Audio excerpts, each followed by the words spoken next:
Gaming.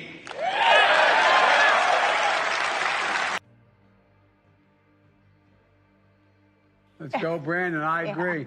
You fucking cuck. I know that's one of your favorite words, you right-wing asshole. Say, come on, cuck. Ask real fucking questions, cuck. And don't be a fucking pussy, because you're a bigoted asshole, too. Fuck you. Diabetes.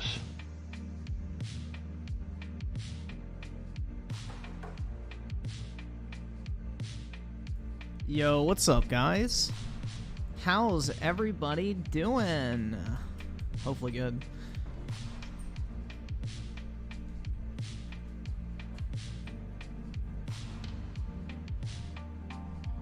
Yeah, Final Fantasy 16, in my opinion, is better than Elden Ring.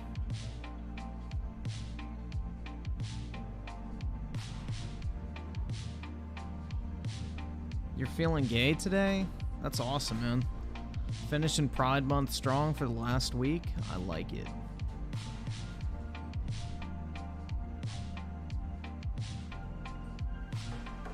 Dude, I just got an absolute fucking steal on like an $1,800 card for 500 bucks.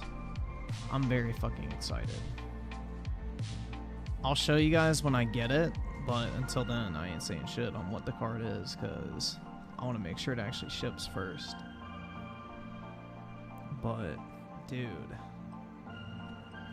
I'm very excited.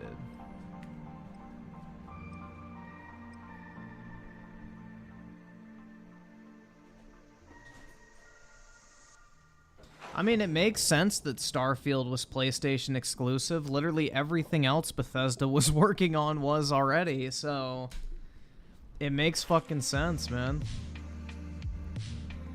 It makes fucking sense. Like, Ghostwire Tokyo was exclusive. Deathloop was exclusive. And it would make sense that they would be in talks to make Starfield exclusive as well.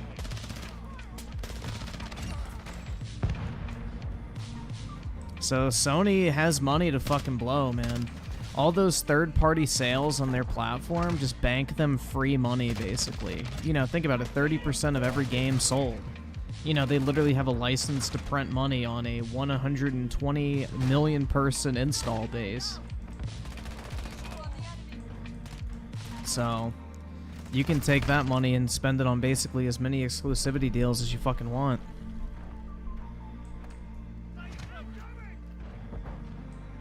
Lord Podhead Investor with the 5 got my 3090 Ti today. I didn't think the card would be so heavy. Yeah, that motherfucker is quite girthy. Gaming.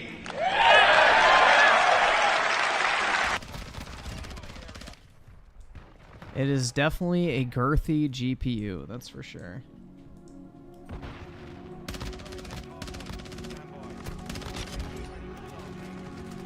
No, they're Bethesda games.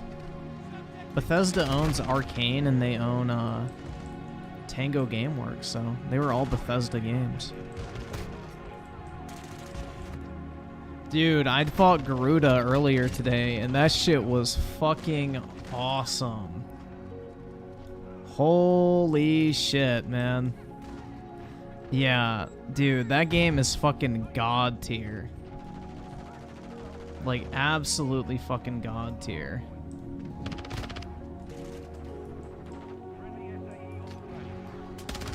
Yeah, I mean, if the game just keeps at the current pace it's at, bruh, easy winner for Game of the Year, bro.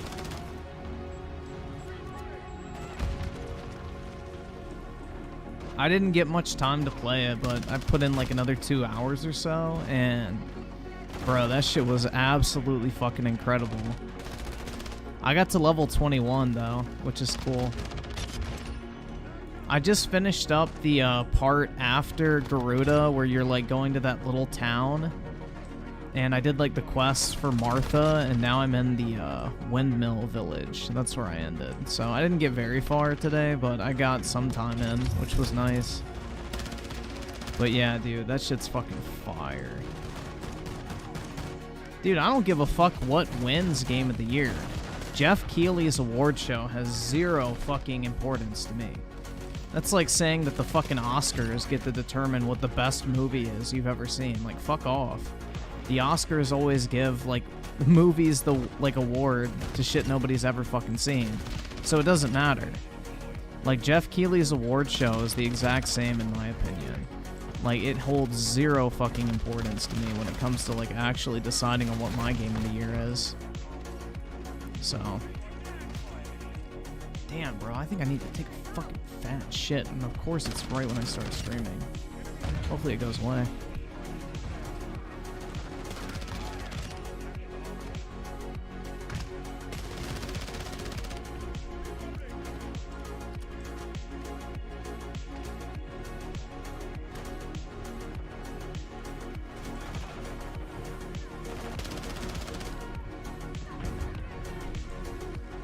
So yeah, I stand by my statement that I would trade both Spider-Man and Starfield for Final Fantasy 16 easily.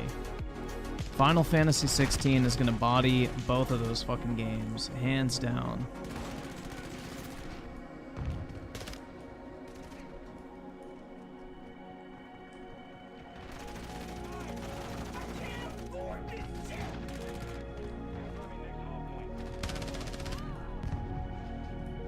I mean, Final Fantasy 16 has New Game Plus, so I already know what I'm going to be doing after I beat it. So, dude, that game is great.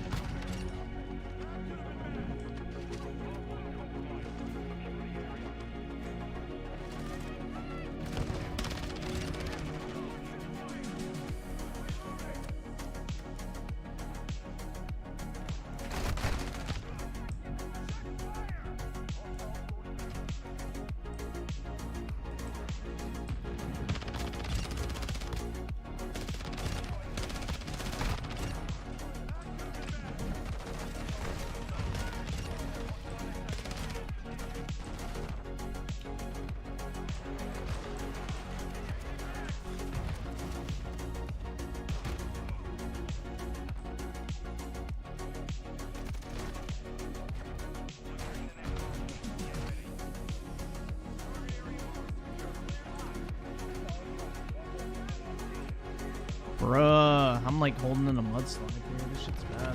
Rick Rod with the 5, so picking up from last night's stream, I can't get this out of my head. Did Jennifer Lawrence really have sex with Harvey Weinstein? Yup.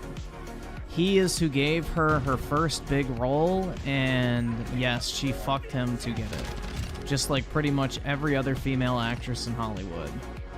That's like literally one of the most well-known secrets in Hollywood, is that you fuck a producer in order to get a role. Like, that's how it's always been. It's just all of a sudden they want to act like it's some big fucking deal like a decade later.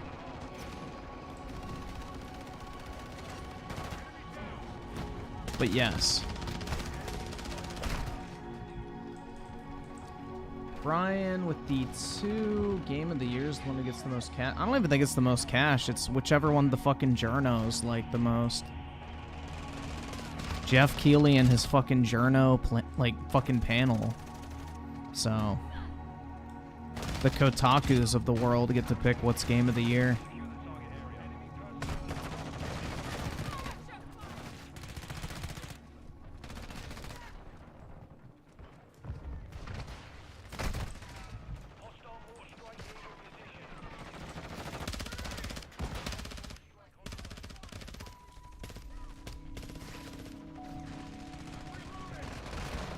What is sex? It's when a man and a woman love each other very much and they kiss so hard that their DNA combines and makes a baby.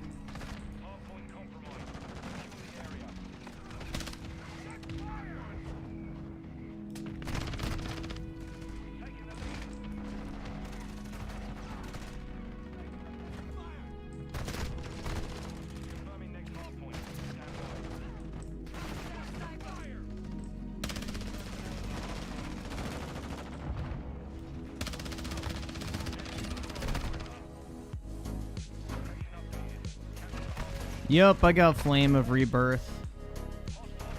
I upgraded a bunch of so I realized the way the upgrade system works is like XP has nothing to do with it. So I realized, like, yeah, I'm fucking retarded. So apparently there's 2, like, basically versions of XP. Actual XP is completely fucking worthless and you shouldn't prioritize it at all. What you want is like the blue fucking circle or whatever the fuck it is, the blue orbs. That's the shit that actually matters if you want to get more powerful. So that's what I've realized, and I've started like, you know, prioritizing getting that versus just getting XP. Holy fuck, dude. Yeah, I'm gonna definitely have to take a shit. I'm gonna try to like finish this match, but oh my god. I had some certified goy slop for dinner, so probably not helping. I had fucking black beans with a shit ton of sriracha in it, and that's literally all I ate for fucking dinner after I worked out, so that shit's probably burning a hole through my fucking intestines right now.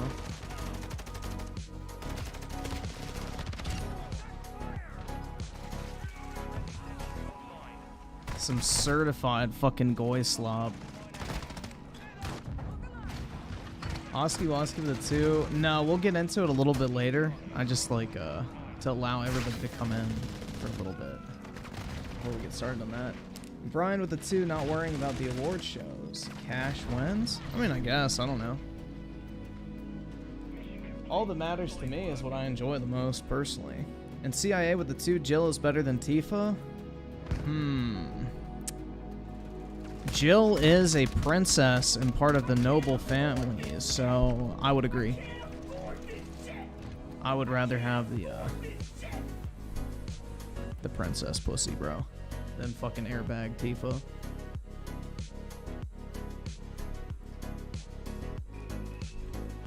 Alright. I'm gonna go take a shit. I will be back in a few minutes. Be right back, everybody.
back, guys.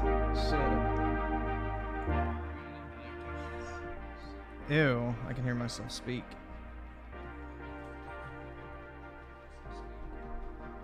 Nasty. Alright, let me close out of that. Damn, son. That was not pleasant. Alright, so Waterboy with a 2. Sup, gamer? What's up, man? Hope you're doing well.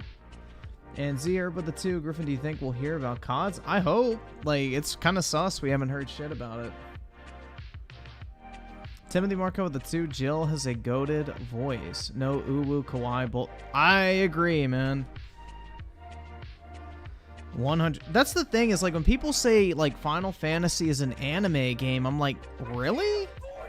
Dude, if Final Fantasy wanted to be an anime game, they could do a lot more of that ooh-woo fucking anime bullshit. Typically, Final Fantasy strays away from that type of shit. It just so happens that the game is made in Japan. So I've never really understood why people say Final Fantasy is an anime game. Like, just because something's made in fucking Japan doesn't make it anime. But yeah, I agree, man.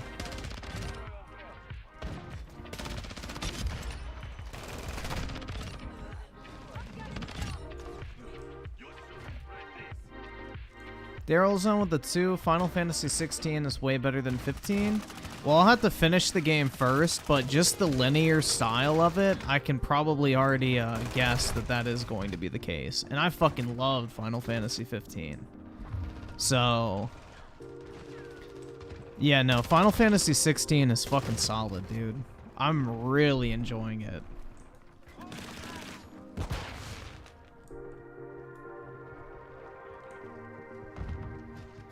Groovy with the 5. Have you bought stocks in Lockheed Martin yet, Griff? I have not. Apparently, Wagner Russian forces are attempting a coup on Putin, Russia, and its revolutions. Yeah, that shit won't last. That shit won't last. Dude, the thing is Putin is insanely popular, so... How large is the fucking Wagner Russian forces? Like, what the fuck is that? Is it like some group within their military?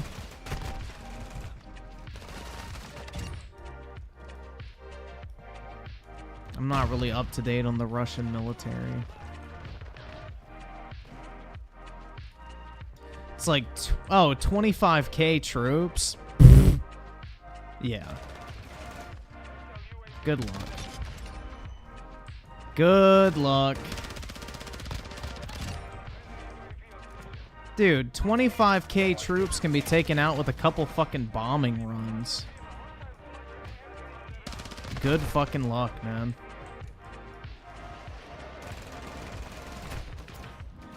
Especially if they're ever concentrated, they'll just fucking strike it with a couple missiles and done. Good luck. Unless they have, like, the technological infrastructure to wage war on a modern military. Good fucking luck. Because all Putin has to do is send out a couple drones and a 25k force is done. You can't shoot down a fucking Predator drone that's flying 10,000 feet above you.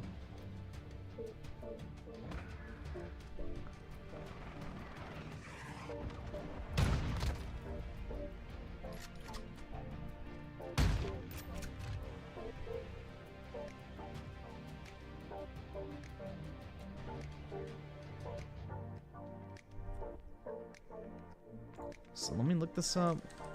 Wagner Group, Russia.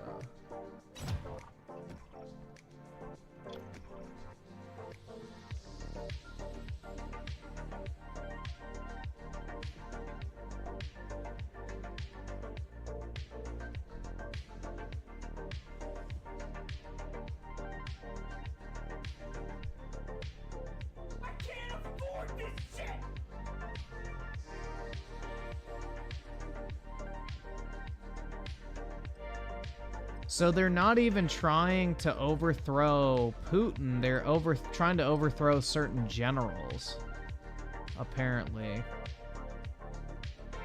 That's what I just read. is they're just trying to get rid of certain generals. So it's just a power grab.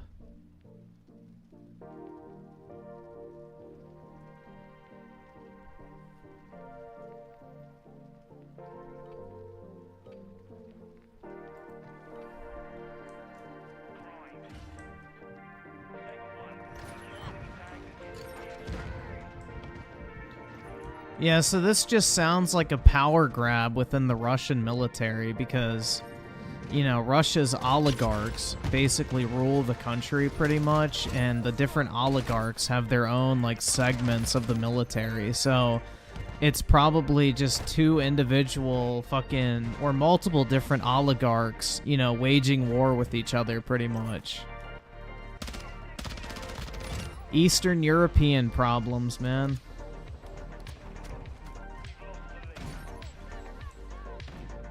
Eastern European problems. See, this is why I would never fucking leave the US, especially to go to a fucking shithole third world country, man. Like, come the fuck on, dude. You know, people can talk shit about the US all they fucking want, but it's like, damn, bruh. I'm glad I fucking live here and not there. Like, shit, we don't have to deal with any of this crap. That's pretty wild, man.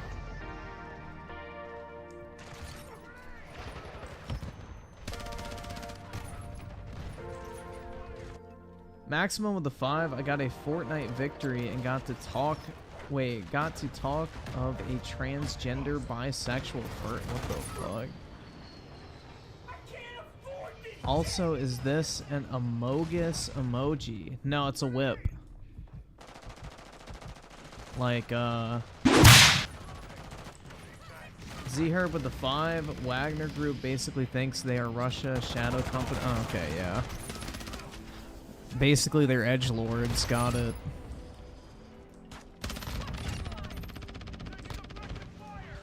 But yeah, most of the oligarchs have, like, their own private military because they have these, like, tens of billions of dollars they can just spend on whatever the fuck they want.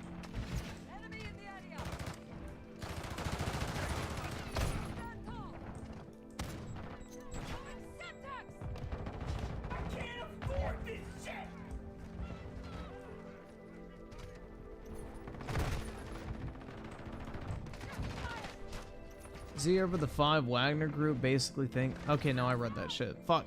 Dude, why does everything keep popping up so slow? That's weird. Treyx Cooper with the 2. Imagine if this leads to Russian nuking themselves. I doubt it. Not over 25,000 people. And the thing is, dude, it's like, what they'll do is they'll just order an airstrike on the fucking main guy, and then none of the motherfuckers will actually, like, continue to fight. Like, that's the thing, is these private military companies, like, they're only loyal to money. Like, these are people that are contracted. So, I mean, all Putin would theoretically have to do is say, hey, we'll double your pay if you don't attack. And then they'd be like, oh, shit.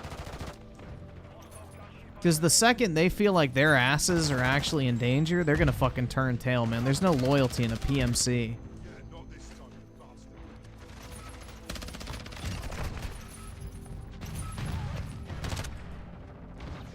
That's the danger of using mercenaries, is, you know, they have no fucking loyalty to anything other than money.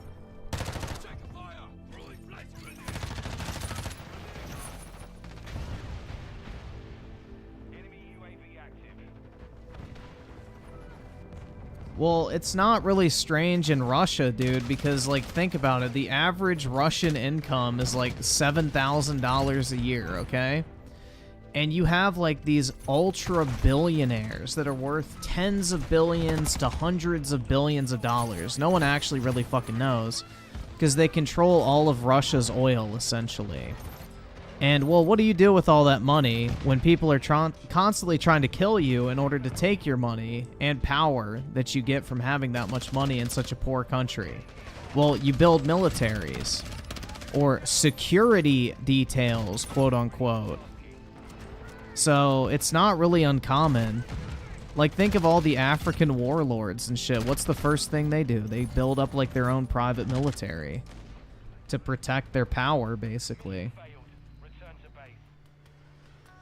So, you know, if you're worth a couple tens of billions of dollars, and it would technically cost, like, you know, $5 grand to hire somebody to be in your military, well, you can hire 20 million people and not even break a fucking financial sweat.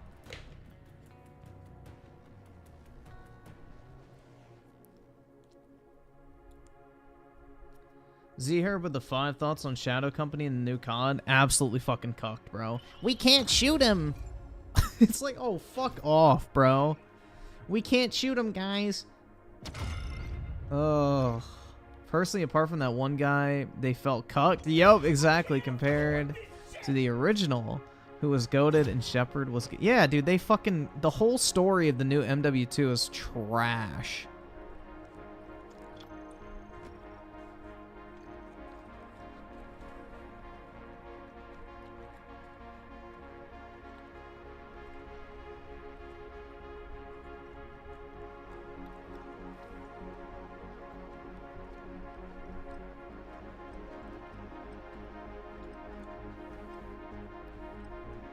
Griffin wants to join Blackwater. I want my own version of Blackwater, bro.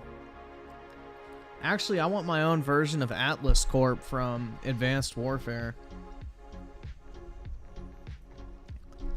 I want like a version of Atlas from Advanced Warfare. That shit would be fucking based, and then I like literally like build up my own country.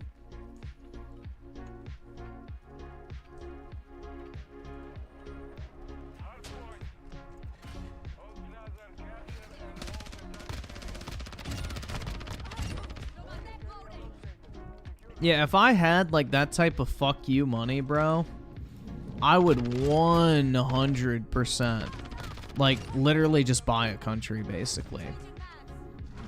I'd go to, like, some shithole country somewhere and just completely modernize it and basically set myself up as, like, the ruler.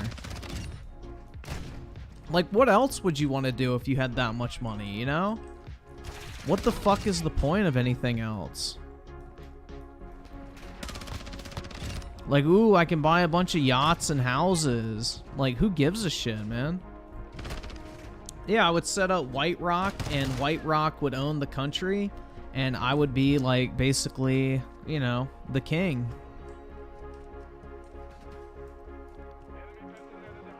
Like, why wouldn't you want to build something? Like, that to me is much more rewarding. Like, lifting millions of people potentially out of poverty and, like, establishing yourself as, like, this beloved ruler that, like, changed the lives of everyone inside of that. Like, that's such a more rewarding fucking payoff. I'm like, oh yeah, bro, I bought a Lamborghini. Like, who gives a shit, dude? Who gives a shit? You can go to, like, Africa and unite, like, a bunch of the warlord tribes and then kill them all and then take over their militaries and then organize it. And then kick the fucking Chinese out.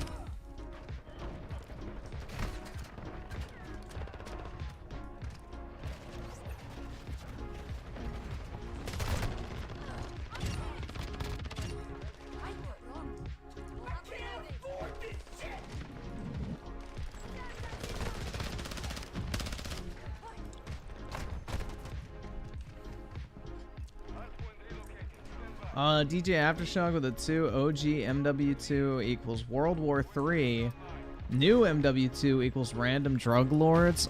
Yeah, it was like, dude, the fucking entirety of the Modern Warfare 2 campaign that just came out felt like a shitty mission from an old Call of Duty game that was way too stretched out. It was absolute fucking garbage. It had terrible scope, it wasn't memorable at all, and it just fucking sucked.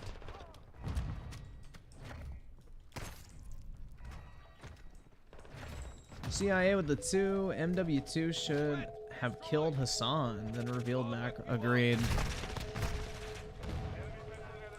And DJ Aftershock with the 2, Zelensky sold Ukraine to BlackRock and JP Morgan. Yup. BlackRock is in charge of the rebuild efforts of Ukraine. That's the reason why Biden's throwing all that money over there, because eventually it'll get passed back into BlackRock and then into his personal accounts. It's all a fucking setup, guys. None of this shit actually fucking matters. The only reason there's a war in Ukraine is because fucking, you know, BlackRock gets the profit from it.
But yeah, we need to make White Rock, guys.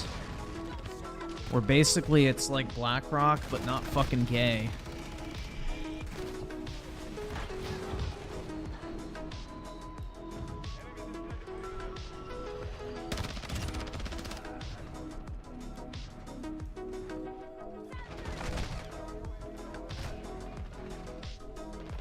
Instead of trying to fuck over everybody, we need to like make White Rock to lift, you know, everybody up versus, you know, them trying to fucking basically enslave everybody. So, you know.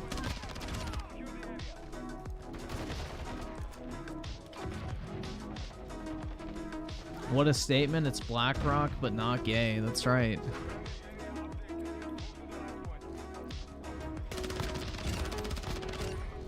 We're not a bunch of anti-human control freaks and big nerd packs tasering people for fun.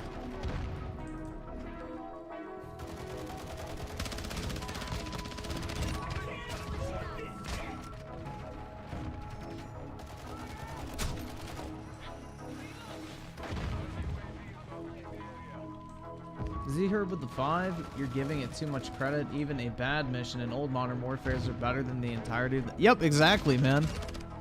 100%. The only good mission in that fucking game was the Dark Water mission when you're, like, on the fucking oil rig. That literally was it. Other than that, it was dog shit, bro. That campaign was one of the worst I have ever played in a first-person shooter.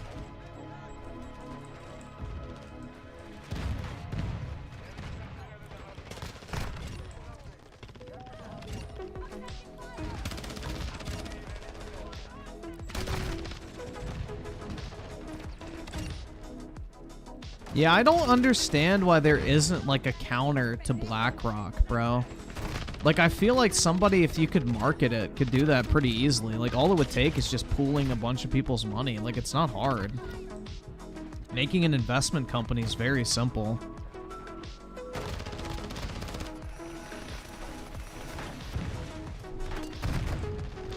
Like, there's literally no fucking, like... There's no challenge. Like, literally forming a bank... You know, creating an investment company, like, it's literally just a fucking mutual fund. Like, making a mutual fund, literally anybody with a fucking laptop can do. I don't understand why someone hasn't made, like, a counter to it. All you do is pool people's money and then proportionally hand out the fucking investment returns. Like, it's very simple.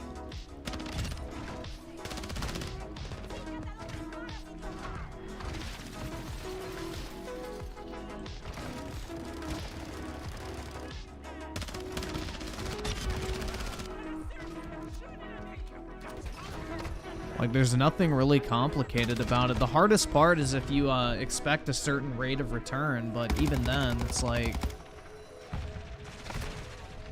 I don't really think it'd be too hard because you just hire good people, pretty much.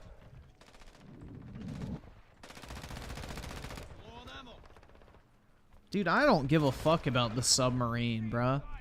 Those like, I saw a picture of that submarine, dude.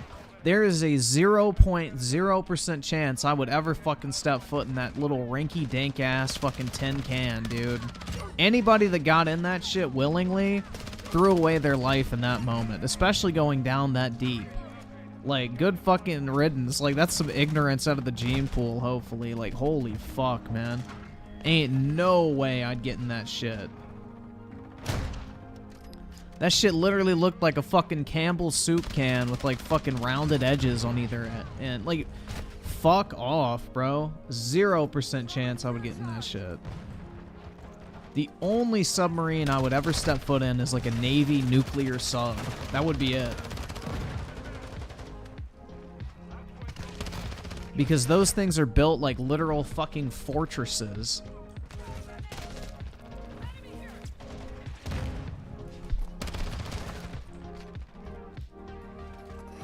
Those things ain't leaking. You're not running out of air because they have recycled air systems. Like, fuck that, man. Ain't no way I'm stepping foot on a tiny ass sub like that.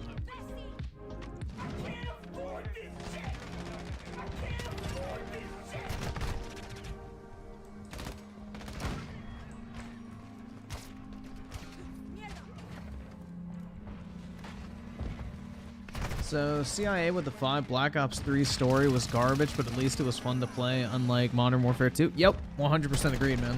At least it felt like a COD campaign. And Brian with the 2, better do a hostile takeover of BlackRock. Good luck, bro. They've got some of the oldest names and money as the largest shareholders of BlackRock. Because the thing that gets complicated... And this is how they set up all these fucking financial institutions. So BlackRock is owned in a large portion by Vanguard. Vanguard is owned in a large portion by BlackRock. And the cycle continues. Like JP Morgan is owned a large part by BlackRock. Well, guess what? JP Morgan also owns a lot of BlackRock. So, like, they cross fucking contaminate, basically. So you have the same people that end up controlling every single one of the fucking companies. They all just buy into each other. And that way, you know, you can never fucking, like, threaten any of them because they protect each other, basically.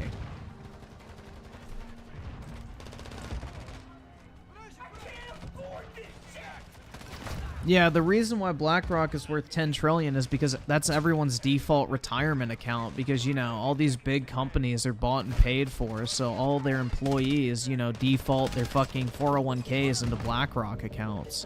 So it gives them this massive purchasing power.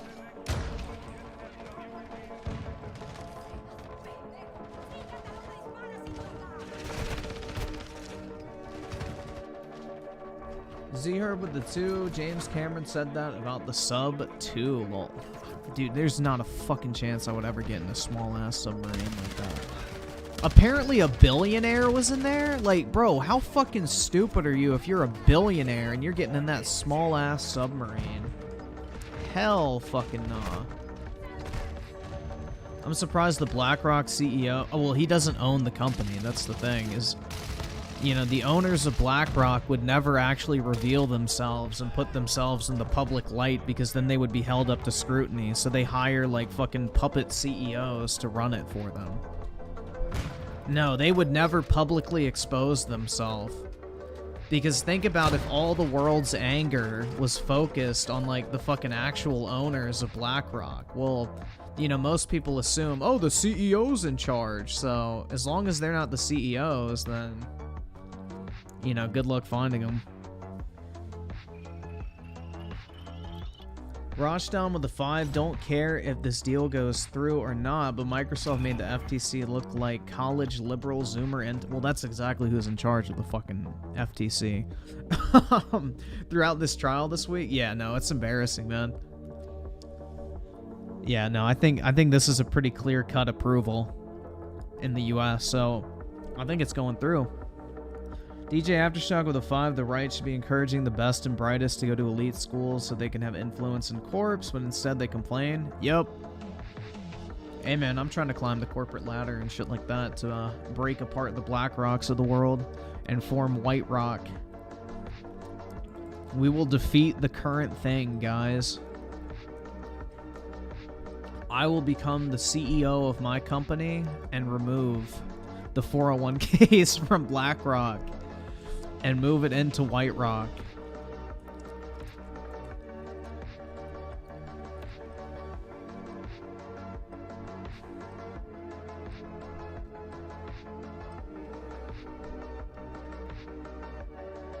Yes, BlackRock is behind the ESG shit. Because basically, BlackRock didn't invest into oil companies. So, you know, they're doing this whole ESG shit to push people towards green energy so they can reconsolidate the oil company wealth into companies that they own instead. That's the reasoning behind it. It's pretty fucked, man. All this environmental bullshit is nothing but a, attempt to, just change the money dynamic and move it out of traditional oil companies and into green energy companies.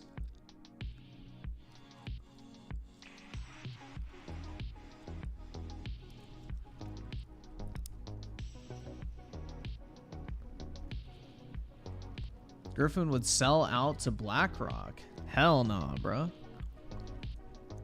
There are some things that are worth more than money, man. I mean, shit, the thing is let's say White Rock becomes a $10 billion company. What reason would I have to sell it? Who fucking cares? I'm already making so much cash at that point. Fuck it, what is some more gonna do? You know? If I have a company that's worth $10 billion and is, printing fat stacks for me already, why the fuck do I need more? I'll just keep running the company and keep making more money on my own. I don't need to fucking sell it. Am I really missing out? No. Fuck them, dude. So no, I wouldn't sell out. There's no reason to. Especially if you're successful. Fuck them.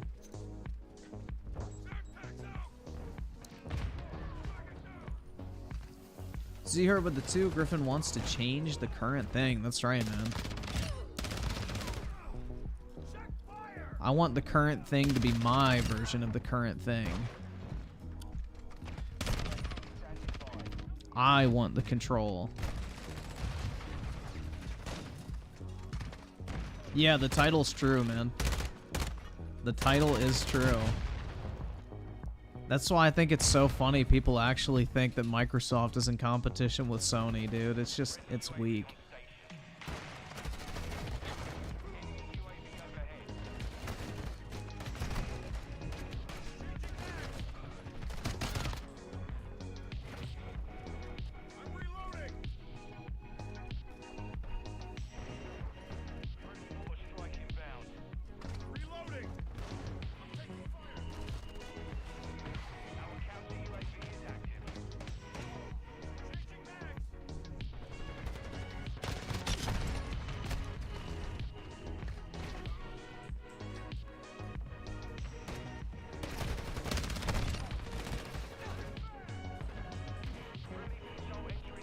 What's the point of money if you don't have the power to go along with it, man? That's all I can say.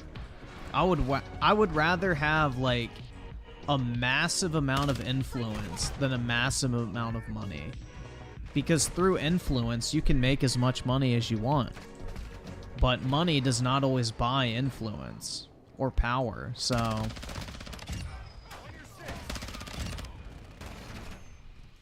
I mean, think about it, dude. The fucking Federal Reserve could print so much money that every billionaire all of a sudden becomes fucking broke. Who's more powerful in that situation? The fucking Federal Reserve. And most of those motherfuckers that work there are broke as shit.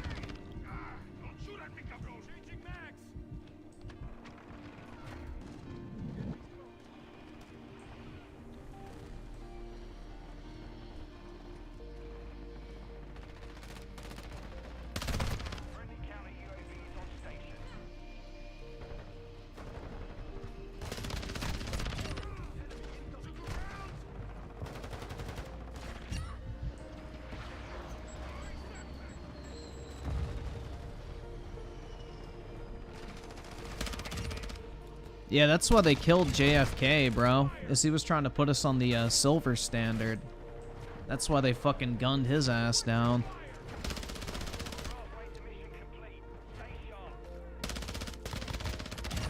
Don't think for a second the financiers of the world were gonna lose their ability to fucking control money.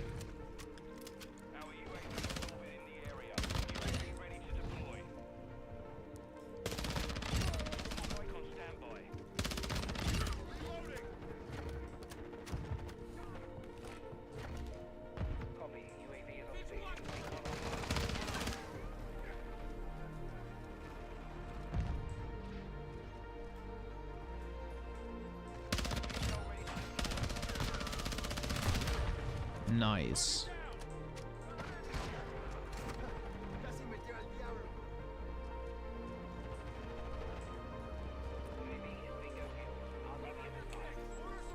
Yeah, JFK was based, bro. He made all of his money from fucking bootlegging back in Prohibition. Well, I guess he didn't make it. His dad did. But yeah, his dad was a bootlegger for, like, alcohol back in the day when we had Prohibition. So that's how the Kennedys made all their money. So already based as fuck. And the dude was just kind of like a no bullshit, you know,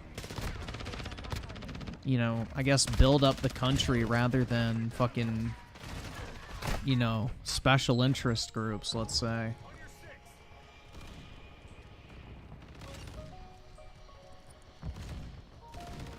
He had a bigger interest in actually helping out the country than, let's say, the donor class.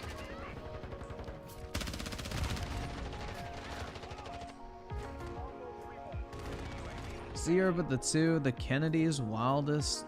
Wait. The Kennedy wild lots of death and assassinations? Yup. I mean, they were fucking loaded, dude. Because they were, like, the most prominent, like, bootlegging family back in the day. So, like, think Pablo Escobar, but fucking alcohol. And everybody in the U.S. was drinking. Not everybody was snorting coke. So, just think about how much fucking money they made. Like, think about how much money Pablo Escobar made. But then, like, multiply that by 10, most likely, and that's how much money the Kennedys actually had. So they were insanely influential and powerful.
Yeah, no, the person that took us off the gold standard was FDR, and he also rounded up everybody's gold.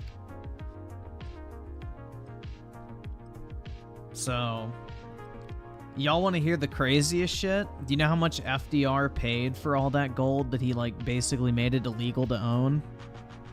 Anyone want to take a guess? And again, people say that this guy was a good president.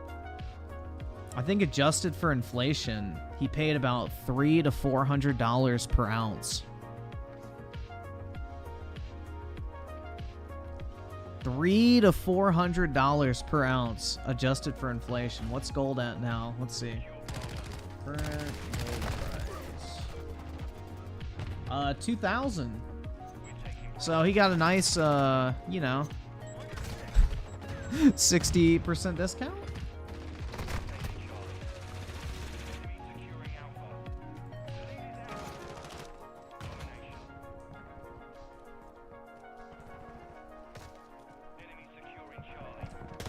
Yeah, but he's the one that took us off the gold standard.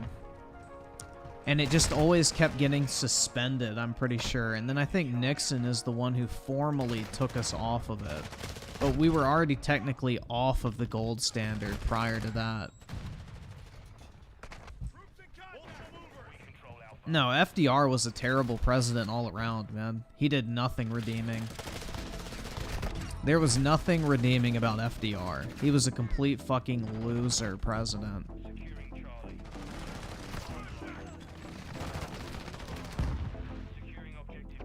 FDR is one of the worst presidents we've ever had. There's a reason we have term limits, and it's because FDR.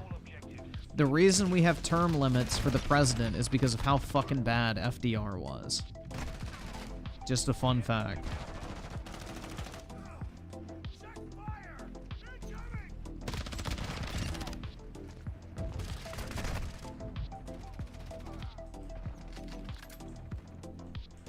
Oh, I keep forgetting to try out the UMP. I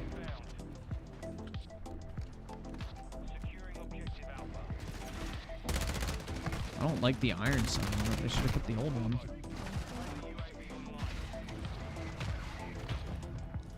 Why do people praise him? Because he's the one who first tried, like, socialist systems within the United States. That's why. He's, like, the first, like, democratic socialist president, basically. Like, the New Deal was literally fucking socialism. That's why it failed.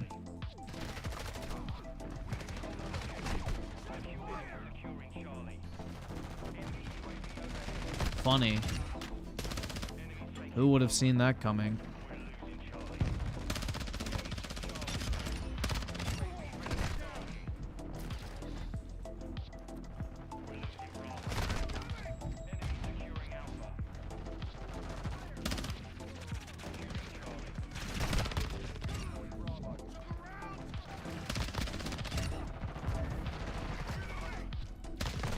Also, we have FDR to thank for everyone losing about 20% of their paycheck due to Social Security. We have FDR to thank for raising income tax. We have FDR to thank for getting rid of the gold standard, pretty much.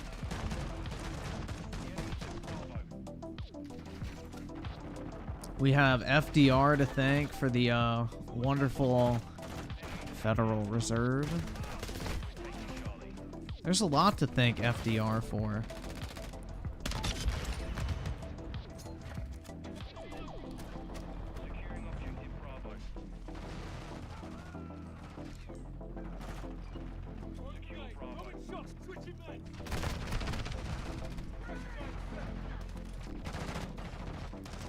Man's beef with Social Security is wild. How is it wild, bro? It's not a human right to say, I am age 65, I don't want to work anymore, so everyone else has to pay for my fucking fat ass to sit at home.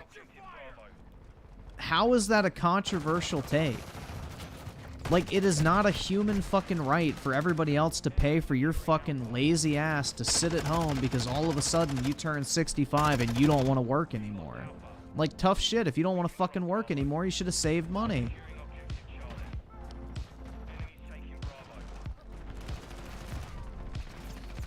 I have zero fucking interest in paying for someone else to sit at fucking home all day because they don't want to work. Fuck them.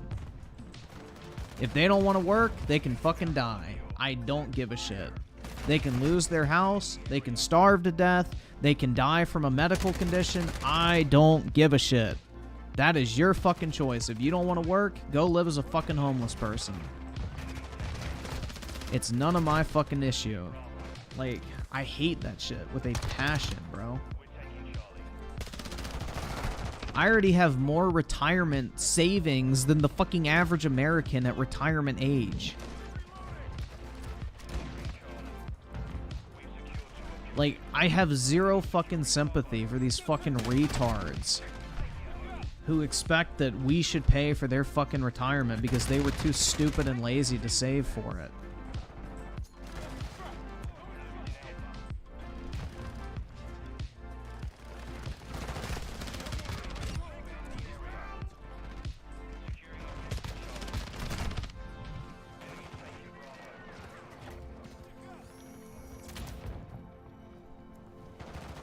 Yeah, like over 70% of every tax dollar you have to spend that gets taken out of your fucking paycheck goes immediately to Social Security. And most likely, none of us will ever fucking see a dime from it because it's gonna go bankrupt. So we're paying in like 20% of our paycheck into Social Security, and we'll probably never see a fucking dime of it. But, you know, fucking boomer number 845,000 gets to fucking sit at home all day watching TV, cashing his $4,000 check every month. Woohoo.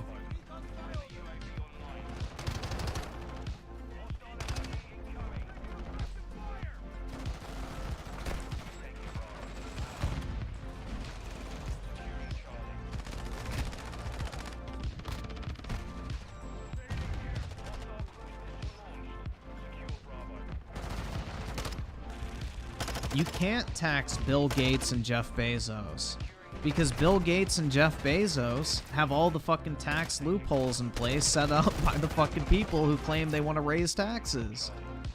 And on top of that, Bill Gates and Jeff Bezos don't actually have their money in cash. They have it in stocks. Only an idiot would actually take all their money out in cash because then you would have to pay fucking tax on it. That's why most CEOs are compensated in shares, because until they sell the stock that they get, they don't fucking have to pay a dime in taxes on it. Like Jeff Bezos is worth $200 billion, but he probably only has like maybe $100 million in cash in the bank. Most of his money is stuck in stocks.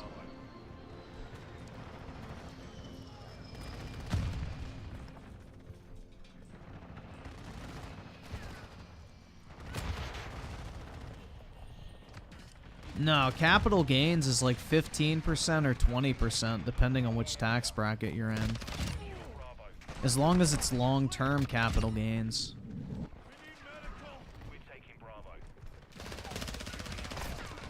It depends on how long you've held the asset for. Like, if you sell a stock earlier than 12 months after buying it, then you just pay your current income tax rate on capital gains. But if you hold on to it for longer than a year, it's considered long-term capital gains, and then you can only pay like 15 to 20%.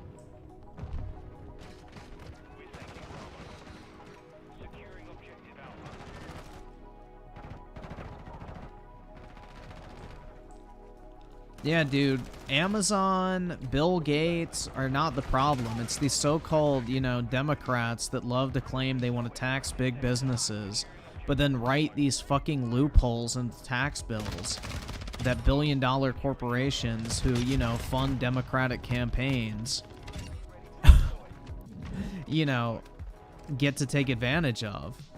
So, you know, the Democrats always love to say, raise taxes on business and shit like that. Well, the only businesses they're raising taxes on are fucking small businesses.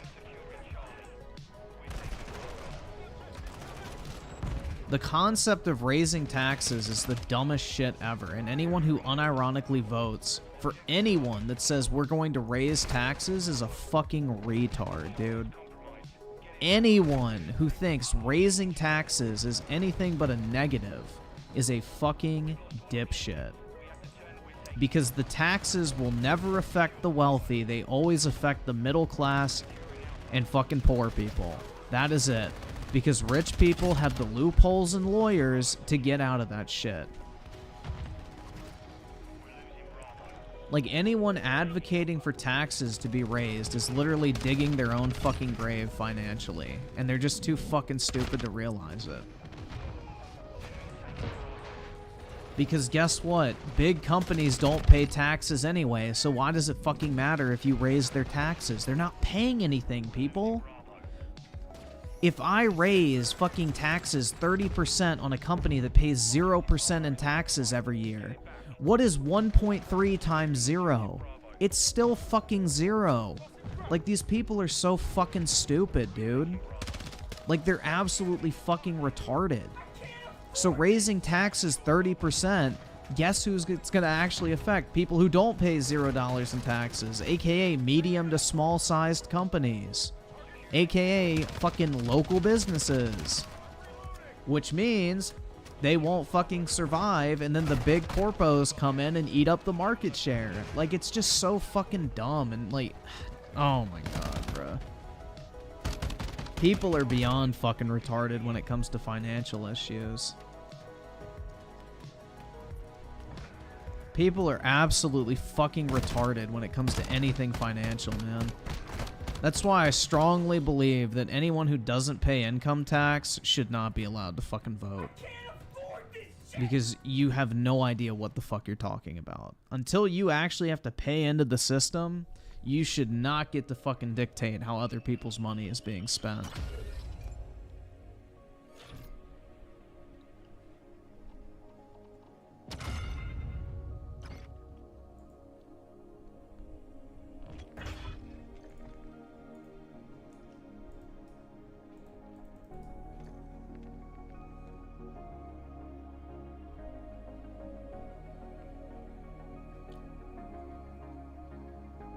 I don't know, man.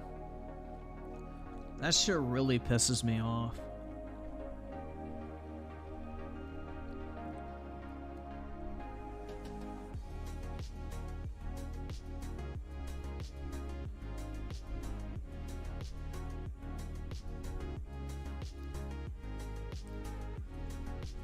DJ Aftershock with the 5. It's crazy. FDR's strongest region was the South. He was getting 90% of the vote. Well, dude, the reason why is because he was the free fucking money president. And after the Civil War, especially back then, and especially in the Great Depression, the South fell into the category of, you're broke! You're fucking poor! Maximum with the 2. I'm playing Redfall with... Wait, Redfall, wish me luck. You will be my lifeline. I just would stop while you're ahead, man. It ain't worth it. Quit while you're ahead, dude. It ain't worth the fucking pain. It ain't worth the fucking pain. And Titanic Dick with the 2. Ooh, Griffin is ranting. What did I miss? The founding of White Rock. I don't fucking know, dude. I just need to get my fucking income streams going, guys. I had a really fucking good auction night tonight. I made like 2,000 bucks. So my PSA submission that I sent in, basically I spent about $2,400 grading everything. I got rid of all my junk slabs tonight, which made $2,000. So I'm still negative $400 on the cost of cards in the submission, but the cards that I have left are worth like probably close to $3,000 or $4,000. So all in, I'm clearing about $2,600 in profit from $2,400 spent. And I don't know. I just sent in another submission too, so I'm just gonna keep this shit going, bruh. I'm gonna start grinding this shit out. I'm gonna start putting a ton of money aside, buy more properties, build up my fucking monthly income streams, maybe take out some business loans, expand my property holdings, and just keep this shit going.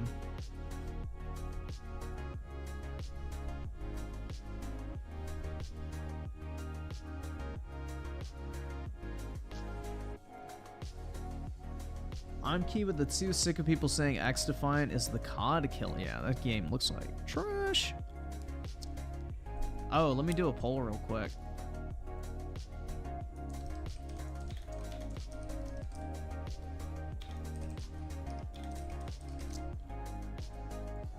Gonna ask the community.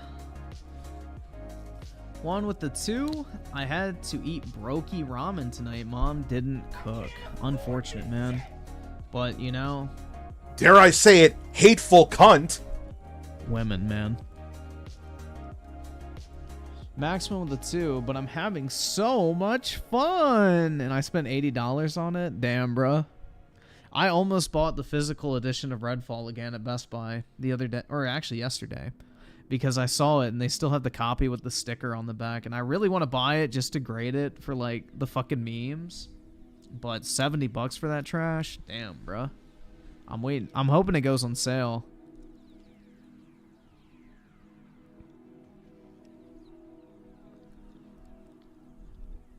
I kind of want like a copy with the shitty little sticker on the back as like a reminder of just how shitty that game is.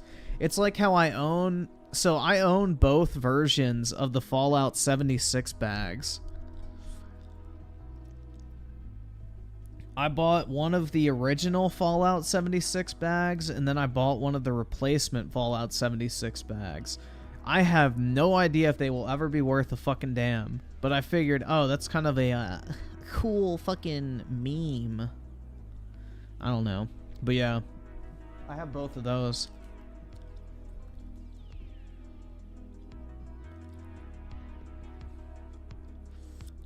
Can you put, but I'm having so much, if you can find the timestamp from Colt's stream, sure. If you can find it from his Redfall review stream and get me the timestamp, I'll be happy to clip it real quick. I don't know where the fucking timestamp was.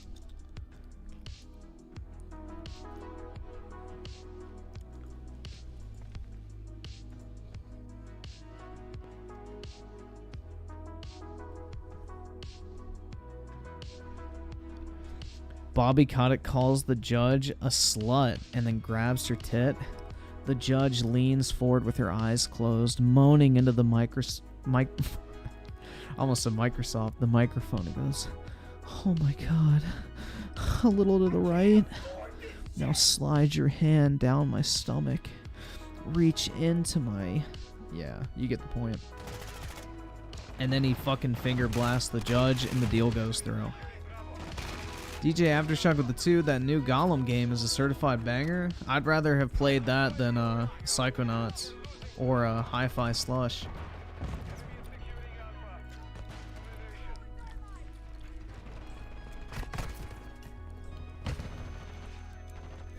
Bobby whispers in her ear, "You dumb little whore.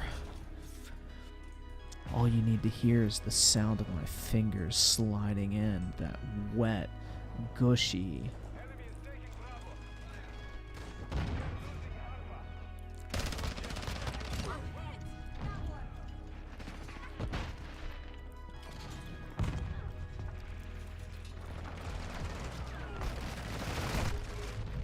What do I think is the best Lord of the Rings game? That's pretty easy. Shadow of War. Griffin speaking from experience? Yeah, man, that's how I got out of my DUI. I finger blasted the judge. Luckily, she was hot. Infamous Fool with the 2. Do you have the GameStop exclusive asbestos helmet? No, I did not get that. That was like $400. Like, that shit was expensive. I looked at buying one of those, but I did not, because I wasn't going to spend like over $50 on it. I think I got both bags for like $20 or some shit like that, so...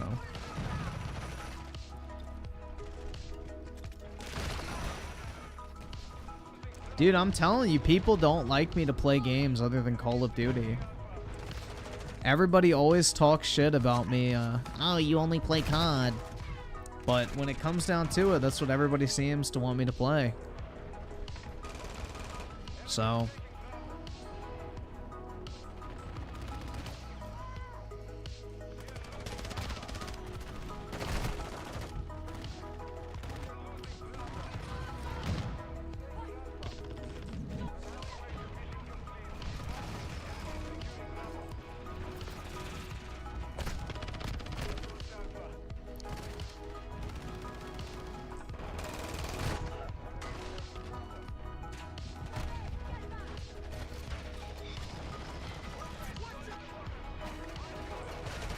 One of the 2 best midnight release ever or experienced. The PS4 release was the best one I went to.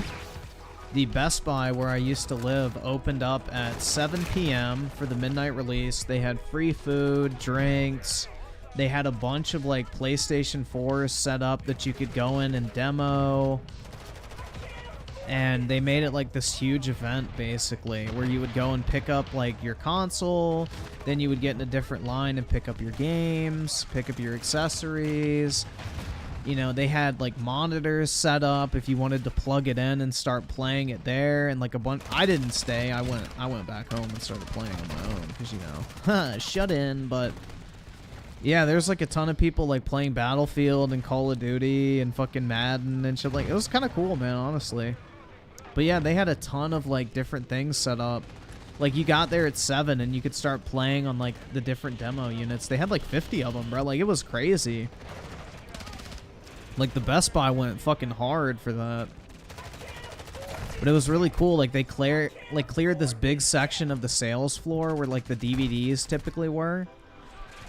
And they had like these big tables set up with like monitors and TVs and shit like that. Like, it was neat. But it was also like a regional event too, so it was like all the Best Buys in my region didn't do that. It was like this one specific Best Buy that did like this event. So if you had pre-ordered at any other Best Buy, you could switch your pre-order up to that day and go and pick it up at this other Best Buy instead. So yeah, it was pretty neat, man. But that was probably the best one I went to. Oski Woski with a 2, that's 40%. Wait, the 40% are just hating that they don't have it, pretty much. Or they, you know, got an Xbox for Christmas. You're broke! You're fucking poor! Imagine being the kid that asked for a PlayStation 5 for Christmas and wakes up to a Series S. Bruh. Poor kids. Juan with the 1? You're broke! You're fucking poor! Depressed Redhead with the 2. Yawn, yeah, made a video on the Xbox deal. Can you watch? Ah, maybe. I don't know. He just tends to read Reddit, bro. Like, most of his videos are like, unless he's raging, they're just boring as fuck to watch. Like, unless Yong has, like, his anti-company fucking rampage that he's typically known for when it comes to, like, you know, controversies in the gaming industry, they're kind of just boring.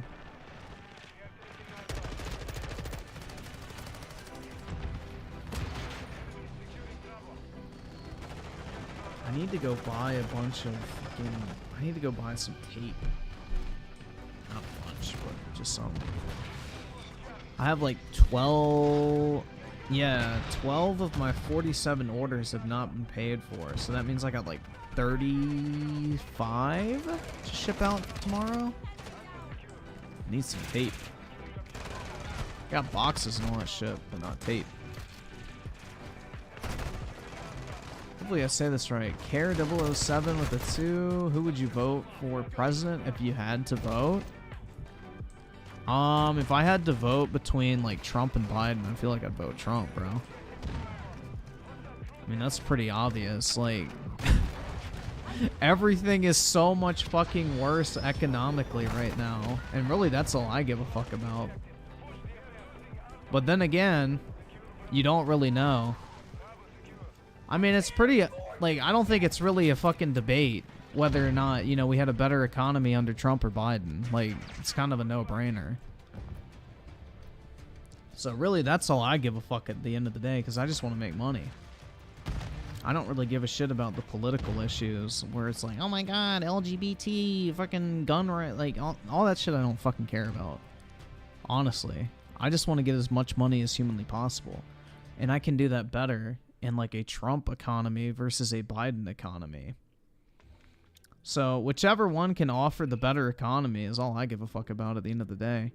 Now that being said, the Democrats are probably going to crash the economy if like they think Trump is going to win. So that way, you know, 2024 and onward is fucking shit to make him look bad.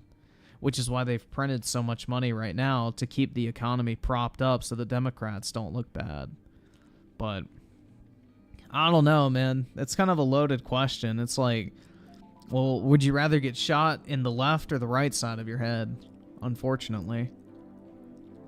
You really have no fucking idea. But if we're judging from, like, past performance, like in the first 2 years of either one of them, I don't really think it's a controversial statement to say that Trump did a much better fucking job at managing the economy than Biden has.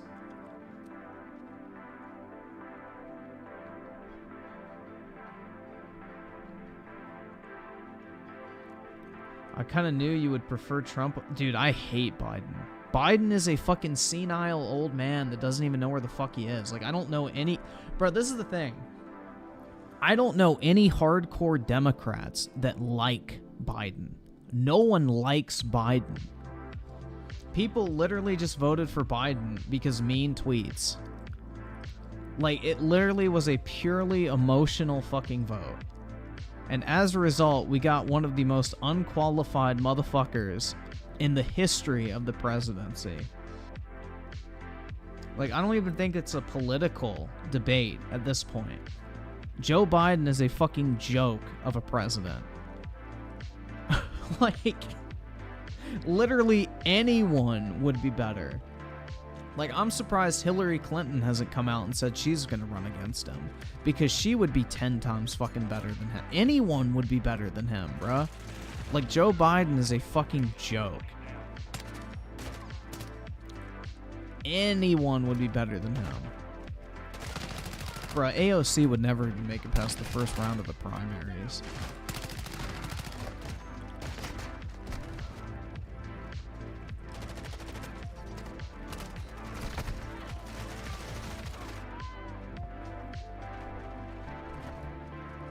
Z-her with the one? Uh-oh. You're broke! You're fucking poor! Maximum with the two. I asked for a Xbox and... Wait. I asked for a Xbox and Sprint feels so bad in this game. Huh? What the fuck? I don't know what you're trying to say there, man. You asked for an Xbox and Sprint feels so bad in this game?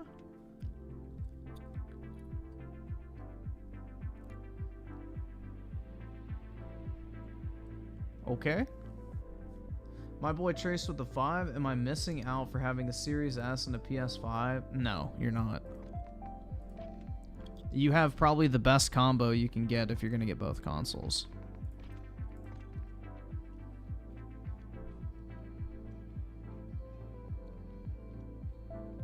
Z-Herb with the 2 thoughts on Top GB. Well, yeah, they had to charge him because, like, they were coming up on the 6-month deadline of where they have to charge him or release him. So they're just going to default charge him. Now, whether or not they have any sort of fucking evidence is pretty much debatable at this point because if they had solid evidence, they would have already charged him a long time ago. So I think this is more of like a save face attempt. Like, oh, you know, we took the 6 months to imprison him, so now we're going to charge him. And honestly, I wouldn't be surprised if this shit gets tossed out.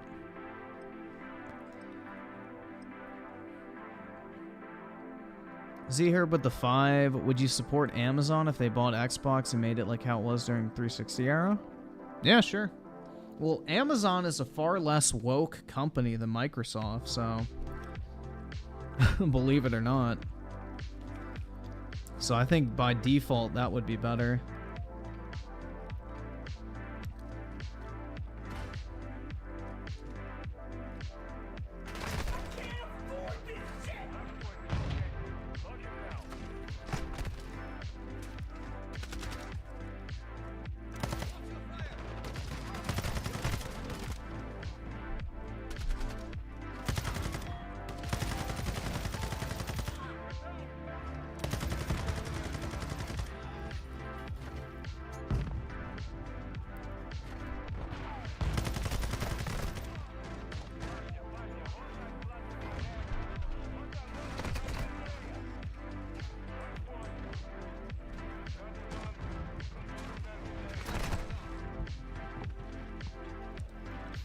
One of the 2 you can only reproduce with only AOC or Brit. Choose? Well, AOC is in shape, so that's pretty easy.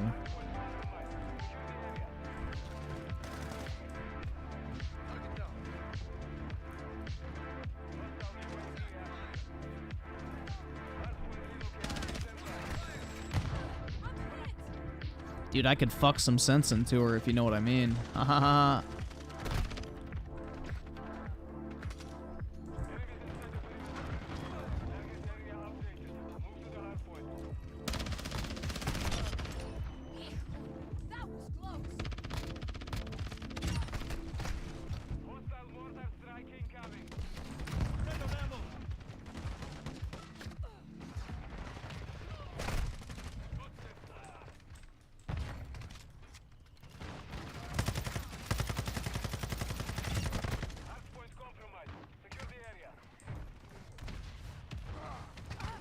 You gotta go with Dr. Jill Biden? Dude, she's a certified baddie. Maximum with the 2, Redfall making me go insane. You just gotta stop, bro. Put it down. Uninstall the game while you still can.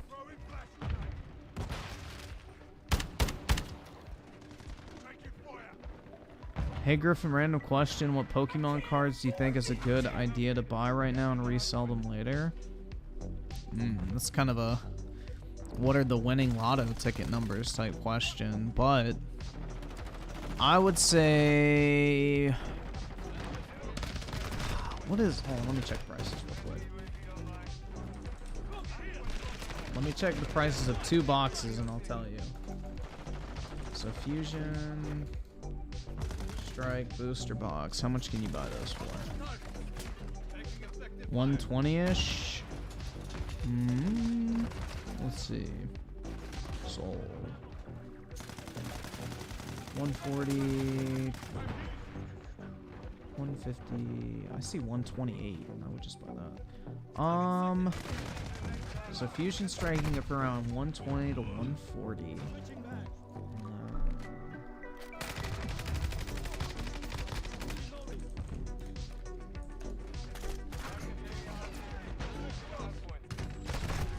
Chilling Reigns 140. So yeah, I would say buy Fusion Strike booster boxes. I think those are still undervalued. The 2 best pulls are 4 times the price of the fucking booster box in PSA 10, so it's like, from an EV standpoint, it's pretty good.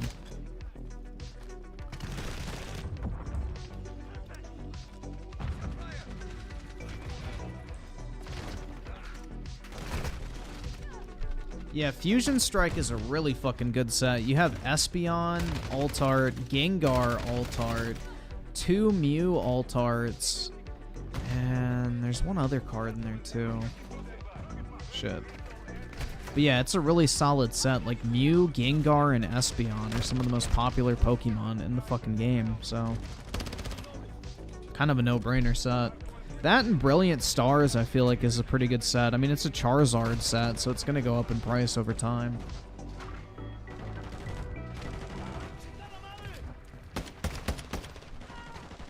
What I've been buying is the Arceus V-Star Ultra Premium Collection metal cards in PSA 10. I've gotten a couple of them for around $100.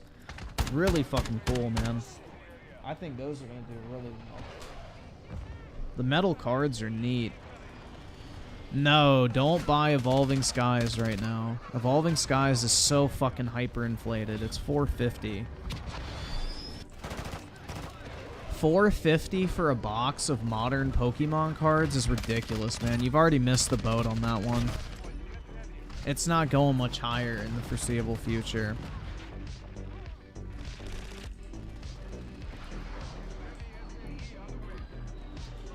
If you didn't buy Evolving Skies when it restocked about a year ago, yeah, you already missed the fucking boat on that one, guys. Like, don't try to chase that.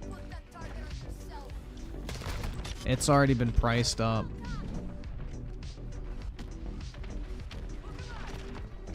Charizard is the best Mew's my favorite Pokemon. Mew, Palkia, Giratina, Rayquaza, and... what would be number 5? I mean, they're all legendaries, so... probably Groudon. Actually, swap Groudon and Rayquaza. So it'd be Mew, Palkia, Giratina, Groudon, Rayquaza. In that order. Those are my 5 favorite.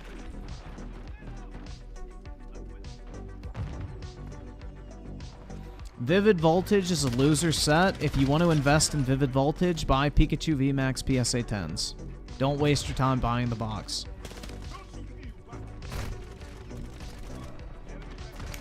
Vivid Voltage is a trash set. There's one card that's worth money, and it's Pikachu VMAX. So if you want to invest in Vivid Voltage, buy PSA 10s. And just hold on to them.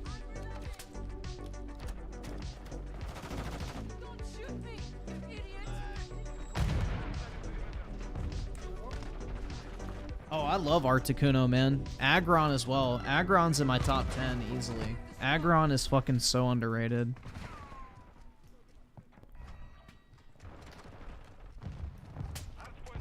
Galaxy Fur with the 2 Griffin is Mew. Wait, is a Mew furry? Mew has no hair. Try again.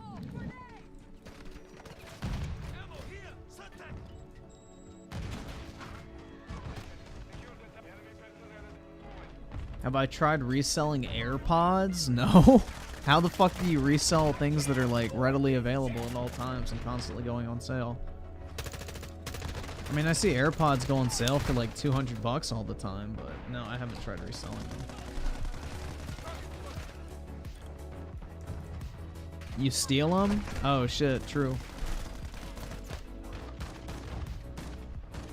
Knock a motherfucker out the AirPods. Let's go, dude. Based.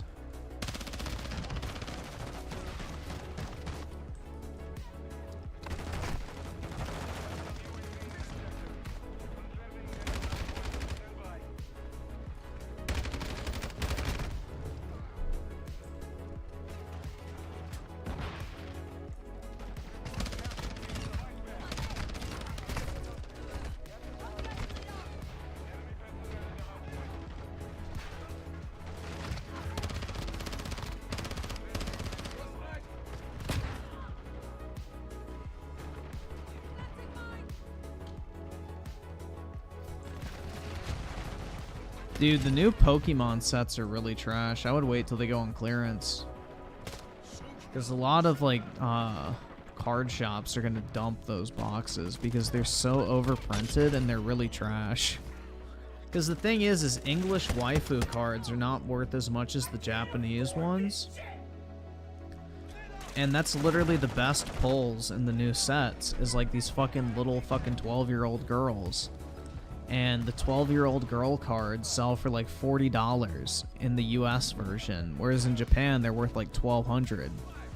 So when the best card in a booster box is $40, meaning that the most money you can hope to recoup from opening that box is 40% of the box price, why the fuck would you ever buy those boxes to open? So basically what's going to happen is a lot of stores are going to over-order them and get stuck with them, and they'll have to stick them on like $70 to $80 clearance just to get rid of them. And that's when you want to buy them for the long term and just hold on to them. Either subscribe, donate, or get the fuck out.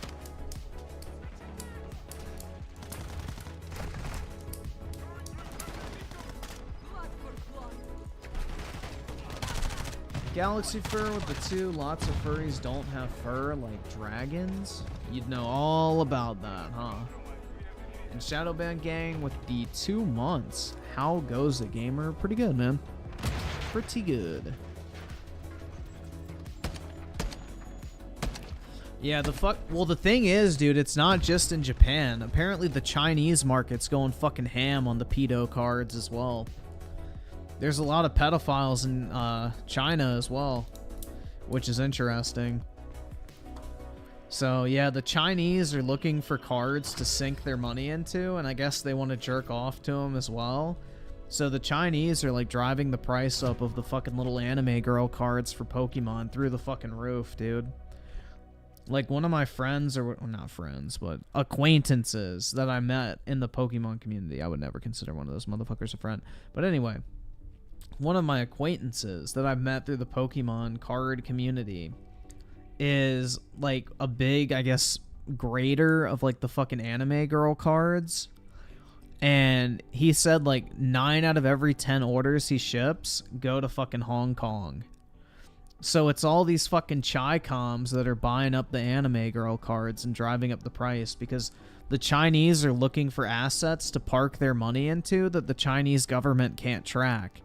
Like, the Chinese government's not going to go through the trouble of tracking the financial value of fucking weeaboo cards from Pokemon. So the Chinese are looking for ways to fucking park their wealth. And, you know, I guess they want to beat off to them as well, too. Because they're fucking weird. But yeah. Interesting shit, man. Like, one of the cards I sold for $2,000 is now worth like $8, and I'm kind of pissed, but, you know. Hindsight's 2020. I didn't really want to hold on to a little girl, so...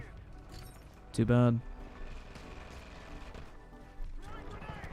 Guess I'll hold the L on that one, guys.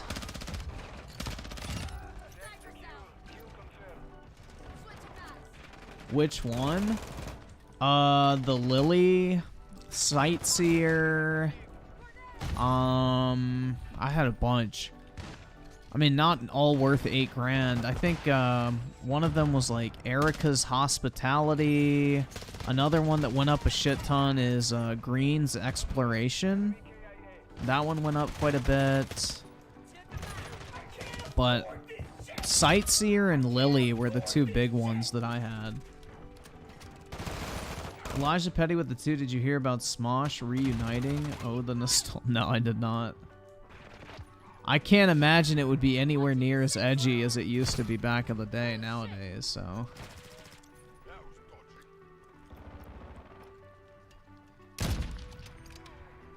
let's see, Kerr 007 with the 2. Griffin, what's your max bench, squat, and deadlift? I don't do any of those 3 things, so I couldn't tell you. I do not bench, squat, or deadlift, so no clue. Galaxy Fur with a 2, and Griffin knows all about beating off the cards. You gotta know your market, man. That's how you make money. Gotta know the people you're selling to.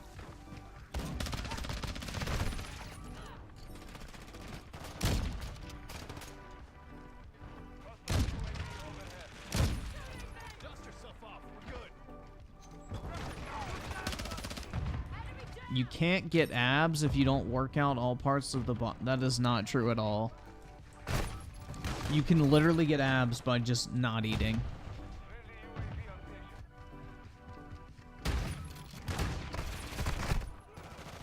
You can literally get abs just by not eating. Abs are not an indicator of strength. They literally are an indicator of a caloric deficit. And if you want your abs to pop out more, then you just do ab exercises. You train those specific muscles. You don't have to train your fucking legs to get abs. You don't have to train your biceps to get abs. You just don't eat. And then if you want your abs to be more, I guess, visible, then you do ab exercises. Just like if you want bigger biceps, you do bicep exercises.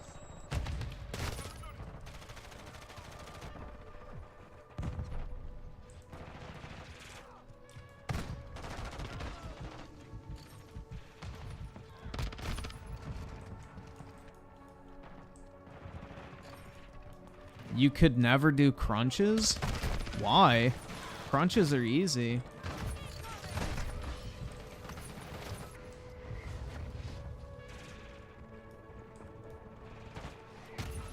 Griffin beats off to them when the Wi-Fi is down. That's right, man. I grab my Dark Magician girls and go to town.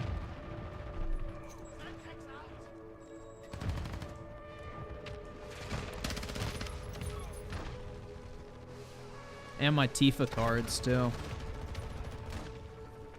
Oh, you guys want to see my Final Fantasy cards? I took a picture of some. Because I was talking to this guy on Instagram who I was trying to buy a card from. And he was a Final Fantasy collector, and he asked to see my collection, so I took a picture of it. Here, let me send. I didn't take a picture of the whole thing, but it's a decent amount of it.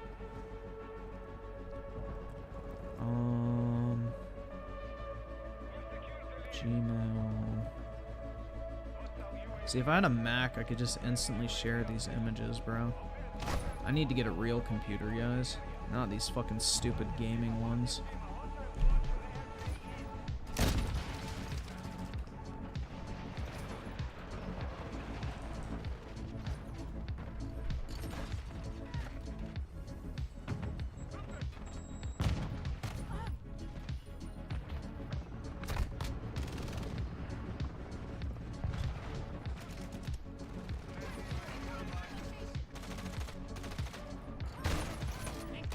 Check this shit out. Can I expand it? There we go. Yeah, these are my Final Fantasy cards. You can see a common trend. Lots and lots of Tifas, bro. There's Aerith. There's not very many Aerith cards, man, and they're really cheap, so I haven't bought them yet. But yeah. I got lots and lots of Tifa cards, bro. But yeah. That one's the most expensive. This is like a $1,000+ card because she's got big titties. But yeah. There's my lightning card too. I have more than this. That's just kind of the more expensive ones.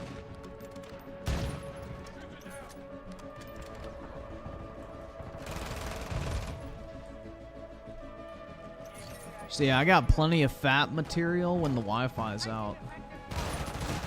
So, we good.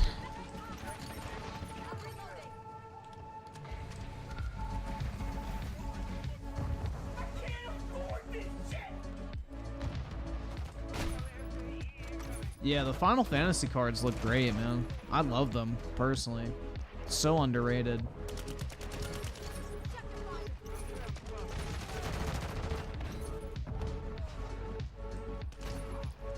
Z here with the 5. Apparently the FTC was getting up Xbox for not having a next-gen version of Minecraft for PlayStation, even despite Xbox doesn't have one. Yeah. Dude, that's the thing, is you got a bunch of fucking boomers. You got a bunch of fucking boomers in charge of, like, our government, unfortunately, who have no fucking idea what they're talking about. Maximum of the 2. I got so mad at how boring it was, I quit and uninstalled. I don't blame you, man. That game's fucking garbage. I would not bother playing Redfall. It's not even worth downloading like shit.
Yeah, the Minecraft super duper graphics update that never fucking materialized.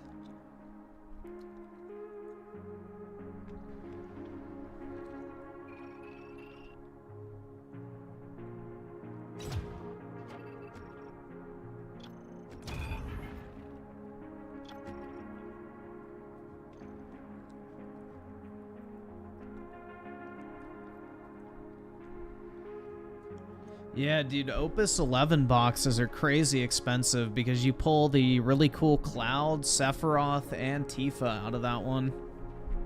So anything with big titty Tifa goes up in price. But yeah, Opus 11's a very expensive set because it's the Final Fantasy VII Remake set.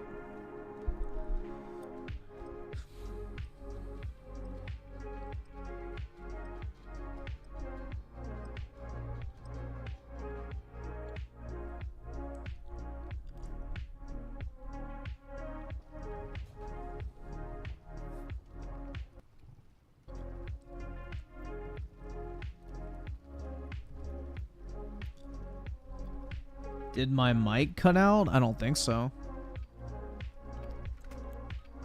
Thoughts on Ocean Gate? No idea what that is.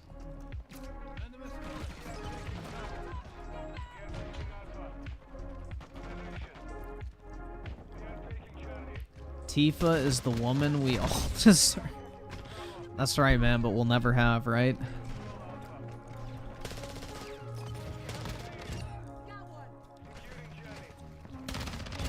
Because 70% of women are overweight, guys, so...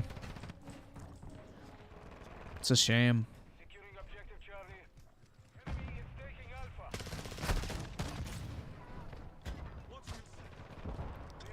70% of women are overweight, meaning only 30% of women could even hope to have a body like Tifa.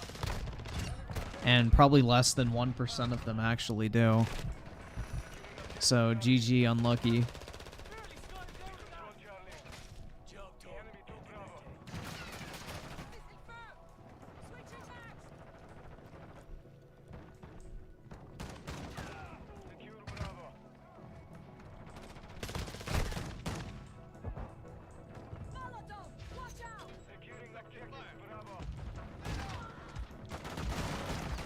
Oh, YouTube's having issues, guys, with the stream. So just a heads up, if it goes down, it'll come back. But, yeah.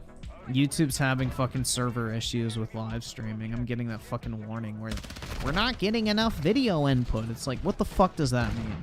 Basically, their servers are dog shit. So if it goes down, it should come back up. Don't worry. We'll get it fixed.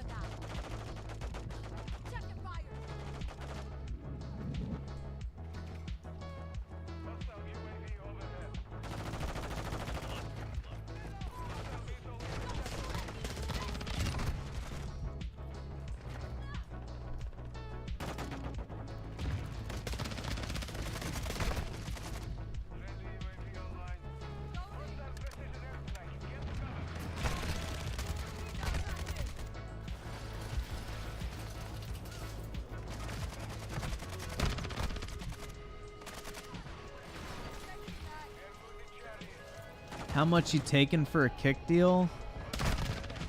I don't even need a lot of money, man. I just want the sponsorship where I get a share of all the money that gets spent on fucking steak if people use my referral link. That's what I'd be more interested in, is the actual steak sponsorship than anything else. The idea of pushing gambling is very appealing to me because it's very profitable. I would love to be in the casino business.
Crack they head like a Pepsi? Hell yeah, dude.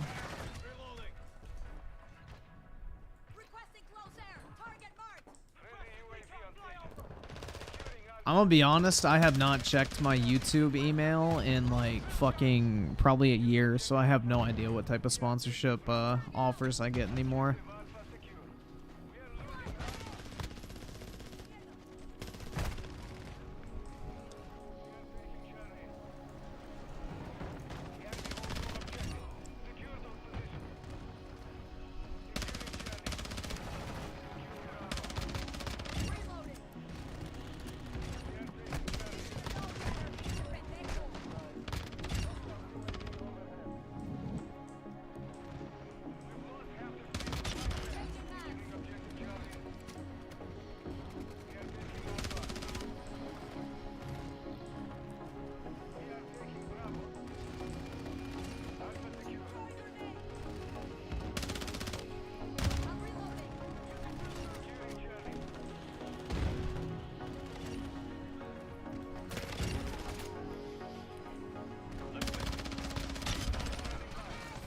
Hey, another VTOL.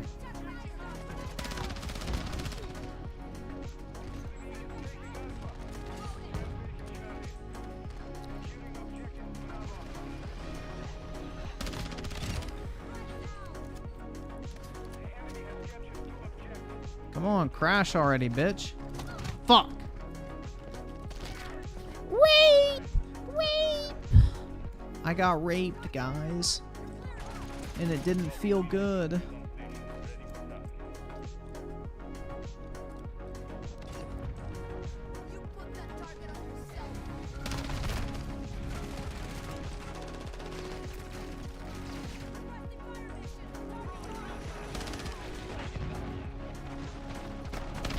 Ah, shit. It did not feel good.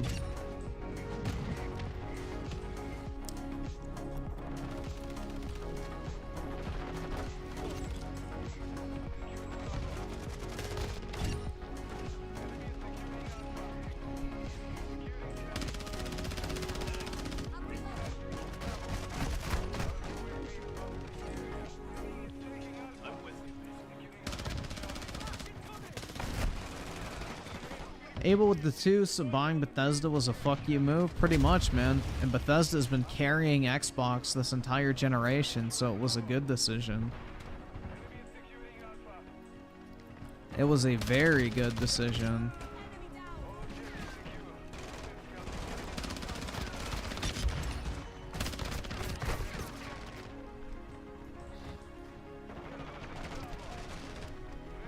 Rape, W or L? Well, it depends on if the woman raping you is hot. Then I wouldn't mind, but if she's ugly, then I'd be pissed. Juan with the two, based old man. I mean, I guess we can watch it. Better not be like some fucking weird shit, bro.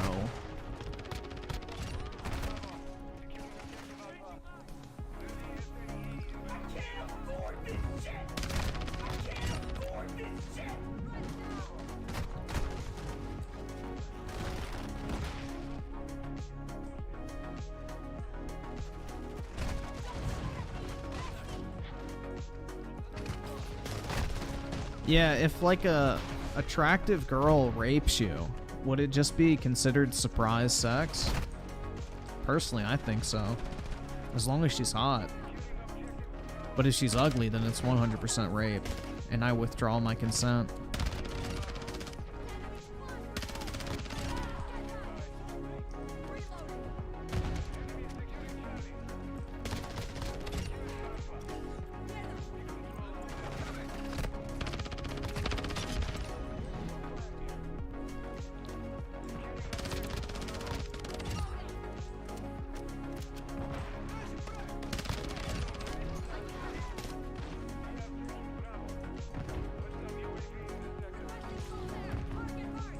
What the fuck am I stuck on?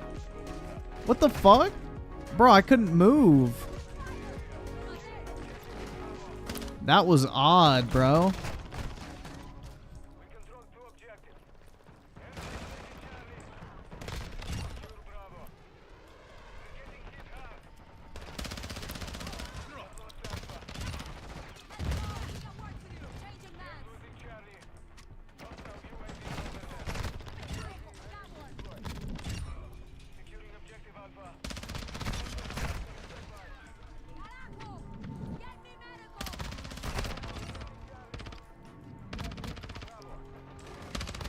Ah, I almost had another Harrier.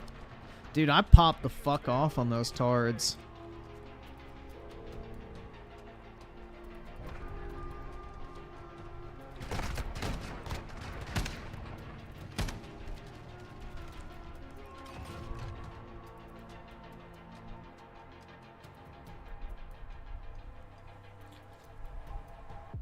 Yeah, man, I don't know where all the hot teachers were when I was in school, too. Like, all my teachers were ugly.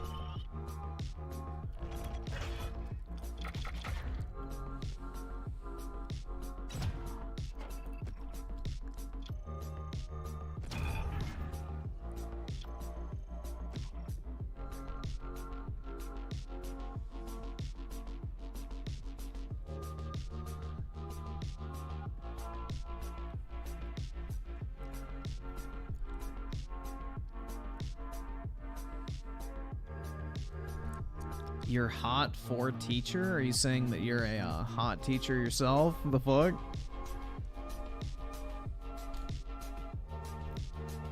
Hell yeah, dude. You got all those fucking high school babes asking for your IG. Oh my god. Just don't EDP yourself, my guy. It ain't worth it. Wait till graduation.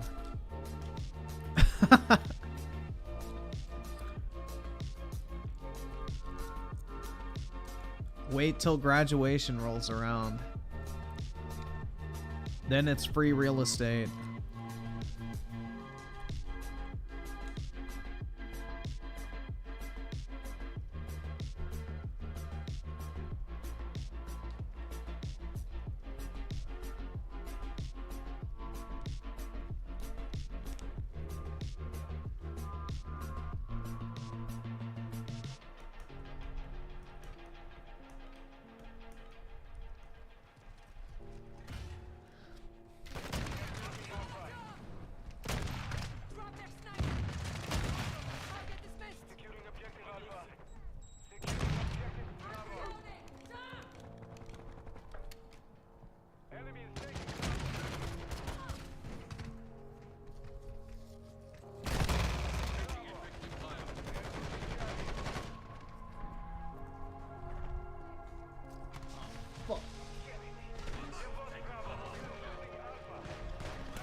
AIDS.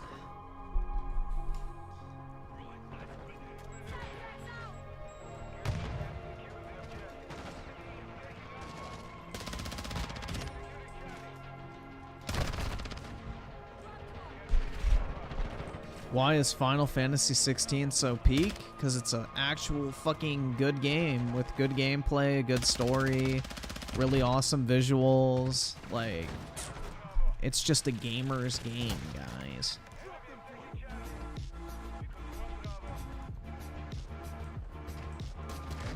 It's a gamer's game.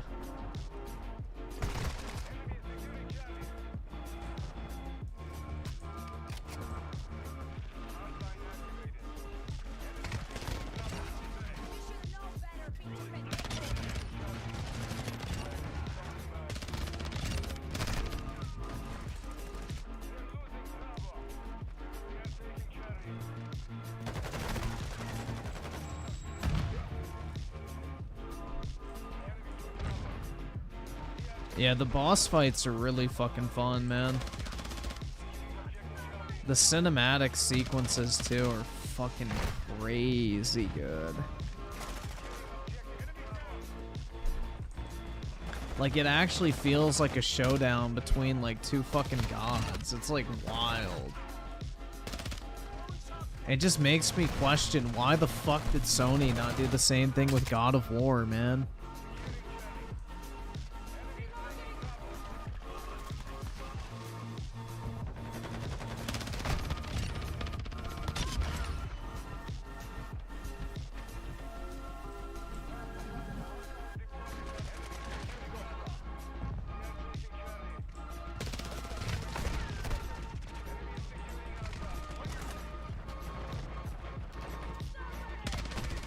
Like, the only complaint I have, really, is, like, some enemies are just way too spongy, but even then, it's, like, not that big a deal. Like, it's really not that big of a problem. See, I did like God of War 2018 until I went to go replay it when it came out on PC and ended up not liking it anymore. Like, my taste in gaming changed dramatically once I got out of college. Or I get, well, yeah, probably, not even out of college, bro. Like, back in 2019, I would say my taste in video games completely fucking changed.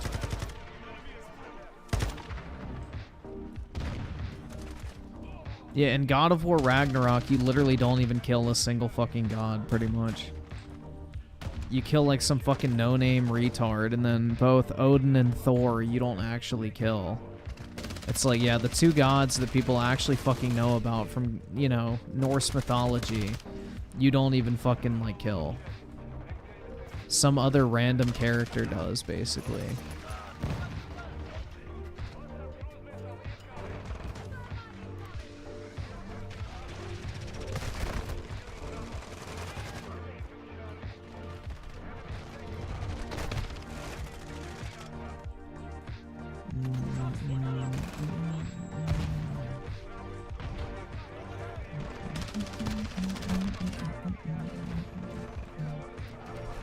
Bruh, and the soundtrack in Final Fantasy, holy shit, that is good. Like, god damn.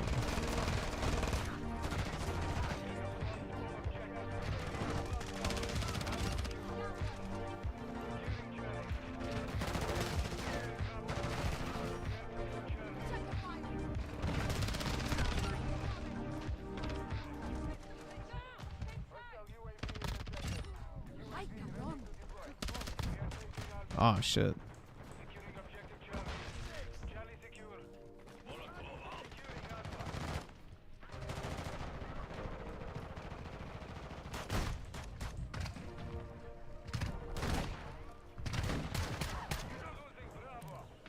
Well, yeah, the Norse gods are really weak compared to the Greek gods, though. That's the thing, is the Norse gods basically were just like...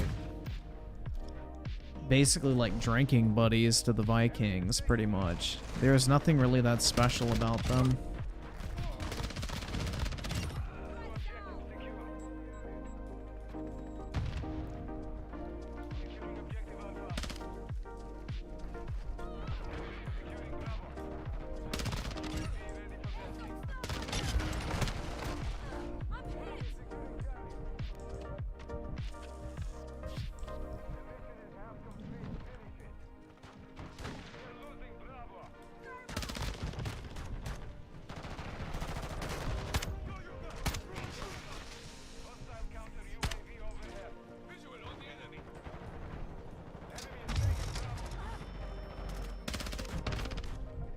Ass. Best pantheon?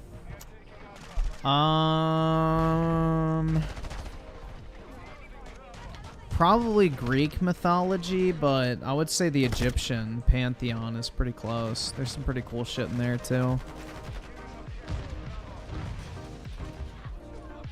The Egyptian gods are really under fucking explored, in my opinion. Because, like, a lot of the Greek gods are based on the Egyptian gods.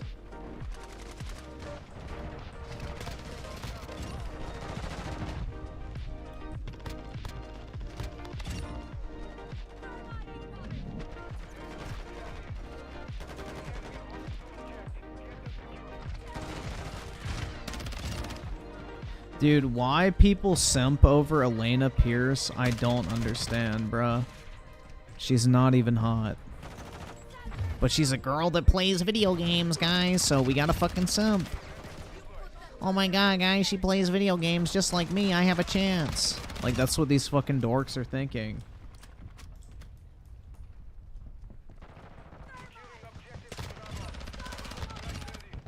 Yeah, I do not find her attractive at all, personally.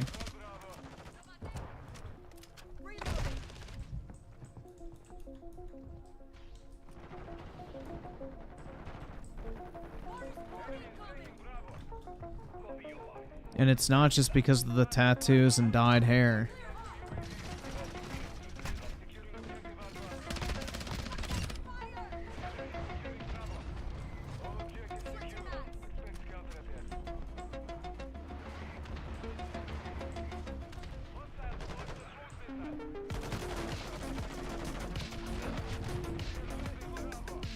She's a figurine collector too, guys, which is like peak fucking weeb shit.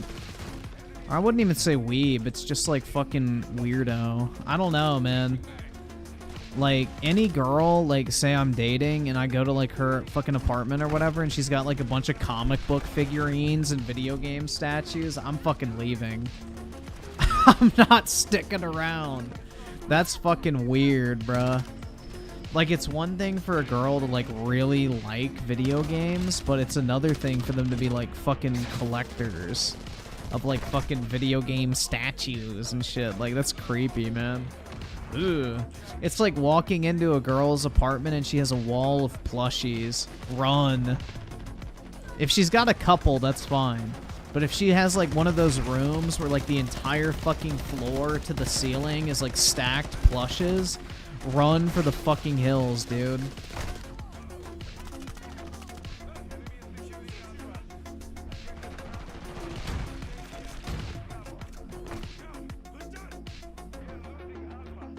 I missed that blue hair chick.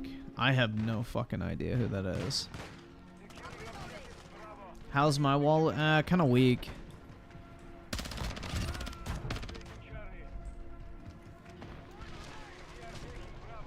But Griff, she can give you the Glock 9000. Wouldn't she be? No.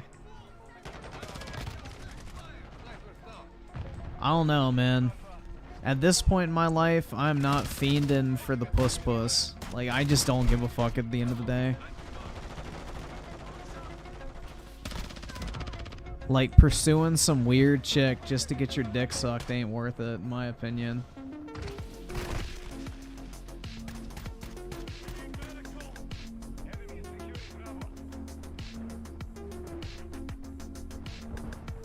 I'd rather just pass than have to, like, settle, I guess is what I'm trying to say.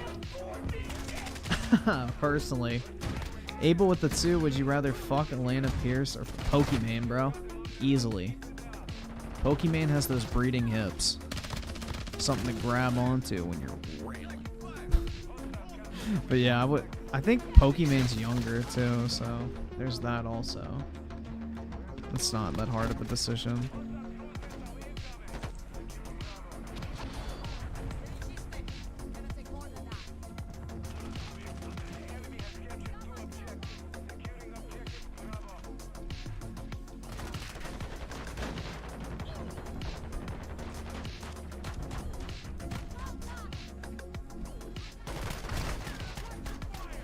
Griffin's gonna clone himself and raid. Yeah, I'll be like fucking Boba Fett. Or I guess my son will be like Boba Fett. Oh, I guess I would be Boba Fett. Because it would be me, but cloned.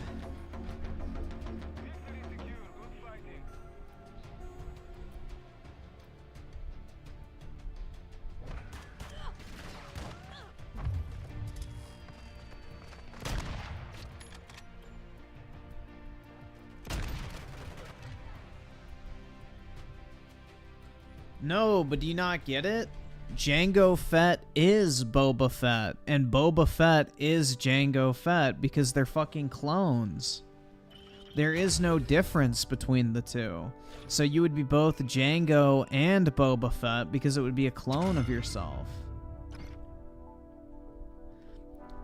Lana Pierce is nasty, at least Pokimane is a ruthless businesswoman. That's right, man. She just needs a man to tell her how to live her life, and then she'd get a lot better. For real.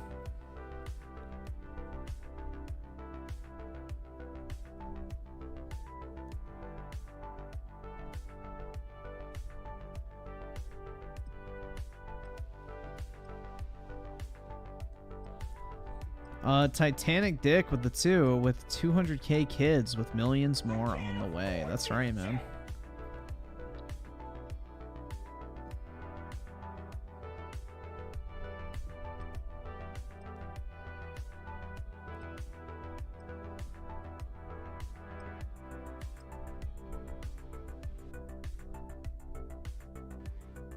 Dude, plus Pokimane seems like the type of chick that would slap you in the face during sex, bro. That shit's so hot. I could actually see that. She seems like the type of bitch that would be like into like weird shit. I'm telling you, like, bro, Pokimane is probably a fucking freak, dude. She's probably got a bunch of like pent-up frustration. You can tell, like, she just wants to fucking unload whenever she's on stream, but she has to keep up the uwu personality. She has to keep up, like, the fucking uwu, bubbly personality, but you can just tell she wants to cuss a motherfucker out constantly. It's so obvious.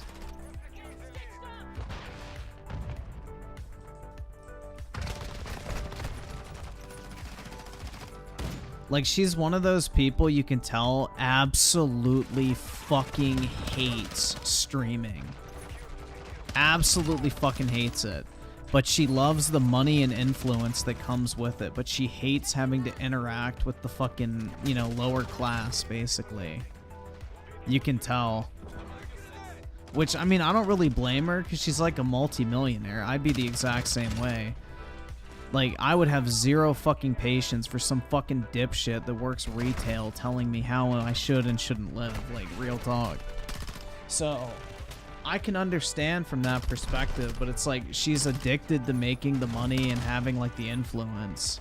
Like she enjoys being a public figure, but she's not at like the level of like a fucking actor or singer or something where they don't have to interact with the general population and people still like obsess over them. You know, she has to continue and show up every single day for her streams. And I think she resents that fact. I think she resents the fact that like she's famous, but not famous enough to just kind of fuck off and do her own thing. Because, like, dude, look at people like, you know, fucking, you know, the Taylor Swift, Selena Gomez's, the fucking, what's the bitch from that stupid show Wednesday? Jenna Ortega. Like, you know, people obsess over them and they're like super popular female celebrities, but how often does fucking Jenna Ortega or fucking Taylor Swift hop on a fucking Twitch stream and have to talk to chat for 7 hours a day in order to maintain their fame? You get what I mean?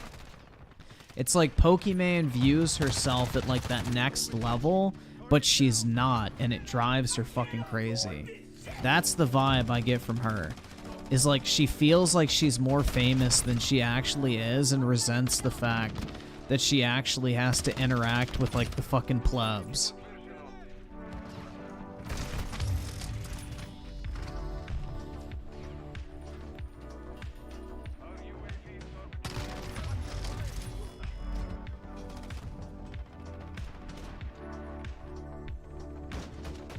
Selena Gomez is hot? I agree, man. She is hot. Unless you're one of the fucking retards in the chat when we pulled up a picture of her and go, oh my god, bro, she's fat. It's like, oh my god. Some people are hopeless, man.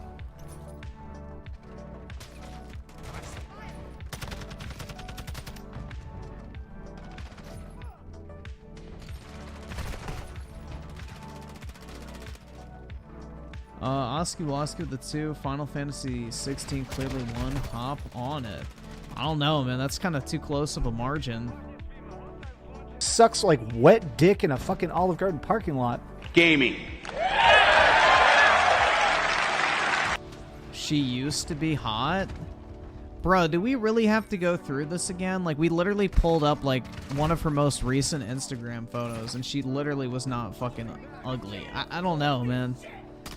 Y'all have a very weird standard of what ugly is.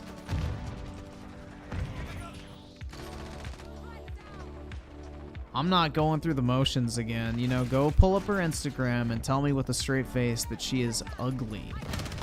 Because I highly fucking doubt that.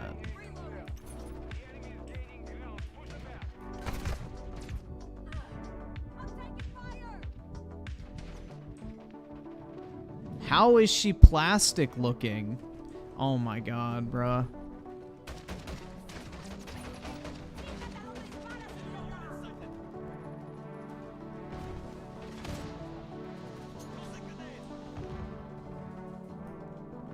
Griffin hates Pokimane because she's more fit. Dude, this is the thing is, I don't think I would actually hate Pokimane. If I got to speak to the real Pokimane, I probably would like Pokimane a lot. I can admire the, like, ruthless fucking, you know, grinding and shit like that. That's a personality trait I can 100% appreciate. What I don't like is Pokimane's fake, nice girl, ooh-woo, bubbly personality shit. Like, if Pokimane went more mask off and actually had a fucking genuine take for once, I would actually probably like her. But I hate the fucking fake-ass persona that she, you know, throws up on the internet, which unfortunately is the only way any of us will probably ever get to see her. So it's like, you can't really make a judgment off of anything but that.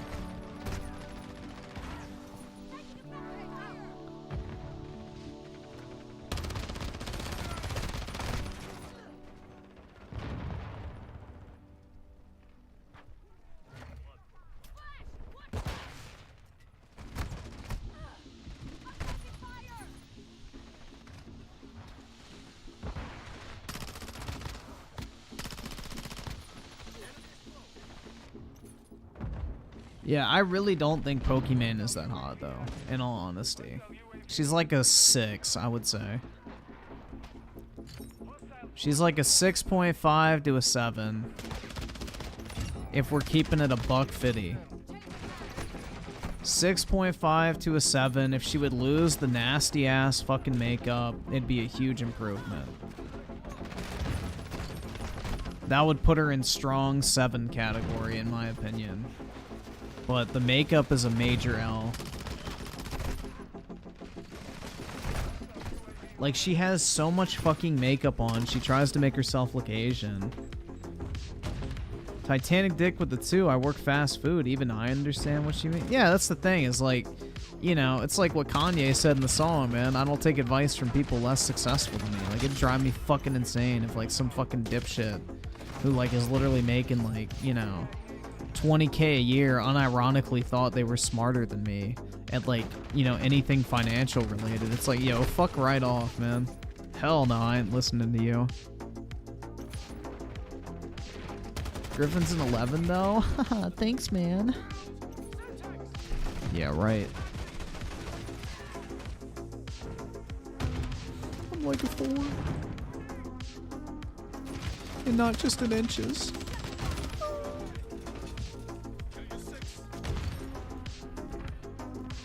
A body reveal? Ew. That's kind of gay, man.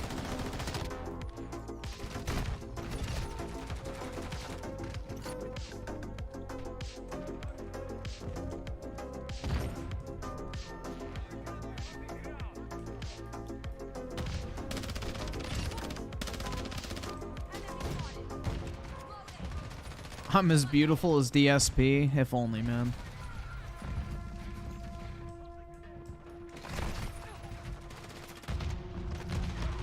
Titanic dick with the 2, I get my financial advice from you.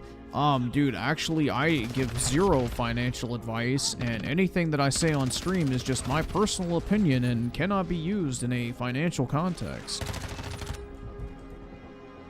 Come on now.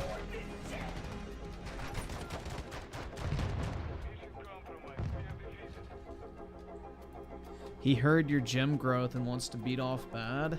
Yeah, unfortunately, I still have a hairy ass chest, bro. So, if I were to do a body pick, I would have to, you know, clean up a little bit.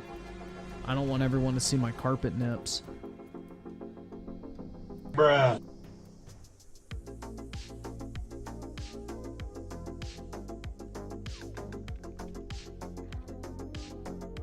Dude, I remember this one guy at fucking high school or whatever. Like, he had 0 chest hair except around his fucking nut. Or, not nuts, fuck. Around his nips. I hope he has hair around his nuts. That'd be kind of weird if he didn't. But, yeah, he had, like, literally big hair rings around his fucking nipples and nowhere fucking else. That was it. He had like a big fucking target on either, like on each nipple, basically, of fucking hair, and 0 chest hair whatsoever, and he never fucking shaved. He just literally had like fucking rings of hair around his nips. I do not shave. Dude, the only thing I shave is my nuts and my face. That's it. Nuts and face is it for me. I don't care about like leg hair, arm hair, body hair. Like, it's not that big a deal. I'm not like one of those fucking guys that works out and then shaves their fucking arms and then oils up so they can admire their fucking gains. Like, the amazing Lucas. Definitely not gay though. Vesnio with the 2. Am I the only one who hates big nose / Asmongold? The fuck? I have no fucking idea. I don't watch Asmongold, so no fucking clue.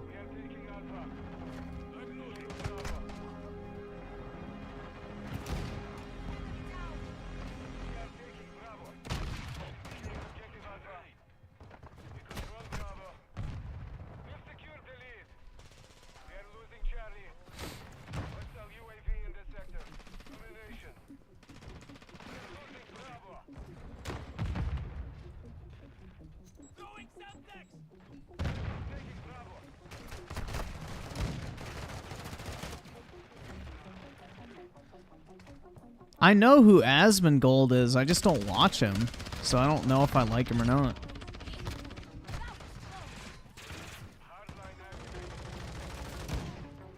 I just don't watch him, so I couldn't say if I like him or not. He's the guy that lives like a fucking brokey and eats like Walmart steaks every day, right? That's all I know about him. That in his room is like fucking disgusting. He's like the typical World of Warcraft player.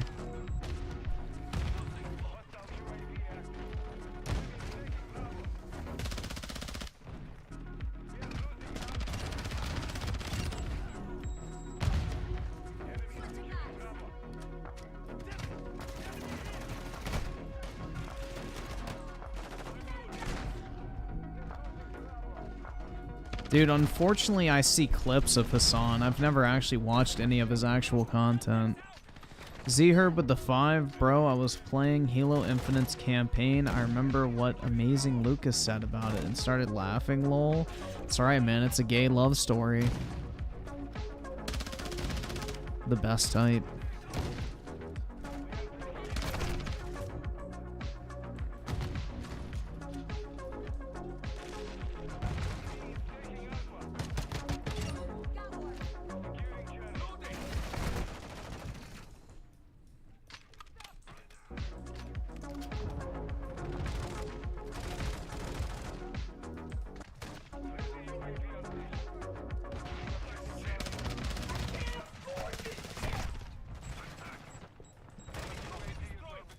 Dude, Hassan goes for like the fucking...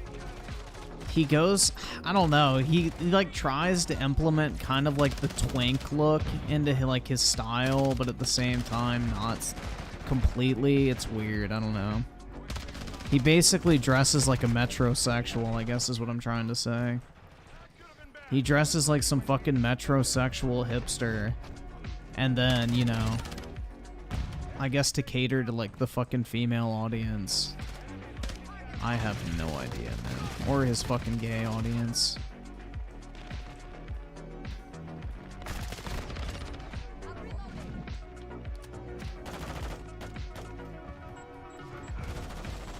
Like he paints his nails and wears like sus clothing and shit. I don't fucking know, man.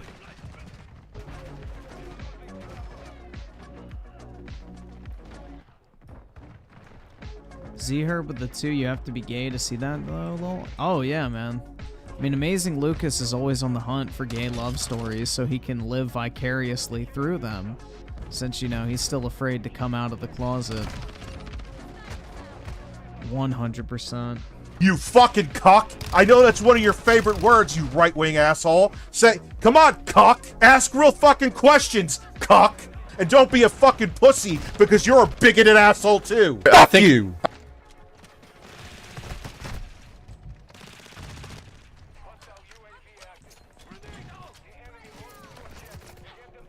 Well, if you were stuck in a jail cell with Hassan, why wouldn't you just hang him instead? You can keep living, man. Just kill Hassan instead.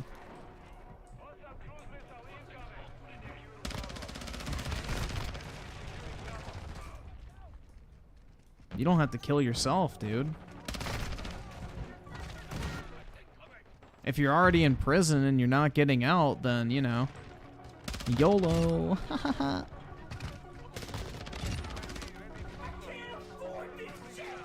Abel with the 5. Amazing Lucas uploaded a video 5 hours ago called Say Thank You to White People for Juneteenth.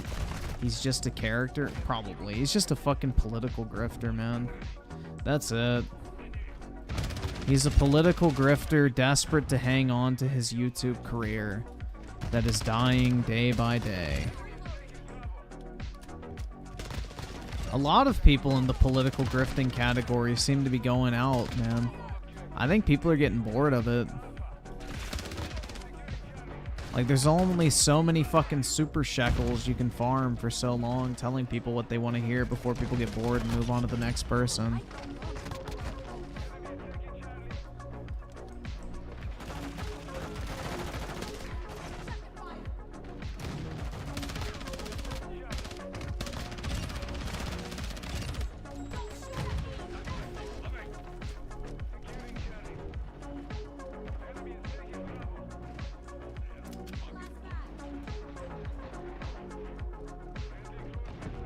Hunter Avalone moment. Yeah, it's just, I don't know, man. I've never understood going to YouTube to watch political commentary. The only person I want to hear take from politically is myself. That's it. I could literally not give a flying fuck what anyone else's political beliefs are. Because the only person that's going to convince me to change my mind is myself.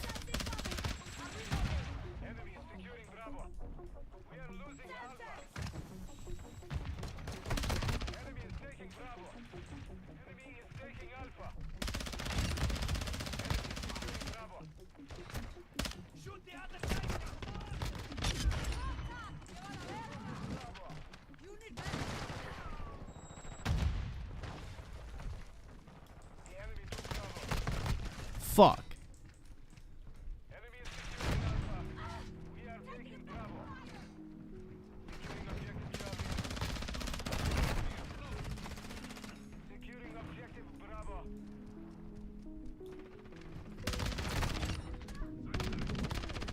Dude, the reason XQC doesn't get clowned for being special ed is because all of his viewers are as well.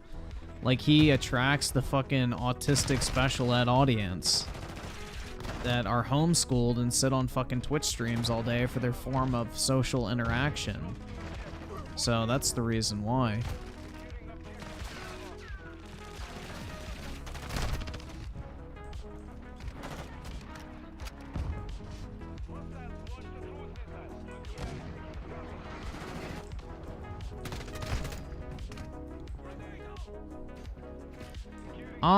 The quartering is pretty diversified, but I mean, I guess his channel will eventually fade out, yeah.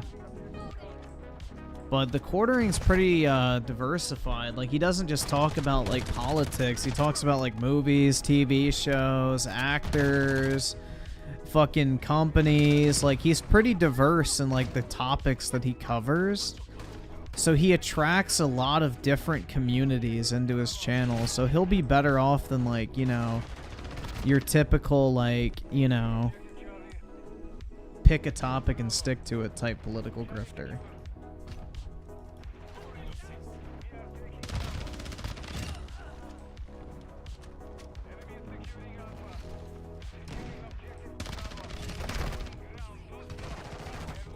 But yeah, everybody loses relevance eventually, man.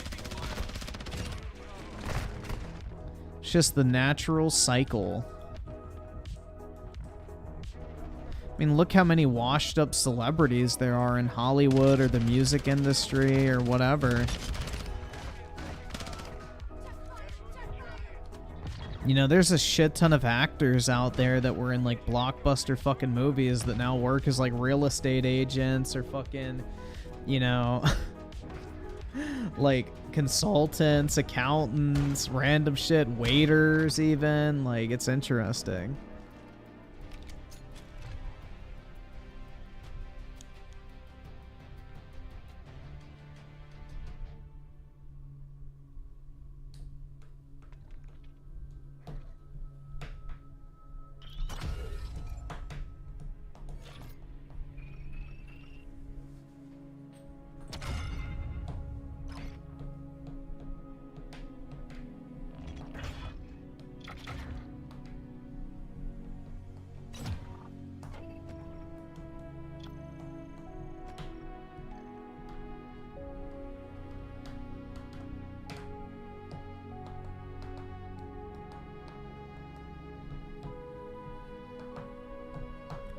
That's why, like, you know, I kind of, like, capitalized off the whole, like, woke shit early on, and then I pivoted away from it, because it's like, shit, man.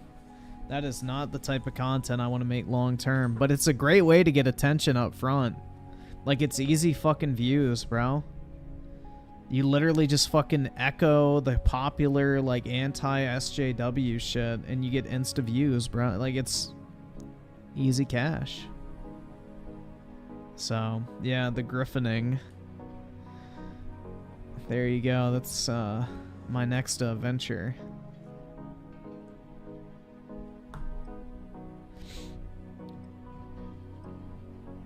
It is easy money. Like, if I was a smart fucking YouTuber, I would have done all that type of shit for like a couple years, made a few $100,000, and just pieced the fuck out. Maybe even $1 million. Been like, hey, we done.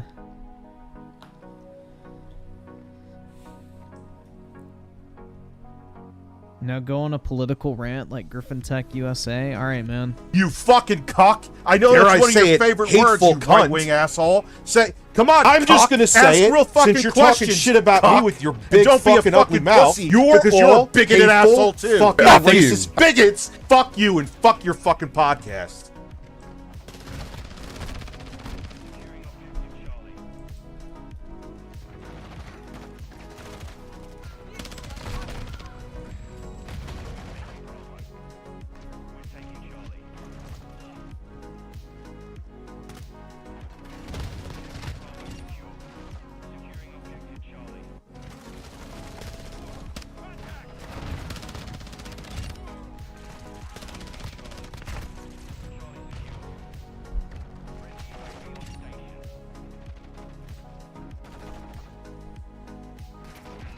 Silence is violence. Amen, dude.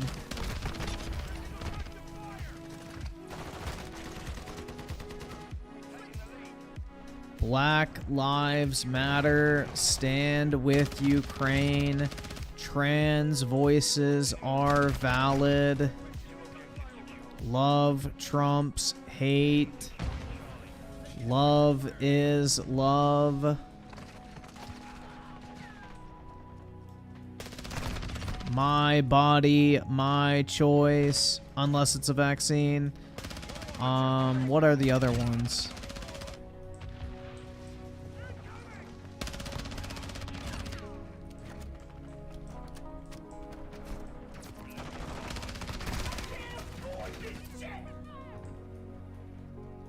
Abel with the 5. Rich should stick to video game talk. I like his takes when it comes to video games. Good fucking luck, man. He's already too far down the political rabbit hole, unfortunately. I mean, his YouTube channel may not go down that fucking, you know, hole, but his streams are never going back to normal. The cat's out of the fucking bag at this point, man.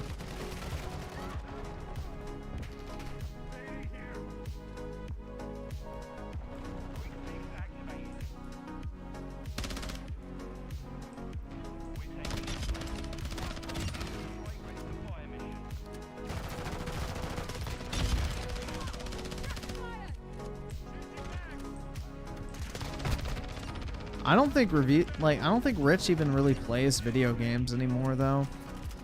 Well, neither do I. Well, technically I do. I play Call of Duty almost every night, but, you know, that's not like playing all the new release shit and, you know, being in tune with the kids in terms of what they're playing these days, right? But yeah, I don't know, dude. My passion for gaming is basically non-existent. Although, that's because I have, like, real shit going on now, so that's the thing. It's like, I don't even know if, like, I ever really had a passion for gaming, so to say. It's more so I had a passion for filling my time with something versus just sitting around doing nothing. If that makes sense.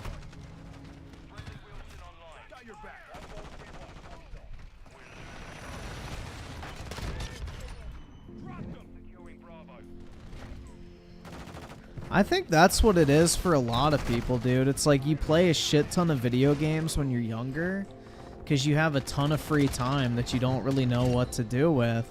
But then when you get, like, older and you have more shit going on in your life, you don't have, like, that same desire to play video games because you're already getting, like, fulfillment and, like, purpose from other shit.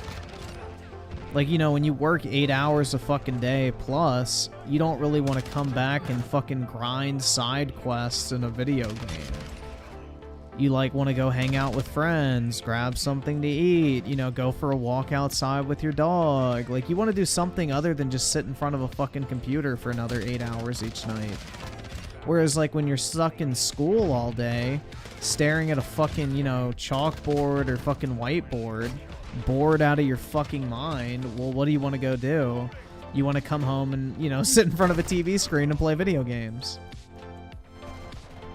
So I feel like that's kind of like what it is. It's like You get like stimulation and excitement from like shit that's actually happening in your day. Bang your wife? Well, I can't relate to that. But yeah, probably. I mean, shit. If I had a busty ass wife waiting for me at home when I got home from work every day, yeah, the last thing I'd want to do is play with my video games. Like shit. For real.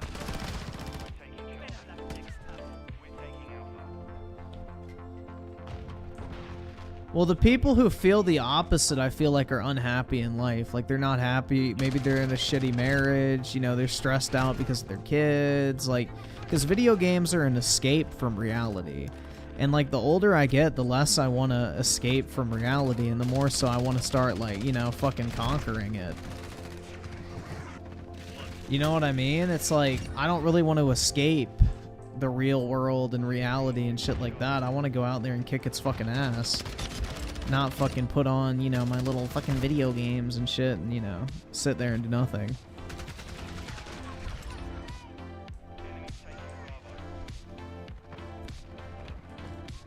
Like, I don't know, dude. Like, going and exercising for 3 hours a day is way more fulfilling than fucking playing video games for 3 hours a day. Because you actually feel like you're getting something done. It, like, clears your mind. You know, your body feels good. You know, and you can, like, tell it's, like, actually productive.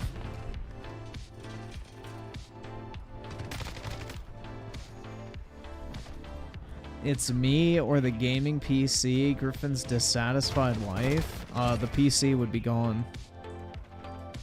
I would never prioritize video games over my fucking wife, dude. That's such an L. Shut the fuck up, honey. I'm trying to play Minecraft. Like, oh my god.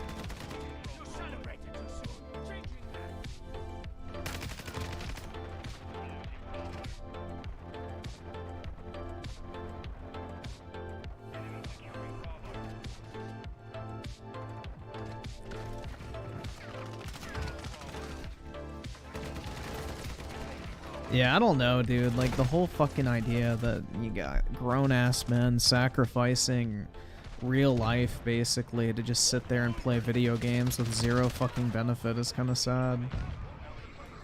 Yeah, basically DSP. Like, DSP could literally go work for, like, $25 an hour, like, at Walmart or something, as, like, a night manager, and probably make more money than he's making right now streaming.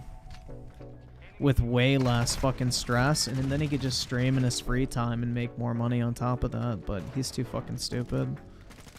He's too stubborn, man. He just wants to sit on his ass all day and do nothing.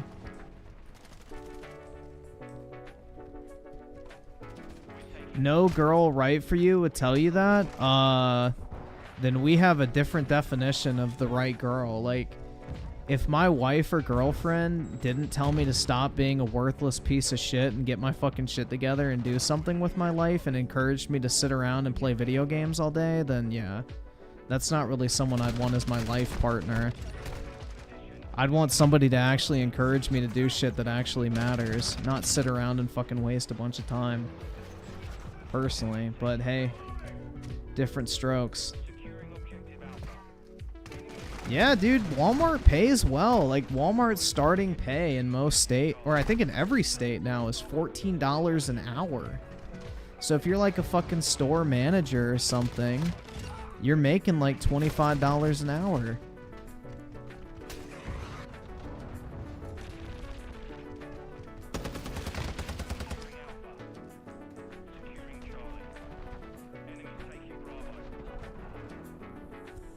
Bro, women want to actively sabotage you, Griffin. They literally do it with their friends. Again, I'm gonna say this. Y'all are with the wrong type of woman, then. I don't know.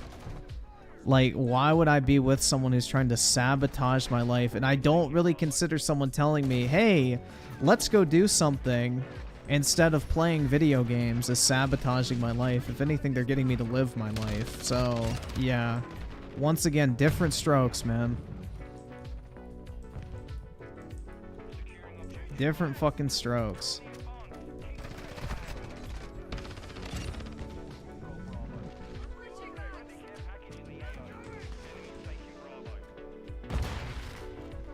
I don't really consider your wife wanting you to do something other than playing video games as sabotage, personally. But hey, to each their own.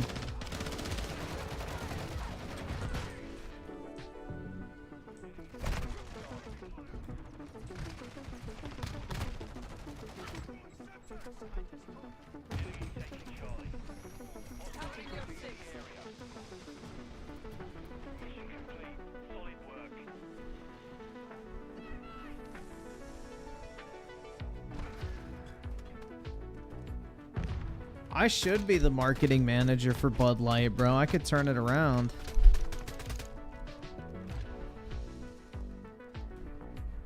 I could save their sinking ship.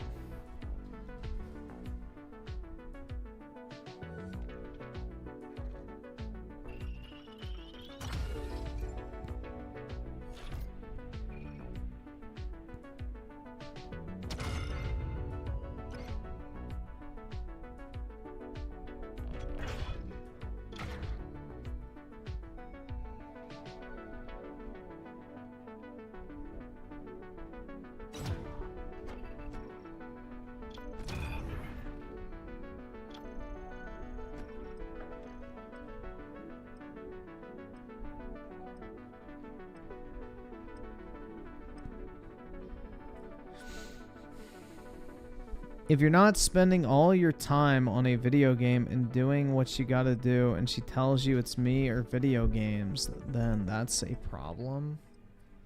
Eh, not really, because I would value my wife more than fucking video games, man. If it came down to it, man, I'd get rid of the fucking video games if it meant having a happy marriage with someone I liked being with. Like, I don't know, I don't need fucking video games, my guy. It's not that big a deal. Shit. If you otherwise had like a perfect marriage or relationship and the one fucking issue was the fact that you played video games, and stopping playing video games basically made it so that, you know, your wife is happy all the fucking time, yeah, the games would be gone, bro. I wouldn't give a shit. Who cares? Video games are of zero fucking consequence, whether you play them or not.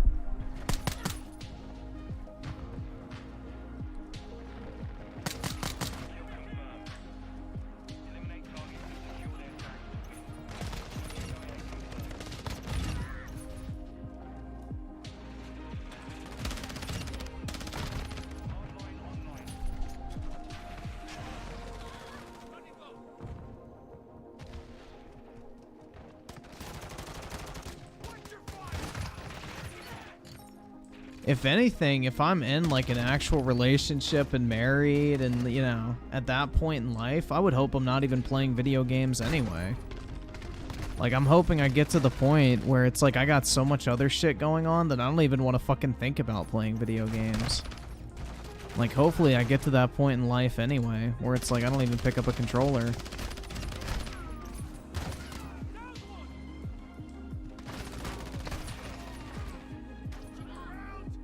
I would rather actually be doing shit.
Yeah, hopefully, like, I'll be busy with work, my side businesses, you know, just, like, anything, man. Like, my ideal day would be I work, like, 16 hours a day, honestly. Like, that is almost an ideal day. Maybe not 16 hours, but like 10 to 12 hours a day. I go out to lunch, go out to dinner, and then on the weekends I like hang out with my family and shit like that. That to me would be like a perfect week. Basically work all day, go out to lunch, dinner, and then like spend the weekends as like family time. That to me is like an ideal schedule personally.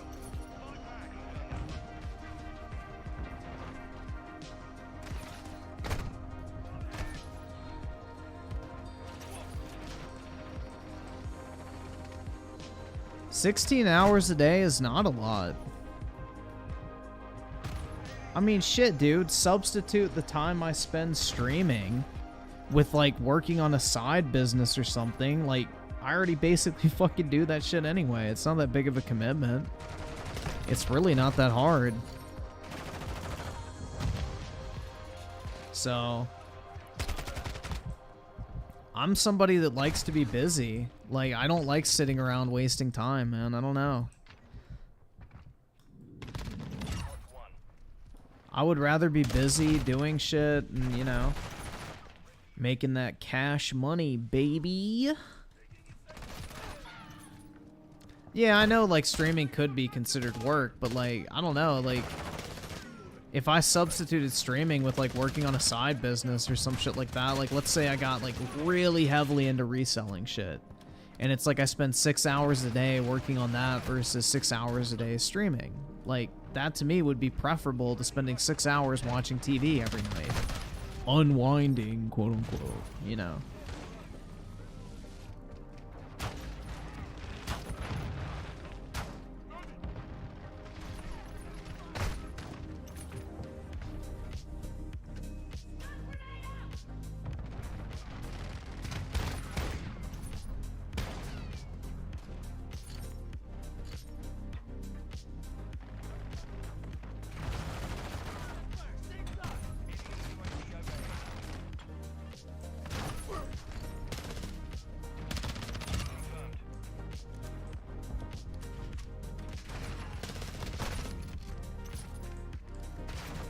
If you work 16 hours a day, well, you'll never own a business, man. That's the thing, is like, if y'all ever want to run your own business or have your own thing, like, you're going to be working 16 hours a day. So, I mean, that's fine to say. Like, I mean, if you just want a normal job for the rest of your life, you know, it's there for you. But if you ever want to, like, work your way up, even if you have, like, a normal job, like consulting, for example, if I get up to, like, manager level, I'll be working, like, 12 to 14 hours a day. Minimum. And I'll even be working weekends in some cases. So, yeah, like, that's just... If you want to make real money, you gotta work more than 8 hours a day. You will never become wealthy working 8 hours a day. If your mindset to be productive is only from 9 to 5, you will never be successful outside of having a regular job.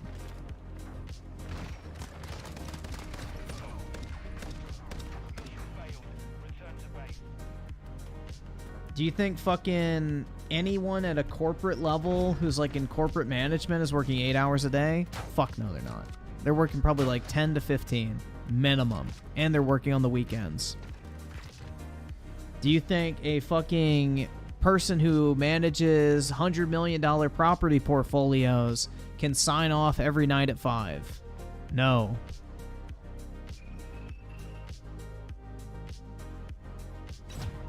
Do you think an investment banker that's in charge of multi-billion-dollar mergers and acquisitions between major corporations can say, well, it's 5 o'clock, time for me to sign off?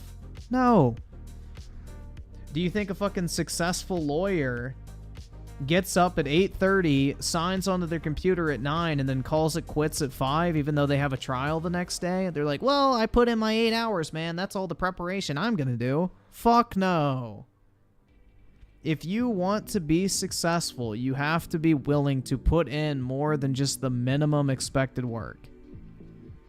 If you want to work for the rest of your life as like some random fucking desk jockey that doesn't have any responsibilities outside of putting together a couple fucking spreadsheets and PowerPoints every week, you know, that's fine. But you're never going to be in the same league as like a CEO, an investment banker, a lawyer, a doctor, a fucking property manager.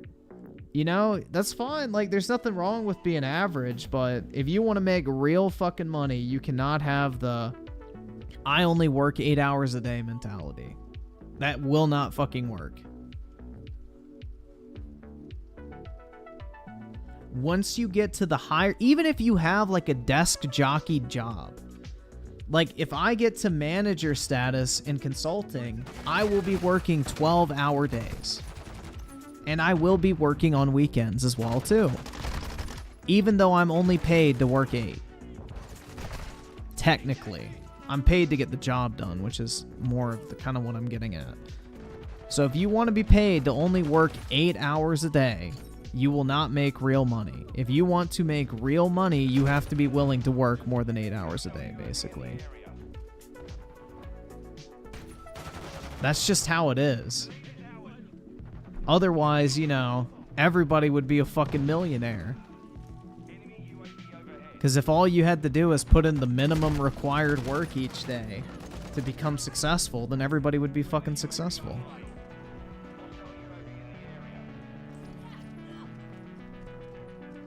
I mean, dude, even actors work more than 8 hours a day. Like, they'll spend 15 hours a day filming sometimes. So it's like, this concept of like clocking in and out after 8 hours and you're done is somehow going to make you wildly successful is just idiotic in my opinion.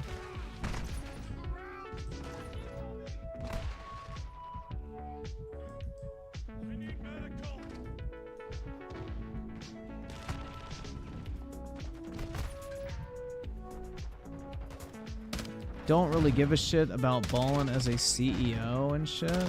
I'm good being... No, that's fine, man. Not everybody can be a CEO. As long as you're okay with the fact that you will not, like, achieve that level, then that's fine. Like, it's not for everybody. But for me, if I'm not working, like, 12 hours a day, I feel like I'm slacking.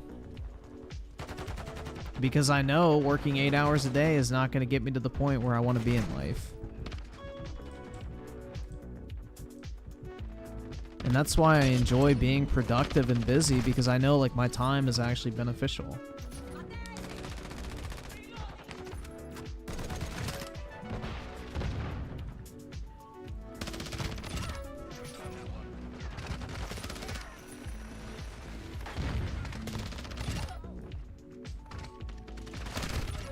Like when I'm sitting there for 4 fucking hours, you know, listing eBay or cards on eBay, I'm not thinking like, fuck, dude, I already put in my 8 hours at my 9 to 5. I shouldn't be doing this. I should wait until tomorrow.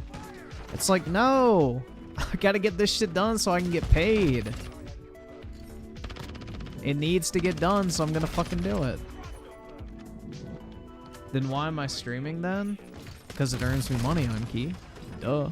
I think you gave me some earlier. Get fucking wrecked.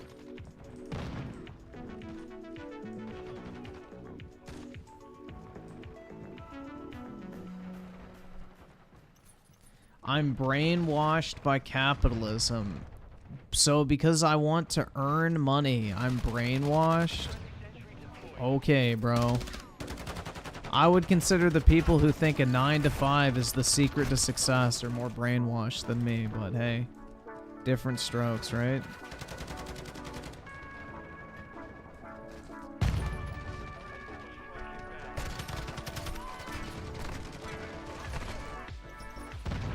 You said 16 hours of work a day wasn't a lot. It's not. If you want to get to the level of success that I want to be at, 16 hours a day is a normal fucking work day.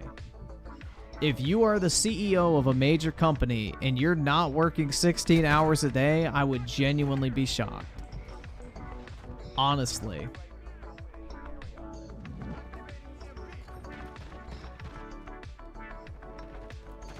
I want to be at the upper echelon of success, guys. I do not want to be like a peon working at his fucking cubicle.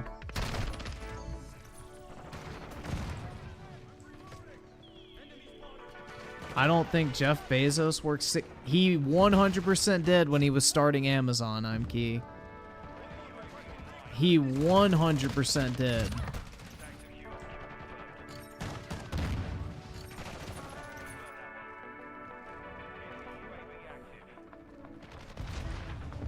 And that's probably a bare fucking minimum, bro. He probably lived in the fucking warehouse.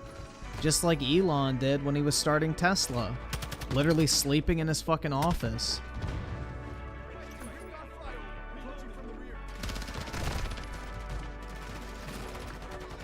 It's like even the Zuck was working that much.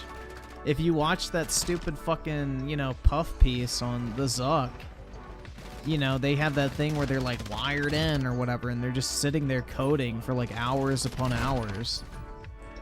And they would take breaks with like sleeping.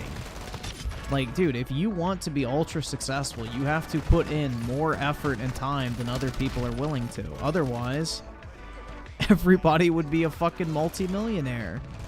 You have to be willing to put in more effort than everyone else, pretty much. And you have to be smarter than most people.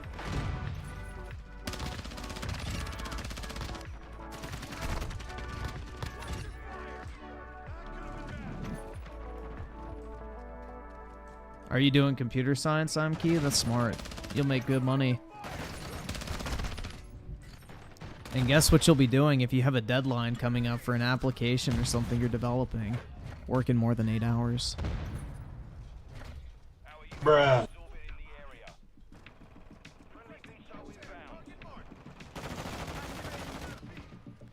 I wish I had something I was as passionate as the billionaires were. Just constant. Well, dude, this is the thing you got to look at, is most billionaires became successful in like their fucking 40s. So I wouldn't worry about like, oh, I'm not at the same place right now. What you need to do is go work out every single day for at least an hour. Doesn't matter if you do weights, cardio, whatever. Go hit the gym for an hour every single day. Doesn't matter if you feel like going, if you don't want to go, if you're sick, whatever, go to the gym for an hour. That will immediately make you feel like a completely different fucking person after a couple weeks. Change your fucking diet up. Eat more whole foods, meats, fruits, and vegetables. Cut out all the processed shit and sugar. That will make you feel better. And write down fucking goals that you actively want to reach. And sit down and think, what do I need to do to achieve those? It could be something as simple as, I want to buy a new car. Well, what car do you want to buy? It's $50,000, let's say. Well, how long would it take you to accumulate $50,000? And then you put that into the perspective of like, okay, every day that I do X, I'm working towards this goal. And that will change your mindset fucking completely on shit. And that'll put you in the mindset of like learning to basically achieve shit that you want to. And that's why it's important to like write this shit down and like actually put a plan into place. Because then when you get to that point in your life where you have the opportunity for like one of those situations like an Amazon or a Microsoft or a fucking Apple to pop up, you know how to like approach, okay, well, I want to get this accomplished. What do I need to do to get to that point? And it just like builds that framework in your mind. So that's the thing, is when the opportunity in life later presents itself, you're in a mental place and a physical place too to be able to better tackle that. So when the opportunity arrives, you don't fucking fumble that shit. So pick something that you want. Anything. It could be a fucking computer even. It could be, I don't fucking know, a vacation, a car. You could save up for a down payment on an apartment or house. Like anything. Pick something that's achievable, realistic, and you can hit. Write it the fuck down, and every single day leading up to that goal, I mean, start like a little fucking diary or some shit. Not to sound gay. Start a journal. There you go. And just write down each day, like, everything productive that you did to work towards that type of shit. Like, if you went to the gym, write down the shit you did when you're at the gym. If you, you know, saved money by not spending it on something and put it towards the thing you're working towards, write that shit down. That's going to put everything you do into perspective and give you an idea of like, hey, I'm actually working towards something here. And it's going to really change your mindset. So that would be the best advice I could give everybody. And that'll put you kind of in the mentality of like, hey, you know, my actions and choices do have real consequences, whether they be good or bad.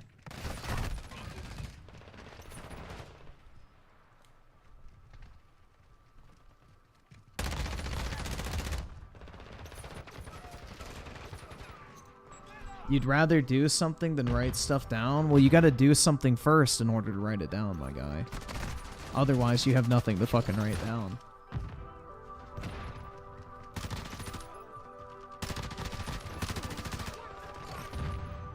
Exactly, dude. Like, once you start with, like, particular goals, like, something small, once you actually have to work towards something, and then you, like, actually achieve it, you're going to be filled with an awesome sense of satisfaction. But it's also going to change your mindset on what you can and can't do. And that's going to change, like, your outlook on life completely. And if you pair that with, like, eating right, working out, getting healthy, it's going to be, like, a very fucking powerful tool for you. 100%.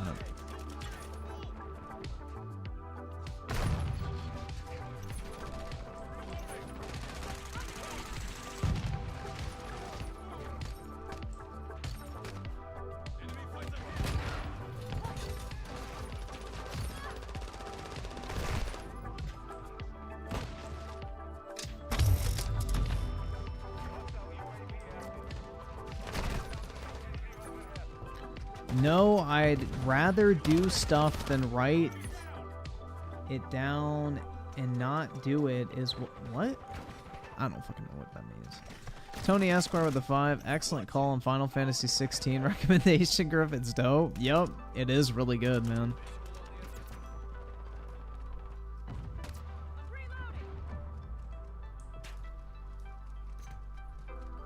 Let me close this stream, man. Laugh my ass off. I'm gonna get some shit done. Much love, dude. Good luck to you, sir. Hope it goes well for you.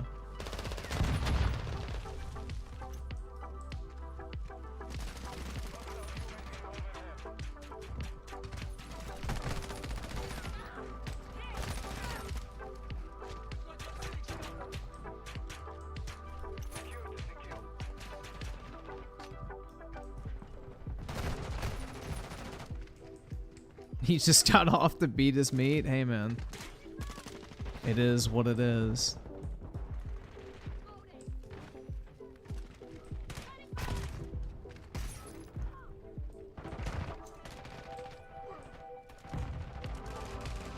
Think of what Jordan Peterson said, clean your room. If that is the only goal you can accomplish at the time, you have to start. Yeah, I guess, yeah. What I like more, though, is something you actively have to keep track of. Because that's going to keep you responsible and accountable. You know, something that you can knock out in a day, I don't really think is great. Because it's like, oh, well, you know, I want to skip lunch and eat a fucking salad for dinner. Well, it's like, okay, you do it once and then you're done. You don't have to hold yourself to that. Like, you just do it once and you're done. You can knock it out in the day. Nobody fucking would care about that. But if it's like, okay, I want to buy, like, this thing because it'll, like, help me. Like a car, for example. Well, most people can't just go out and buy a fucking car on a moment's notice. They have to, like, save up money for it over time. And that's why, like, the act of, like, going through, like, several months, even up to a year, let's say, of like every day you're making the active choice to put money away towards something you're working towards, or forgoing expenses in order to put money towards something you're working towards. That's something that's going to change your mindset over time. So that's why I like that better than just like, oh, we'll do something. Like, I think it needs to be something that you can draw out. Because it has to be something that's going to change your mentality. And that's only going to happen through, like, you know, continuous repetitions of the behavior. You basically have to establish new habits and change your mindset.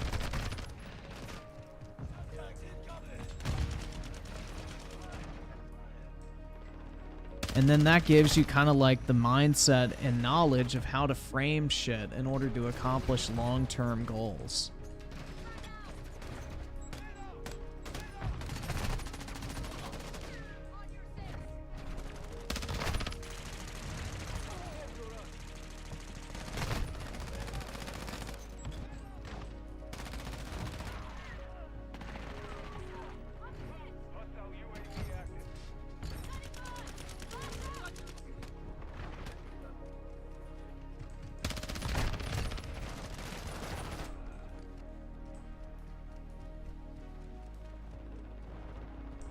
No, that's Vault Dweller. That's not even true, man.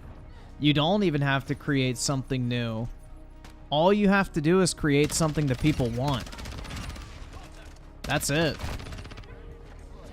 Apple didn't create a fucking cell phone. They created the iPhone, which was a better version of the cell phone, but it wasn't anything new. Smartphones were a thing before the iPhone ever existed. It's just they knew how to market it. You got to make people want whatever you're selling. That's the thing. Is if you can make people want something more than other options out there, then you will be successful. It doesn't have to be anything new, original, or anything. You just have to make it desirable. Like fucking Louis Vuitton, bro. Like the guy who owns Louis Vuitton is the richest man in the world right now. Louis Vuitton does nothing original. They literally just make a bunch of expensive shit that people want to buy because it's expensive. There's nothing unique, original, or special about a fucking Louis Vuitton purse. But every woman on planet Earth wants one because it's seen as desirable. So...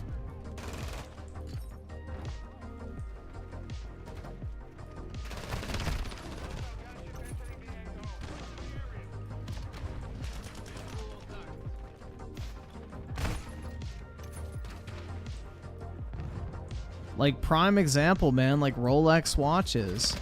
You know, Rolex watches are not even great for the price. Like, there's a ton of watches that are better than Rolexes in the same price point. But, because Rolex has the name recognition and the great fucking marketing that they do, you know, they overshadow every single other watch brand. And have this massive fucking resale value because people view them as desirable. LV greater than Gucci? Sorry. Go to the actual stores and feel the quality. I think you'll disagree. But from a design standpoint, well, that's subjective. But if you actually feel... because I went to both. Like, literally in Tyson's Corner, like the mall I go to. In Bloomingdale's, there's a Gucci store and a Louis Vuitton store, like 10 feet away from each other. Towards the front of, like, the mall entrance. And when I was going to buy my duffel bag, I went into both stores. The Louis Vuitton duffel bag was really fucking cheap feeling. And it was more expensive. The Gucci one was way higher quality. So...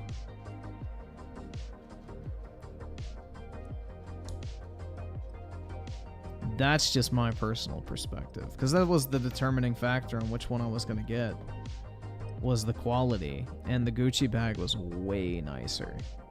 Like, the canvas material was a lot thicker, it had a nicer texture, the leather, like, finishes weren't as cheap and thin, they felt a lot more durable, the hardware was nicer, the, like, actual, like, you know, handles and straps were a lot fucking nicer on it, like, thicker quality, more material being used, so...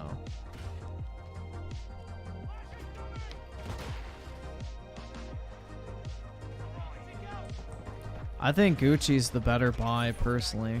Their stuff's higher quality, at least from my experience.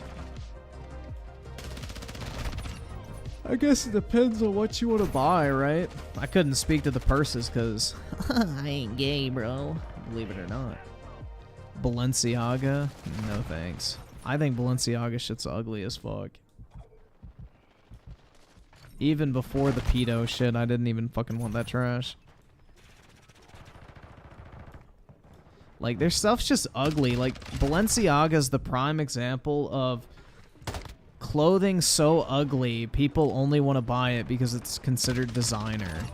Like, Balenciaga's fucking fashion style is making shit purposely ugly. And then they, like, market that as high fashion. That's, like, their whole fucking gimmick. It's dumb.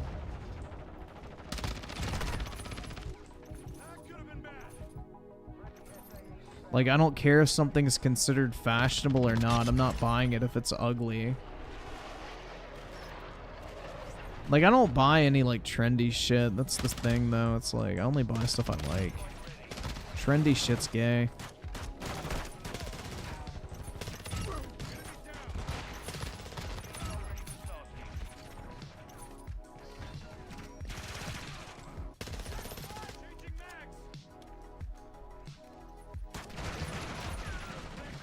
I buy Yeezy? Well, Yeezys aren't as trendy as Jordans, bro. But I haven't bought Yeezys in a while. Or at all, really. The only shoes I've bought recently is another pair of Gucci shoes, but that's about it. I need to get new running shoes. Mine are like wearing the fuck down.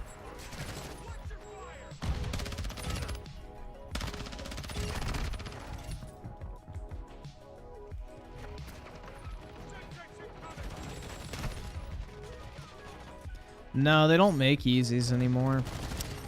They just have like a bunch of old stock on hand that they've been trying to get rid of.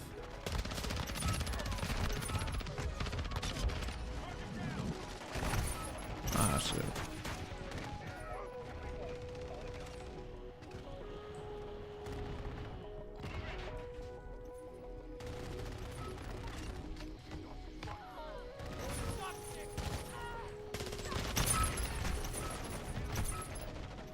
But yeah, Jordans are considered way more trendy than fucking Yeezys are.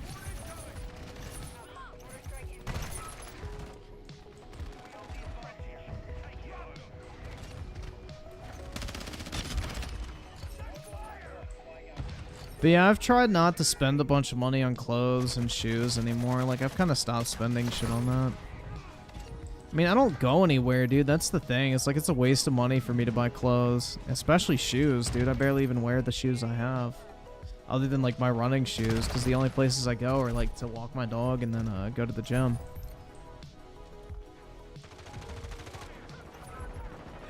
Don't most ultra-rich people not buy designer clothes? No. Otherwise, that market wouldn't exist. They may not buy, like, fucking, you know, Gucci shirts or anything like that, but they go to, like, fucking actual, like, you know, real clothing designers and have, like, custom clothing made. Like, Mark Zuckerberg's t-shirts are, like, $6,000 a piece, even though they're just basic gray t-shirts. They're, like, custom tailored to him. So you go and get, like, custom clothing and shit made for you, or you go to, like, the real, like, designer clothing places, not, like, the fucking branded ones. You go and have shit, like, made custom for you from an actual, like, designer. Not, like, a big brand.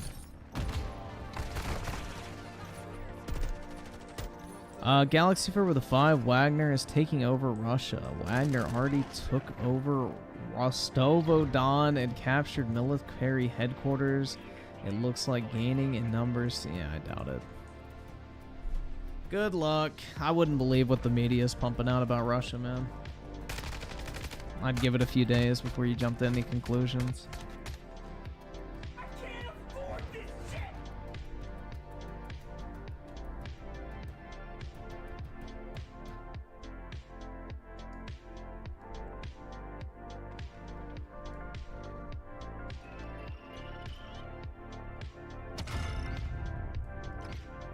I would not wear the same clothes if I was rich. I would go and have, like, shit custom made for me in the exact style I like with a perfect fit.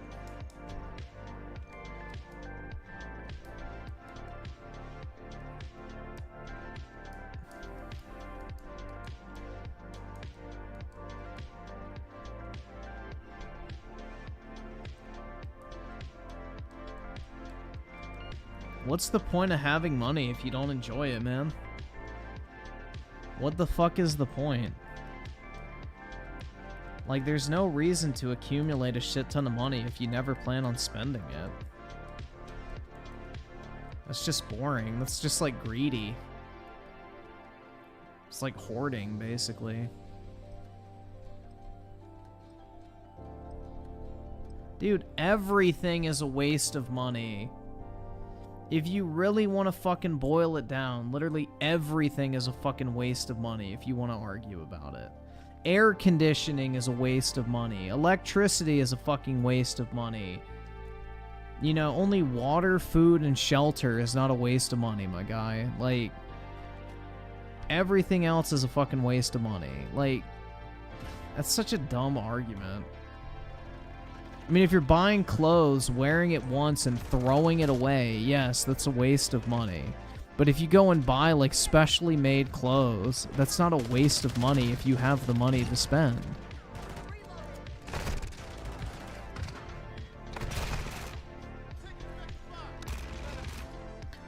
There's no shame in spending your money on nice things if you can afford them. If you can't afford them and you're blowing your fucking paycheck on shit you can barely afford, that's different. That is a waste of money. But if you're making $10 million a year and you spend $6,000 on a custom suit, that ain't shit. Who cares? You're gonna have that suit for decades, probably until you die. That's not a waste of money.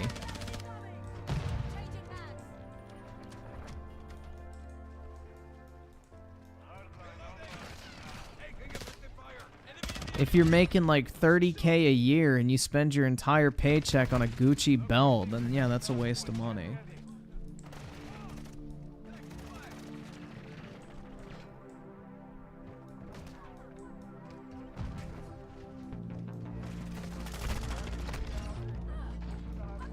Oh, I'll tell you who throws away clothes. Like rappers and shit.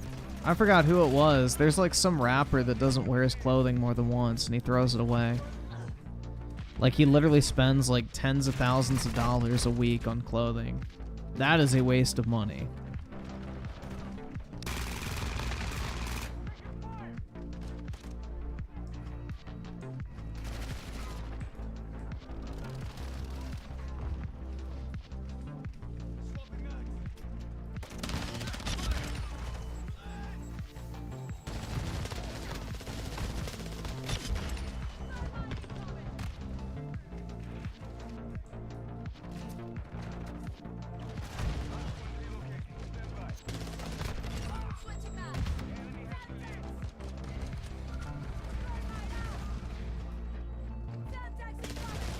A lot of rich women buy clothes and don't even wear them, and then proceed to get rid of them. A lot of women are just addicted to spending money and shopping. Like, shopping addiction is a very real thing. Like, my grandma is like that. She'll buy like 4 pairs of like the same fucking pants if they're on sale and won't even wear one of them. They'll just sit in her fucking closet. So, that's also a thing.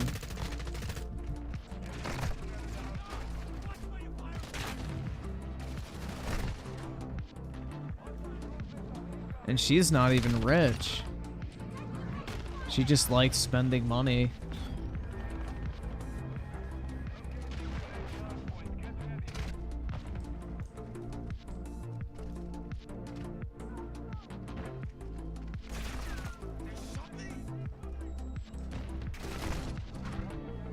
Hey, Britt, I don't spend money on games anymore. I'm too poor. I'm living like a broke boy these days. I don't spend money on anything other than electric bills and internet bills and my taxes.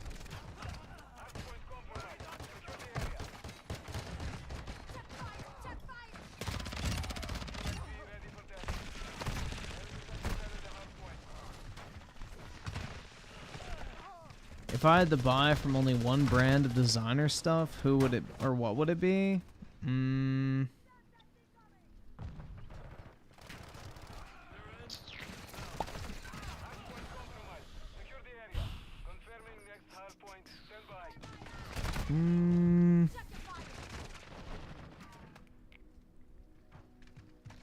It's a good question.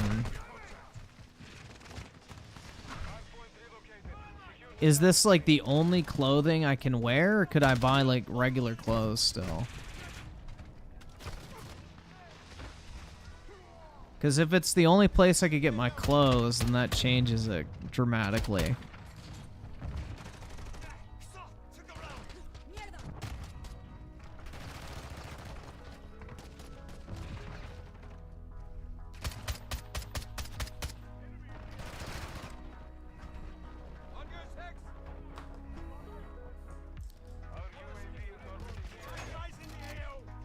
So if it's everything, like I'm only allowed to shop there for any like clothing, accessories, and that type of shit, I would probably go Ralph Lauren.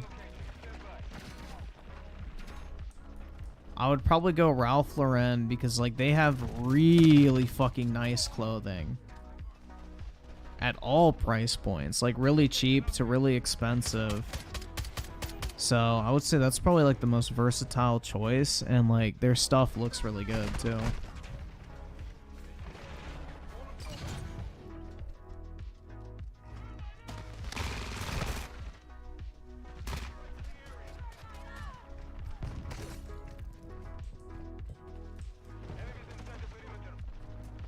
Dude, they have a backpack I want to buy, but it's like, do I buy that or? Let me hold on. I'm gonna pull it up. Let me know what you guys think. Is this a cop for 300 bucks?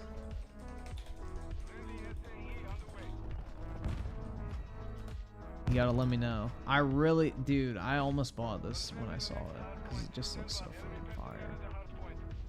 So they have this in black and brown. I'm colorblind as fuck, so I don't know what color this is. I can't tell. So, yeah, it comes in black and brown. But this is the backpack. Hold on, let me get another picture open, too. I really fucking like this backpack, man. I almost bought it when I saw it. Look at this shit. This shit looks really nice, bro.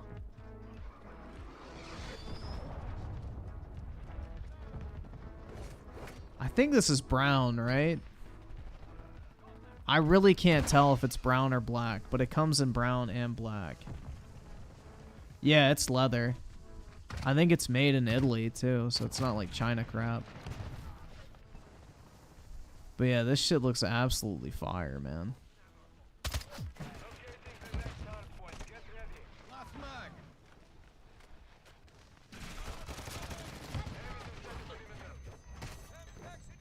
That's brown? Okay, thanks. Yeah, I think it looks clean, bro. Like, I think it looks nice.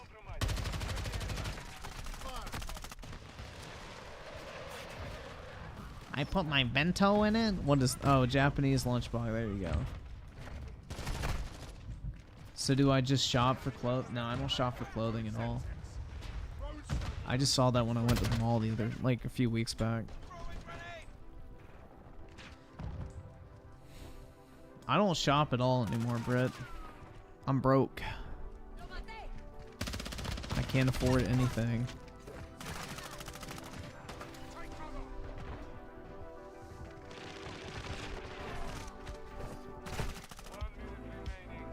Oh no, I still wear my man purse, bro.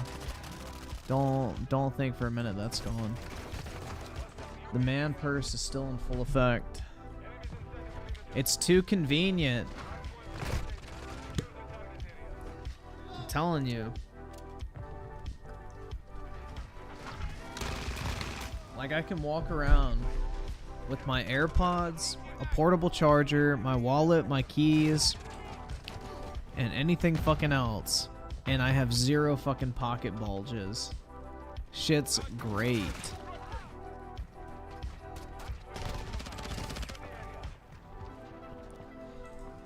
And the thing is, too, dude, is once I get fucking jacked, nobody's gonna say shit about my man purse. Because they'll be intimidated by my throbbing muscles, bro. No, my man purse is small, bro. It's like a little... It's like the size of a Nintendo Switch, pretty much. Just a little wider. Like, I can barely fit a Nintendo Switch in it. If that gives you a size idea.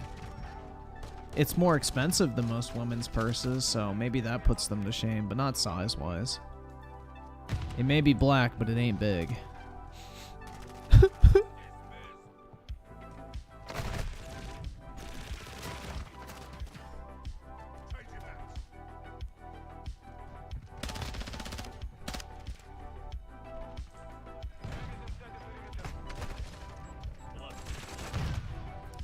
Yeah, nobody will say shit, bro.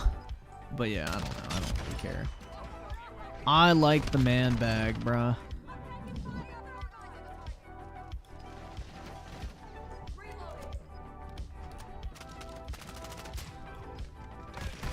Oh, yeah. Well, since I'm traveling too soon. So in September, I have to travel. So I'll be MIA for a couple days. I have to go to a cousin's wedding. So...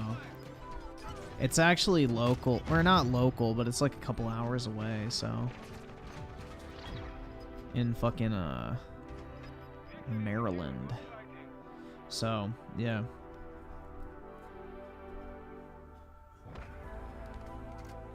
This September, I'll have to take a break. Bruh. Which sucks. Am I the best man? No, I barely talked to this cousin in my life. Gonna be dripped out? That's right, man.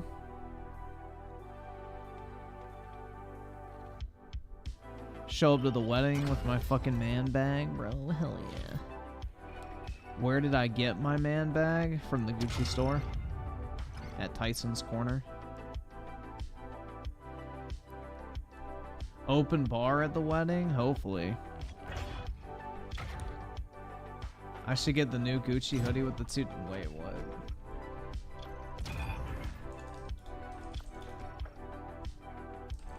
What type of dog? Gucci designer hoodies and sweatshirts. That's not fucking hoodies. Stupid fucking websites. Bro, that's clean. The red duffel bag. Hold on. Let me see what this hoodie looks like. Ready to wear.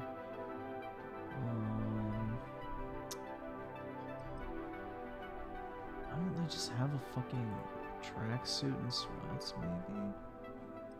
Alright, fuck it. I'm just gonna search up hoodie. Why don't they just have a category for hoodies, man? With the dogs on it? Oh, I'm looking. I don't see the dogs. Ew, they have a Gremlins hoodie? That's gross. I like this one. Oh, wait. Oh, I see it now. They don't look like my dogs, so probably not. If there was like a golden retriever, maybe. That'd be kind of cool, but it's like, what? I don't know what it's... Fuck, I know what those are called, but I can't think of the word. Yeah, I don't know. Those are bitch dogs. Women's dogs, bro. But yeah, I think it's the weekend of the 15th of September I won't be here. I'd have to check. Not that it really matters. I mean, obviously, y'all will figure out when I'm not here because there won't be a stream, but yeah. I'll be gone for like 2 or 3 days. That's my guess. Hopefully not longer.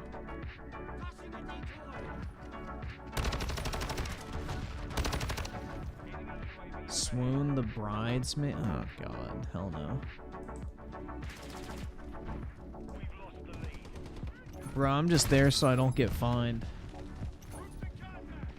More like the week of the 11th. Hell yeah, man. I wish it was on 9/11. That shit would be based. Dude, if I had my wedding on 9/11, I would have 2 fucking really tall, like, wedding cakes, and I would have them both crash into each other. Instead of, like, I say cut the cake, you'd have to, like, take it out from the bottom so it collapses. There you go.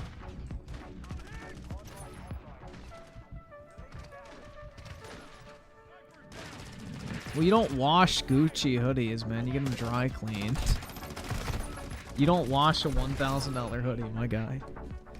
You get it dry cleaned.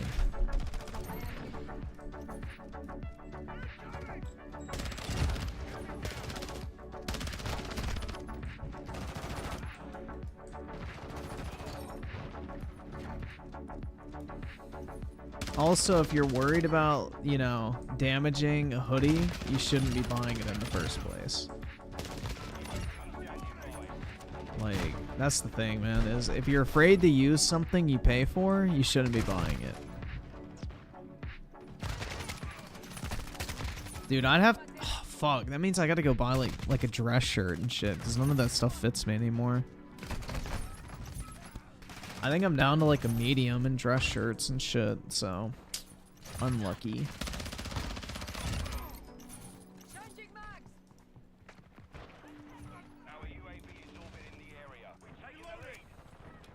9/11 was bad. I know, dude.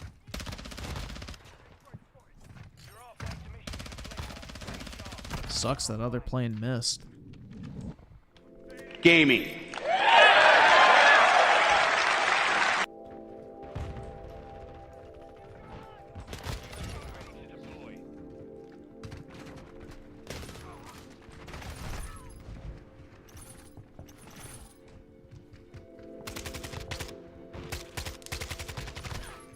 Buy a $1,000 hoodie and never wear it? That's like people who buy $1,000 shoes and are afraid to put them on. It's like, why?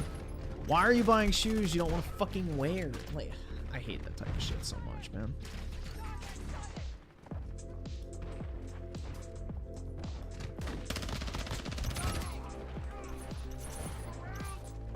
That's like fucking fakes. They're faking it and they're not gonna make it because... Bro, that's a brokey mentality. Buying shit you can't afford, but still wasting your money on it.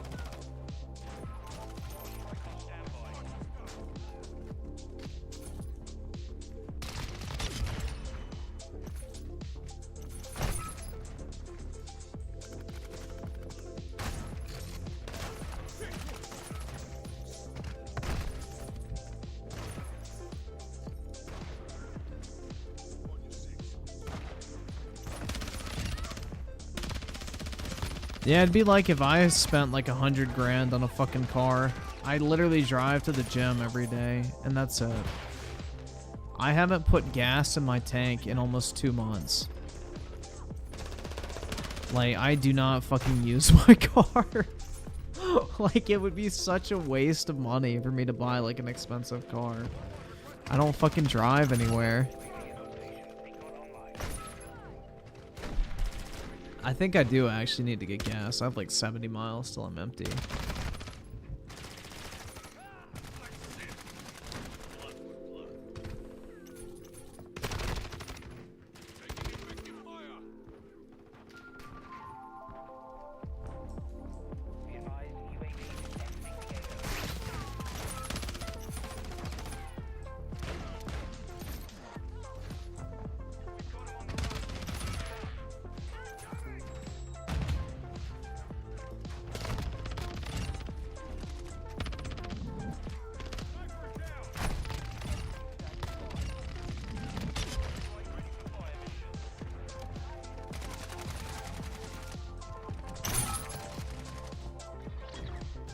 Dude, it takes like a year for gasoline to go bad. It's fine.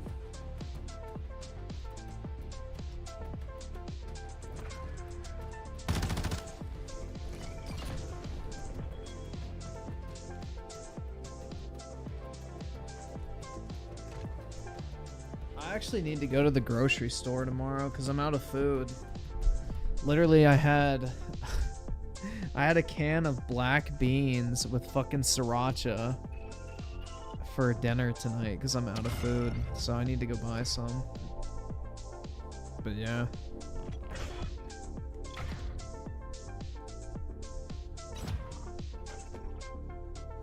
Living my best life, guys.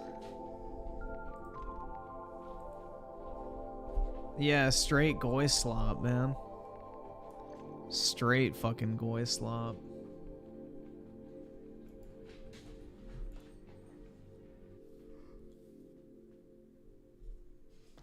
Sriracha sucks. The fuck? Dude, sriracha's great. You can literally put sriracha on literally anything and it tastes better. Sriracha is absolutely fire. Yeah, I'm out of fruit, vegetables, meats. Like, literally, I had cans of beans and, like, some tomato soup. I didn't have the tomato soup tonight, though.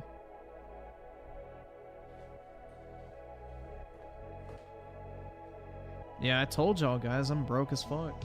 Can't afford anything anymore. Let me open up this tab.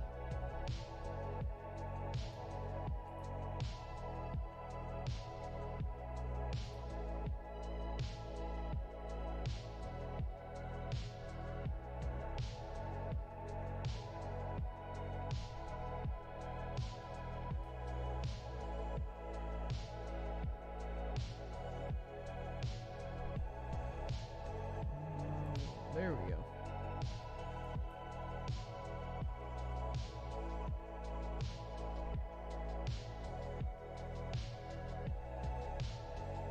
Yeah, I don't know, man. I guess the thing I realized, especially with food, is like you'll enjoy eating it for like 4 minutes, and then after that, you're like, well, was that worth 30 bucks? And the question is no.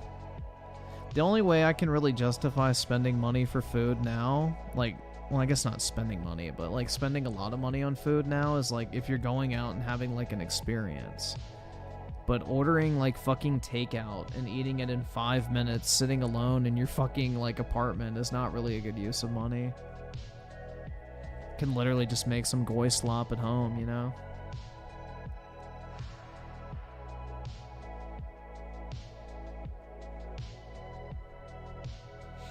Eat my 79-cent can of black beans. Bruh. But nah, I do need to get some actual fucking food.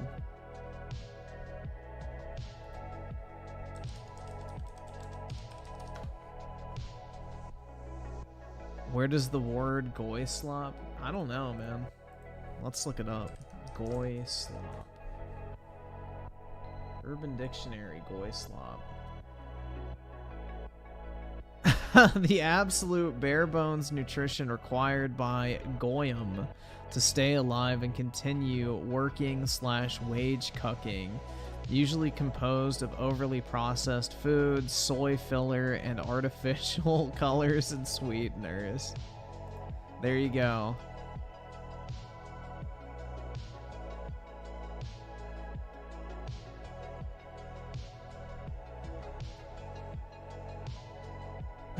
There you go, guys.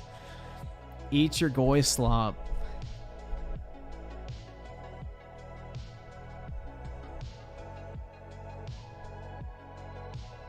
Dude, both cheese and quesadillas are fucking horrible for you. I will not eat either. That has like 0 nutritional value. Oh, look at this. Xbox lost the console war.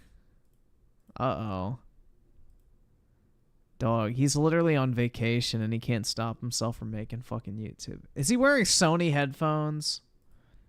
What's up, gamers? DreamcastGuy here. Talking today about the Activision... Oh, he actually bought those Sony headphones, dude. You're broke!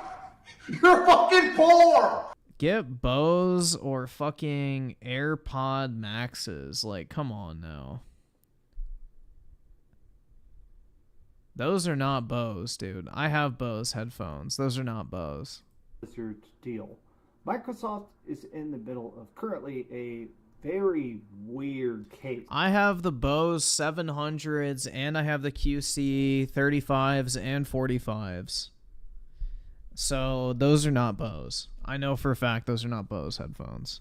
Because if they were Bose, it would have like almost like an Alcantara pattern right here for the headband. And also the ear cups are a lot more low profile. And if they were the 700s, it would have a very thin headband. So they're not Bose, they're Sony's. They're like those $300 Sony headphones that always go on sale for like $120 because nobody buys them. In the American government. the Federal Trade Commission, the FTC, is trying to block Xbox from buying the company that publishes World of Warcraft and Call of Duty and Diablo 4. And in their defense... What color are my Bose headphones? My preferred color, black. Microsoft is starting to say some very crazy stuff, including things like they're saying none of their games sell. They're saying that Redfall sold like 6 copies. Yeah, that's because if Microsoft games actually sold well, they wouldn't need to give them away in Game Pass. Duh. Constantly saying that they're not really profitable. It's more just about the nature of games. And Microsoft is even going so far as to say Xbox has officially lost the console war. Now, inside a lot of this, I think, are half-truths. Microsoft is lying a little bit, and I think we should actually expect that, because in this case, they're trying to what win, the Federal man. Trade Commission, the American government, is trying to do is they're trying to get that fat Vicroy, dude. They're trying to floss on the corpse of Sony. To say, hey, if we give you this $70 billion deal, it's not going to break the industry, right? It's not going to completely corrupt any fair competition, right? Of course it's not. Microsoft has to appear. It's literally impossible to stop competition in the gaming industry. The three biggest gaming platforms are not controlled by any one company. So keep that in mind. Here, as clean cut, as calm, as chill, as innocent as possible. So they're going to say stuff that's not exactly crystal clear. I still think that some of the things they said are absolutely insane. Yesterday was a hell of a day, one of my worst days ever. Actually, I was flying up here to Pennsylvania to do a convention and hang out with some friends. My plane got flat tires, which I didn't know could happen. Yo, so what the delayed fuck? My flight several hours. Spirit Airlines status. CJ with the 2. I have some really nice Sennheiser headphones. Nice, bro. Yeah, I'm just sitting here with my shitty fucking razors, and I want to get Astros, dude. I have this $250 Best Buy gift card that I don't know what to do with. I was debating buying another Xbox, but it's like, bro, do I really want to?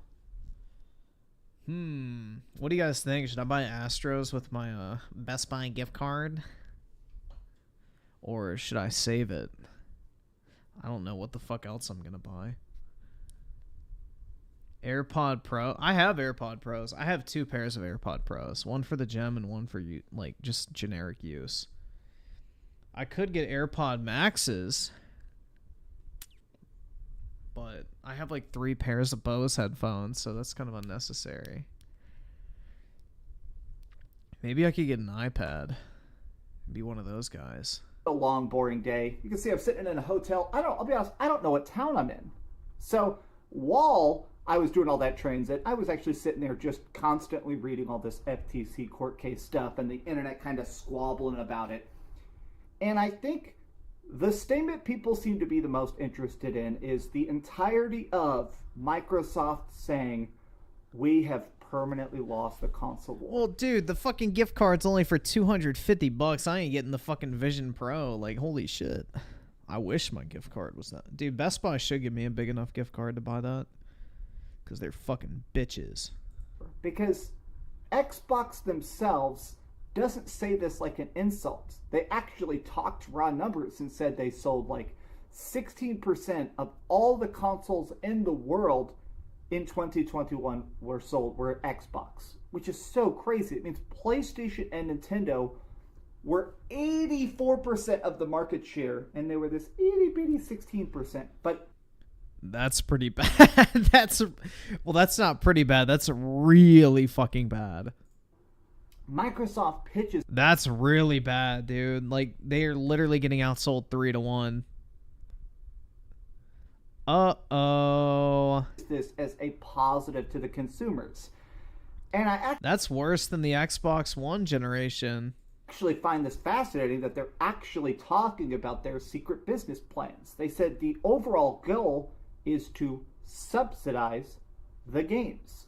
There's this thing that governments do where they'll basically pay you to make something even if it's less profitable because it's good for the industry. Like, it's a well-known fact, planes, very expensive to upkeep. Plane companies actually don't really make money. The government pays them to keep the planes flying. Same with food. Some food isn't very profitable. I'm pretty sure that airlines are profitable, bro. I'm not sure how accurate that analogy is, but the food industry, yes and no. It depends on which farm, like, product you're producing. Profitable, but the government pays them to keep, make it so your burgers are cheap as hell at McDonald's. Well, it sounds like Microsoft, by their own admission, this is their goal with Game Pass. Is they're like, okay, individual. Yeah, what's that company? Eurobus or whatever? Fuck. What's the plane manufacturer in Europe? Airbus or something? Fuck, I can't remember what it's called. Yeah, but yeah, Airbus. That is the company that I believe the EU subsidizes because, every other airline manufacturer is in the United States. Like Boeing, Lockheed Martin. What's the other one? Shit. But yeah, primarily most airplanes come from the US. So the Europeans want to have a aviation industry, so they subsidize it. In the US, I don't think we do. Other than in the form of massive military contracts, but yeah. Games up front don't make anything. Starfield's probably not going to be profitable right at the start. Forza's not going to make piles of cash right away. Halo Infinite's probably still really deep in the red. But Microsoft's plan is that in the long run, it'll make it where they have more industry value.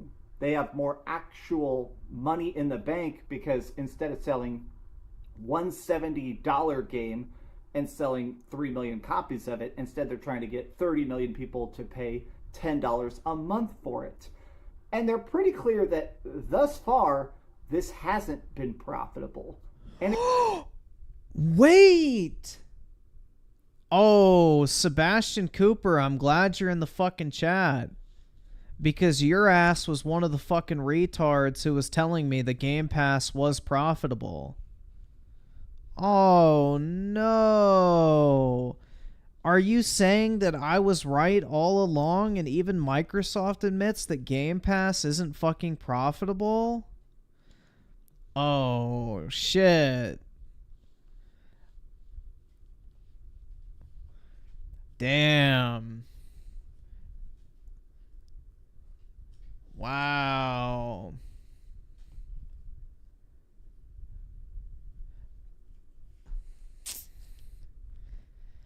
Isn't that crazy? And again, I'm not saying this is an insult. I think I'm fascinated because it's Xbox Here we go, man. Get fucking wrecked. admitting that they're not trying to be Sony. They're not trying to be Nintendo. They're not trying to be Valve. They're trying to be Amazon. They're trying to be Netflix. They're trying to be the company that isn't making buku bucks up front. They're making it on the back end. And I guess hearing it makes That's every company. No one makes money up front anymore. more sense because Microsoft But the thing is Microsoft already makes buku bucks. They don't need to fucking wait it out. Their fucking cloud divisions more than subsidize anything the fucking gaming industry loses. Microsoft, first and foremost, is a software company. They made their trillions, yes, literally trillions of dollars, selling Windows. No. They made billions from selling Windows, but not trillions. But anyway, we can overlook that.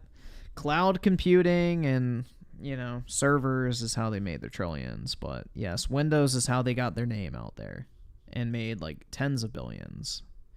Maybe hundreds of billions overall. But when it comes to trillions, that's all cloud, baby. Selling PC components and stuff like that. So them trying to do that in the gaming business, I mean, it's the only thing that makes sense. A lot of this FTC stuff, Sebastian, they're literally in court under oath. AKA, if they lie, they will be subject to criminal fucking trial. They're literally in court under oath testifying that Game Pass is not profitable. Sorry, but I believe court testimony much more than fucking Phil Spencer in an IGN interview saying it's fucking profitable, my guy. If you lie in court, you literally can be charged for perjury. I can't actually edit this video. I hope this actually comes out well. Be sure to like it and subscribe because I have no idea how this is going to come out. I'm not sure if I can even upload this from my phone, but we're going to find out. Some of the stuff being said in this case, I've been reading it because it's a train wreck, to be quite honest with you.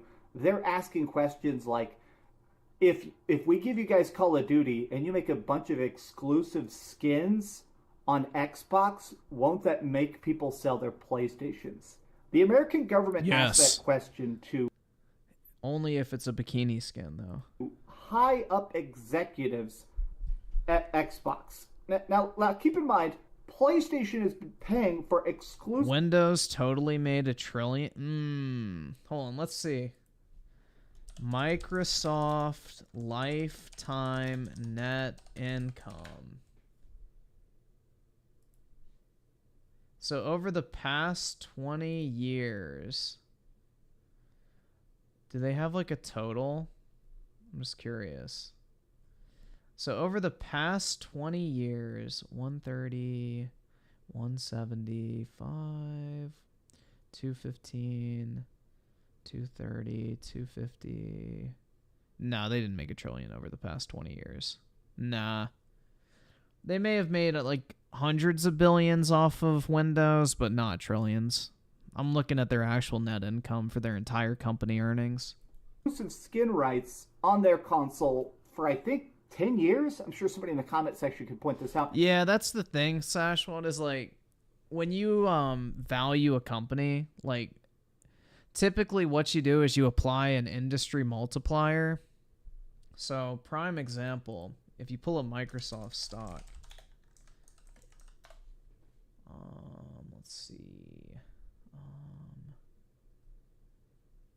Yahoo Finance.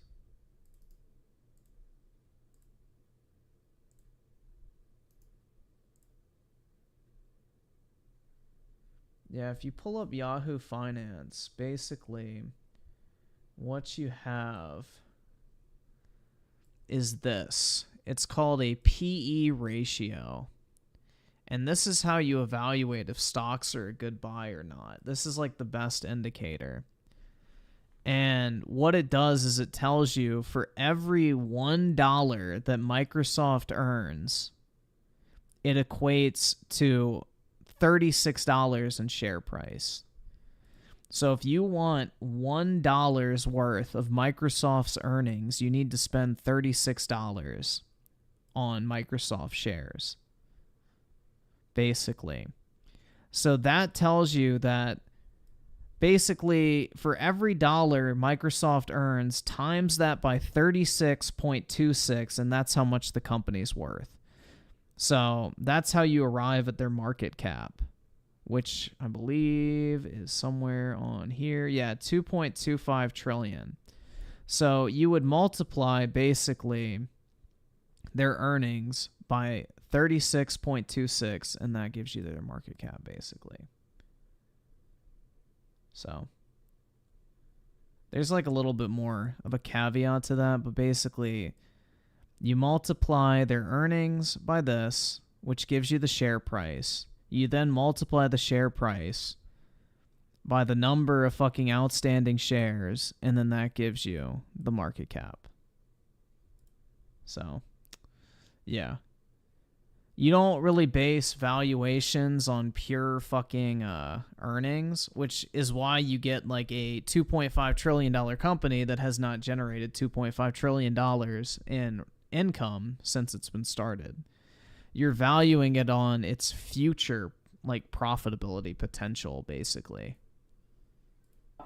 Sony has been paying for exclusive content in their games from every third-party publisher for the last decade and a half at least, and it's definitely been advantageous, but the American government thinks that this would instantly cause people to jump from one $500 console to a different $500 console, which is just so bafflingly inept. Like, it sounds like the FTC I don't want to insult them too much because, I mean, obviously they're lawyers and professionals. They don't know really anything that's going on. They brought in Sarah Bond, one of the You should insult the FTC because it's led by a political fucking hack. And it's your tax dollars being wasted in real fucking time. You should actively call out the waste of fucking money and resources that the FTC is. It serves zero fucking purpose. Get rid of it. highest people at Xbox Game Studios, and they were asking her about what is a AAA game? Can you explain downloadable content? Things that I feel like should have been covered before you had a chance to actually get these important asses into seats. It's so bizarre to me because even Sony is sort of admitting during this case, there's been some emails and stuff they read in court where Jim Ryan, the head of PlayStation, said he's not really even worried about these games going exclusive to Xbox. Jim Ryan, in emails that are read in court, this is now a public document, it's interesting, Jim Ryan is being like, yeah, I don't think they're going to make Call of Duty exclusive. Of course he doesn't think they're going to make it exclusive. Dude. Duh. Yeah, I don't think they're going to put it on Game Pass and that'll be good for them, but it's not going to hurt us too bad. It's weird that after all this posturing, after all these lies, after all this like public gallivanting, both Sony and Microsoft are kind of having to just goofball it a bit. They're kind of having to like upplay and downplay their own importance and threat levels. Bro, is he... Oh my god. Bruh. Not only is he wearing Sony headphones, guys, but he has the fucking Spider-Man Malcolm Morales logo on the ear cups. Diabetes. Oh my god. It's a very, very odd circumstance. To be quite frank, after reading a bunch of these opening testimonies and the tone of the FTC, I would not be caught dead wearing gaming gear. I think this deal is getting blocked. Personally, as it current stands, obviously only day one happened. Day two starts here today, and even though I'm supposed to be at a convention, I'm going to be there, but I'm going to be staring at Twitter as everything goes into a giant cluster truck. Why? But why would you go to a convention to stare at your fucking phone? Dude, that's sad, man. Enjoy your vacation, Dreamcast guy. Like, get the fuck off the internet. Live life. This shit does not fucking matter at the end of the day. Galaxy Fur with a 2 for COD to survive. It has to be on place. It has to be on everything. Yeah, that's what makes Call of Duty relevant, is everyone can play it everywhere. I just think that the people holding the big red light, the people saying whether or not this deal can be approved or not, seem to be so ignorant that even if it actually is good for the industry, they don't know it. The FTC, even if Microsoft explained about how every person in the world is going to get a chance to finally try Call of Duty, the FTC is not going to understand it. But these have just been some off-the-cuff thoughts. Sorry about the goofy headphones. These are actually the microphone I'm talking to you with. Hopefully this video sounds all right. If this sounds terrible, I'll probably delete this video. I'm not sure if I can even upload this video, but... All right, I'm going to get to the convention. If you guys see me at too many games, this is what I'm wearing. Cool. Nice. All right. Love you very much. Have a good day. Too many games. That sounds like my Steam library.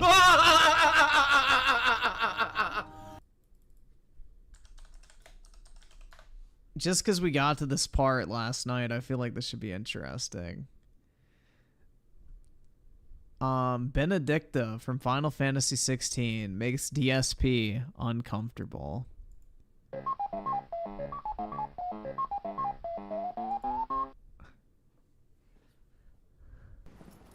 Look at that. She walks like her pants are too tight. You cock. She can't move her legs. Benedicta. Ew. Wow, it's like holding a Cabbage Patch Kid. Take care. Does the lion take care? Wow. When he traces Look at the scale. Or do you think me one of the latter? No, my love. Oh my god. You are a lion. You're my lion. I'm absolutely revolted. I'm not afraid Look at of this little disgusting frost, behavior. Benedicta. Yeah, physical compassion is disgusting to Phil, man. Like I said, I could not, dude, I literally cannot picture Phil being physically or romantically intimate in any way, shape, or form. Like, there's no fucking way. But I will need someone to warm me when I come home.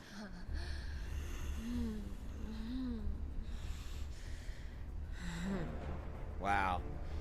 You know, they said it was going to be like Game of Thrones. I didn't know they were actually going to copy the scenes. There you go. The front lines are gone. Uninstall the game immediately. Chaos will conceal us. Oh! Uninstall. I'm not convinced. Knock her, bruh. Knock her walls out, based. She's a human yet. I think she's like a goblin in disguise. Fucking a goblin based. wearing a human suit. That's what I think. Yeah, because only a goblin would be intimate. Uh-oh. None has fallen. The Eastern territories all but belong to the orcs. Oh, great. I'll have my men ready to depart. Oh, look, it's going to be Game of Thrones right now. And remember how fucking giggly and shit he was when the naked men were running around in Yakuza? Like, Phil is made uncomfortable by naked women, guys. Like, he was laughing his fucking ass off when he was getting chased by a naked man in Yakuza. But just the sight of a woman not wearing clothes, and it's like, oh my god. He's like trying so hard to convince himself that he doesn't find anyone other than my wife attractive. Here we go. They have to have these scenes. Game of Light fucking would have Thrones. engulfed the mines ere long. Besides, you already have your orders. Who is Barnabas? I don't even know who this is. Yes, my Who's liege. Barnabas? The dark swallows more of the realm with each passing day. The land starved of the ether that gives it life. And as the fringes fade, the people flock to the mother crystals, desperate for their blessing. The war we wage for possession of that blessing, it breaks us from within, hastening us to our own destruction. And so you do what must be done. I unite the dominants, that we may bring an end to the strife. I think this guy is Odin in the game. He's like the king, right? So I believe he's the dominant of Odin. And then the Emperor's son is the dominant of Bahamut, which is like a dragon, which was really fucking sick. That was another really cool scene. And found a new order to see us unto tomorrow. The world must be restored, and I will see it so. You might have already had Sidolphus not betrayed us. Him again. Lust you still for his embrace? But of course not. So Barnabas. Yeah, unlike in God of War Ragnarok, Odin in Final Fantasy is a total fucking badass. This is the king. Liege. I serve Look you at it, he's like, ugh. and you alone. So stupid. It's so stupid. But getting chased around by a naked man isn't? Okay, Phil. 1,000,000%. They're trying to be like edgy Game of Thrones. First entered. How is this edgy? Oh my These god. Your pale hand pressed into his, as if it would never let go. That was a long time ago. Yours is the only hand I need. Now and always. Soon, my dear. Soon all will know whose hand it is. that You keeps them turn from the falling brightness into the up. darkness. This is too edgy Do we for really need me. to see his whole body too? Let me go. Oh my god. Seriously. It's so lame. This And by the way, is what was the point sickening. of that scene? What purpose did that scene actually serve in the entirety of the game? Nothing. It's pretty sad, actually, the direction that they took for this. Bruh. It's pretty sad. Dude, he's such a fucking loser. Here we go. Now he's got a rant about it. And I will say this one final thing. Now, this is my pet peeve. You guys can completely disagree on this point, and that is perfectly fine, but I want to get this off my chest, all right? Uh-oh. It bothered him so much, he has to clear the air because my wife saw me playing that part, and she got worried that I found Benedicta more attractive than her. They announced that this would be the first mature-rated Final Fantasy game. A lot of people said, well... Is it? I don't understand why. Well, now we know why. Is this actually the first mature-rated Final Fantasy game?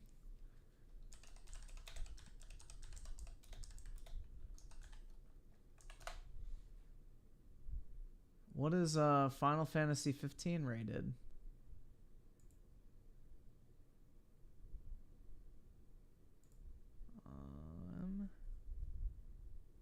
R rating. No, it's rated T. I didn't know this was the first mature rated Final Fantasy. Interesting. In the first few hours, there's... Although I don't pay attention to game ratings and never really have because I'm not a fucking bitch. Excessive gore and or brutal murders right in front of you, and there's sexual content, sexual scenes, right? We haven't had stuff like that in Final Fantasy before.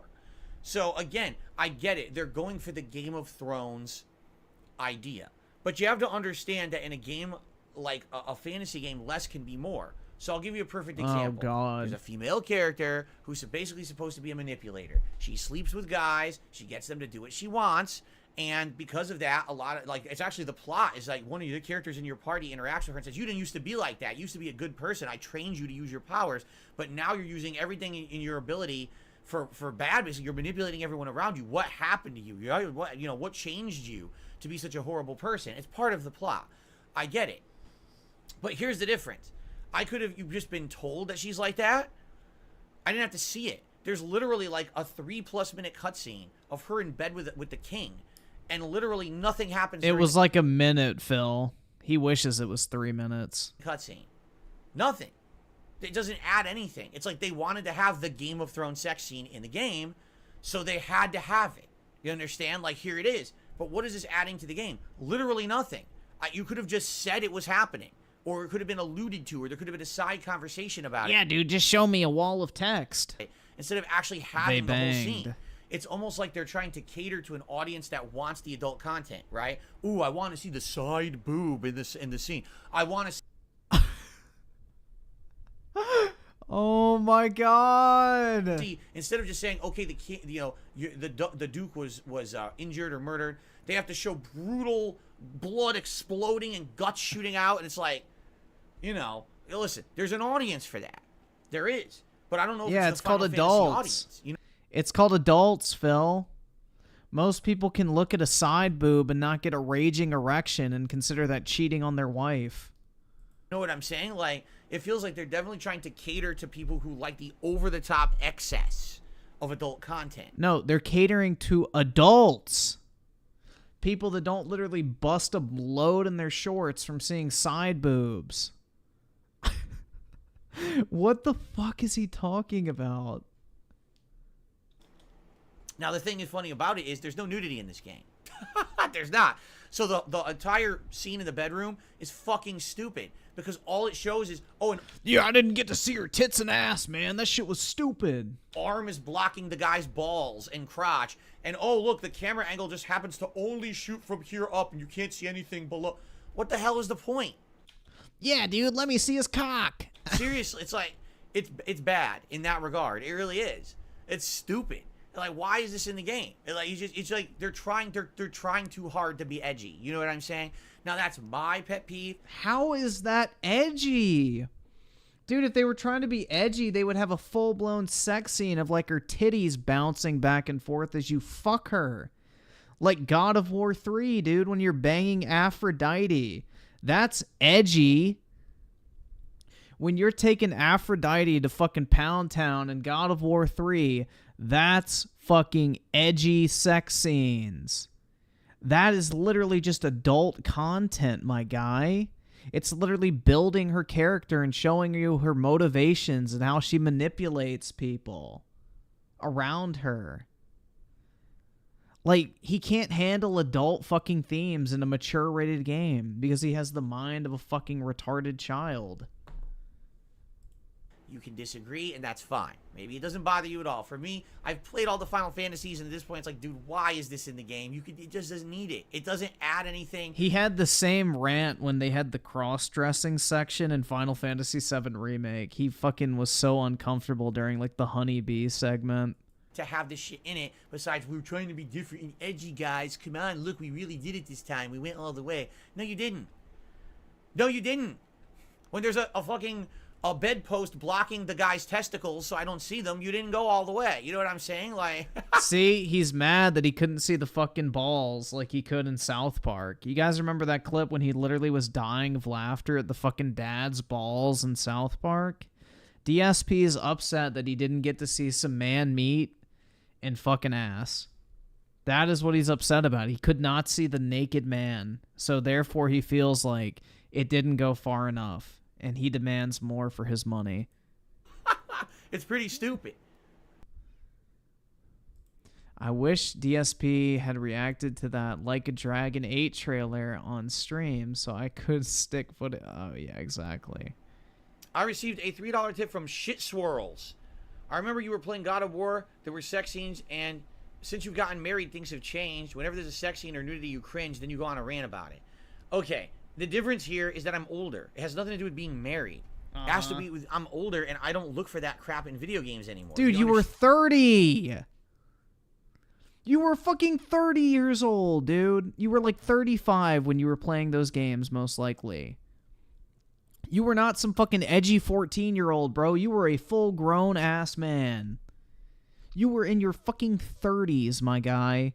You don't immediately mature from age 30 to 40 that dramatically. Understand? Like, when you're younger and you're more immature, you get more pleasure out of that stuff, right? Oh, it's risque. It's adult. Oh, it feels so good. I don't look for that stuff in a video game. Mature you know what I'm adult, saying? dude. Like, if you have sexuality in your life, in a way that you enjoy, I don't believe he in a way that does. you're very satisfied with, you don't then have to go search for sexuality in video games.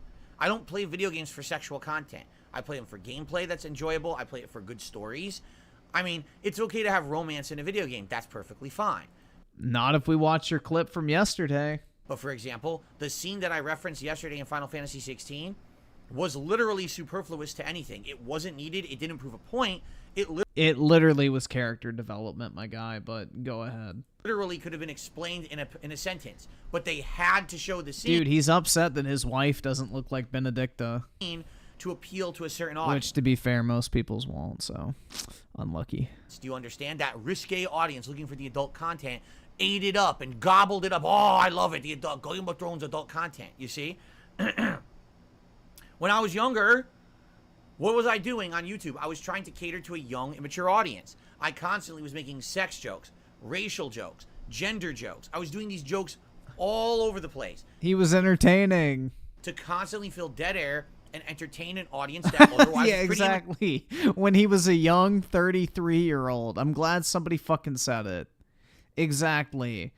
When he was a fucking young 33-year-old. Sure, and they ate it up. They loved that content. That's who I was appealing to. Today, I'm 41 years old. I'm not looking to appeal to a bunch of teenagers. If you look at my actual analytics on YouTube, I have very few young viewers. My viewers... No one has young viewers because everyone lies about their age so they can watch every single video on YouTube, bro. No 13-year-old is actually setting their age as 13 when they make a YouTube account. Are usually in their 20s to 30s, and some in their 40s, like me. That's my age range that I'm appealing to. I'm not appealing to young teenagers. Those yeah, people... meanwhile, he plays dress up and blows bubbles on his streams. Oh my god, man. You can't make this shit up. You really cannot make this shit up. Oh my god. Waterboy with a 2. Yay, more pig roach. This is meaningful content. You're damn right it is, man. And Timothy Marco with a 5. He's probably the first asexual person you've ever seen. I really cannot picture DSP in a romantic setting. Like, imagine him trying to be intimate. Like, I guarantee you can't. Like, I can just imagine him, like, leaning in to kiss his wife, and she, like, turns away, and he kisses her on the cheek, and it's just, like, this awkward fucking moment. Like, it's just weird, bruh. I don't know.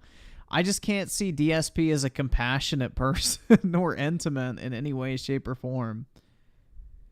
Oski Woski with the 2. I can't imagine him being intimate with his... Me neither, man. The only thing I can see him being intimate with is his fucking phone playing WWE. People are going out and watching the memesters. They're watching the fucking popular streamers, the drama queens. They're watching bullshit content. That's what appeals to them. The immature shit. That's the kind of shit I used to put out 10, 15 years ago, and I don't anymore. You see, I changed. I feel for the better. Oh my god. If anything, you put out more fucking mature content back then, by definition. 35 years young. Yep, exactly. Because I've grown and matured as a person and a content creator. That's nothing to do with being married. It has to be just getting older and wanting to put out something that you feel is more meaningful to yourself. Do you want to know the truth? It was actually cringe-worthy when I had to do that content constantly. Bullshit. It was. It came natural. It was actually to you. like taxing. It was boring. I gotta play another game and I gotta constantly keep making sexual comments, right? And here's the other funny part about it too. Back then, everyone criticized me for it. I'd say probably around 2012, 2013, when the "this is how you don't play" movement started. One of the big things everyone made fun of me for was that content. Oh, he's always wants to talk about sex. He always wants to see the sex scene. He always has to over-sexualize everything, right? So everyone told me I was wrong for doing it. So over the years, I change, I mature. I phase out that kind of talk and that kind of any kind of seeking that in video games, and I criticize when it's in it because I feel it's superfluous. Oh, so you changed for the worse. Wait, what? This is what you told me to do because you said that I was immature and that the content wasn't good enough. So you even made fun of me and this is how you don't play and everything. So I changed directly based on your criticism. I improved. Now I changed for the worse. So what the fuck are you talking about? You can't have it both ways, right? Uh-oh. That's the truth, is that the internet wasn't in it to basically say to me, all right, that they weren't in it to say that your content is immature, improved. They were just saying we don't like you and your content no matter what you do. That's really what it was. That's the difference between constructive criticism and toxic criticism. Please improve for the better. We just don't, it's never going to be good enough. That's two different things, you understand? And that's what I've gone through. It's basically being told no matter what I do and how I improve. DSP wears tidy whities reverse with the dick hole on his ass. Bruh. That is very descriptive, man. Very fucking descriptive. But yeah, it gives my wife easy access. SNK Nostalgia with the 2. DSP can't even look people in the... Oh, guarantee you. He, like, looks down when he's at a cash register, pulls out his phone. Never good enough. So guess what? I'm going to put out content that I like.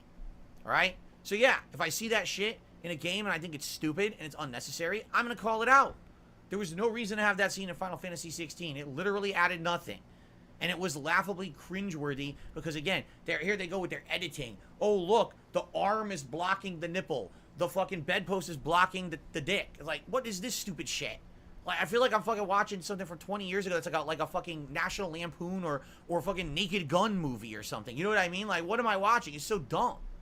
Oh, yeah, bro. It's so dumb. God, dude.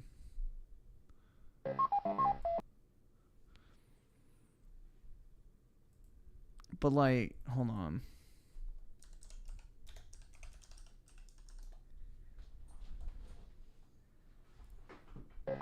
This is... Oh, my God.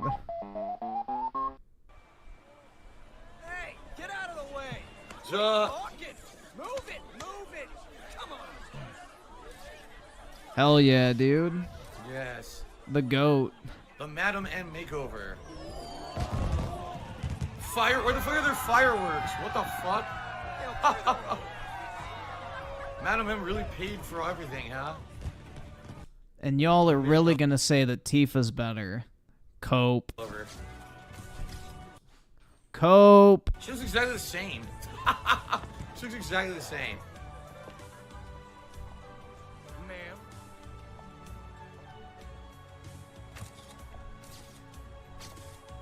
Shit. So you know what this reminds me of? Judgment. Remember in Judgment there was the girl who worked for the law office, and she was kind of like a wallflower, and then she gets a makeover to go undercover and to get the loot. I agree, man. I hope Tifa does die in the remake and they keep Aerith alive. Doctor to basically give up stuff, or I think they blackmailed him. This is like the same exact thing. Of course, this is from the 1990s. That's really... Yeah. Corneo's got certain tastes. This Good dress taste. is so gaudy and impossible to move in. Yeah. Cloud? Excuse me. Excuse me. See what, exactly? According to Madam M, you've caught the eye of a certain fabulous Oh, someone. no. And you'd like to meet in person. Oh no. Here it I think I comes. remember what's coming. Look at you, all Oh my god. Now of course, right, you're in the bad town, so everyone's gonna be a fucking pervert. Fucking cat, do what do they call them? Cat calls and shit. She's not bad at all. Man in love.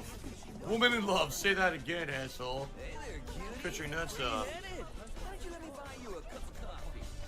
Why are we here? Yeah.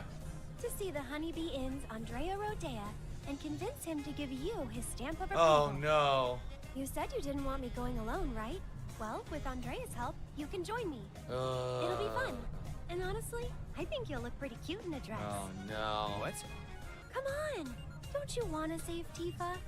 No, No, I fuck it. don't. Can do, I give Cloud. up. I'm outta This is here. our plan, and you'll learn to love it. So, here's how I think we should approach him. So I'm curious because in Final Fantasy VII, the original, there's a lot of cringeworthy stuff that happens around this point, and I don't know how much they've actually included and how much they haven't. I will not say anything until we reach the end of the segment, and then I'll tell you what I think, and I'll also tell you about how it happened in the original Final Fantasy VII. Good evening.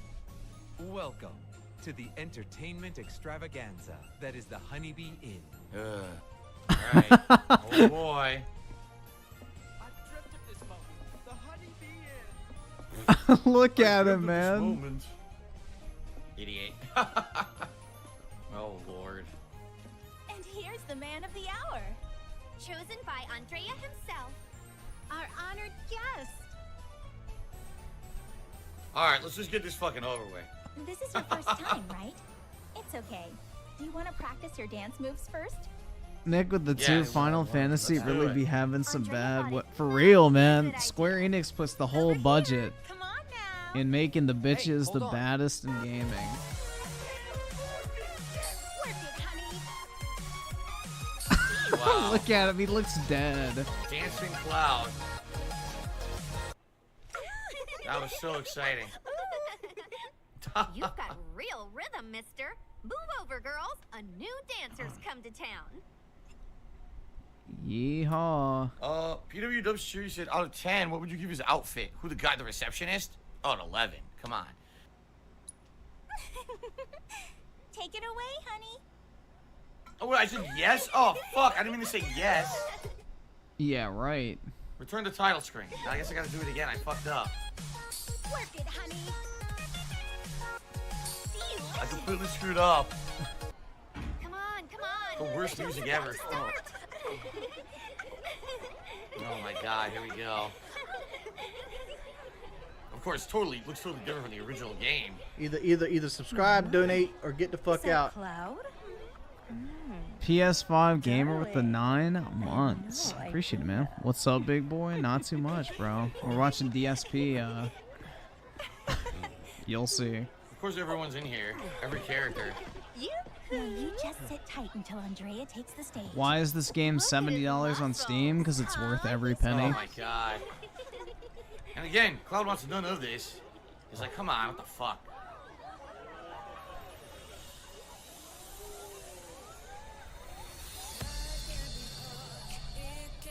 Oh my god. Alright, this is way more elaborate than the original game. What the fuck is this? Look at this shit. Oh my god.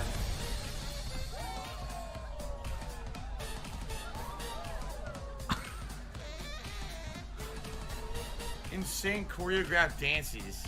Oh god.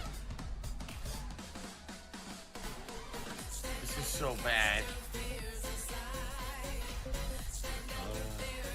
He's so uncomfortable, Music's bro. like not even like in tune. It sounds like it's off tune.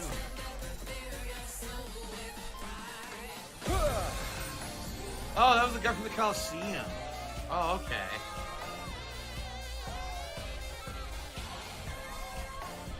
PS5 gamer with the 5. Phil wants to bust so bad. For real, man. He's trying to hold it in. You seek my approval, Look at him. This is so bad. Paradoxes, what are we even playing anymore? I don't know. I gotta dance. Look at this. A dance challenge. A dance-off challenge. I'm not allowed to leave. He has to dance. It's Han Solo all over again. Han Solo. I'm Han Solo. I'm Cloud Stripe, bitch. I'm Cloud Stripe, bitch. Here it comes. Oh my god.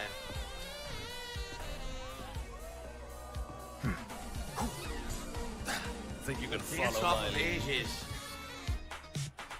Yes.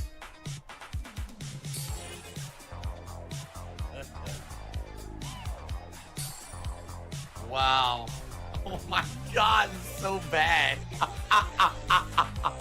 This is so bad. It's almost like that's the point. Wow. Oh my god, it's so bad. Oh my lord. Come on. Come on. Yeah, yeah. Come on, Cloud. Bust a move. You got to bust a move now. Oh my god. Cloud, bust a move. It's just so fucking ludicrous that this is in the game. Why?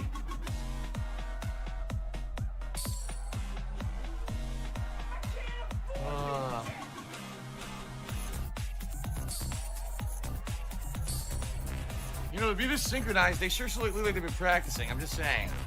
There's been some stuff going on behind the scenes we're not aware of here. I think Cloud's been here before. Oh, I fucked it up. It was off camera, so I missed it. Oh my god.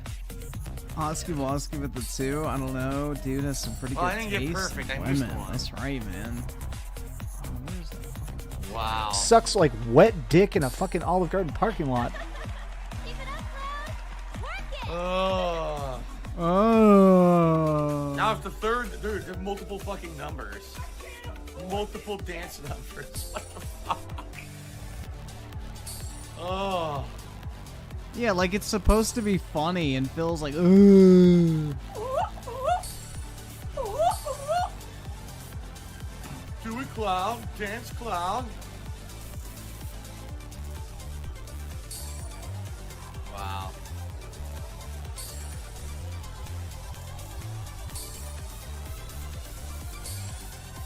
Titanic dick with the 2. I Oh, think we're Pig talking- Roach is in the camera's like closet. close. Maybe, man. I missed one. I missed one. Yep. 27 great. Missed one. Oh my god.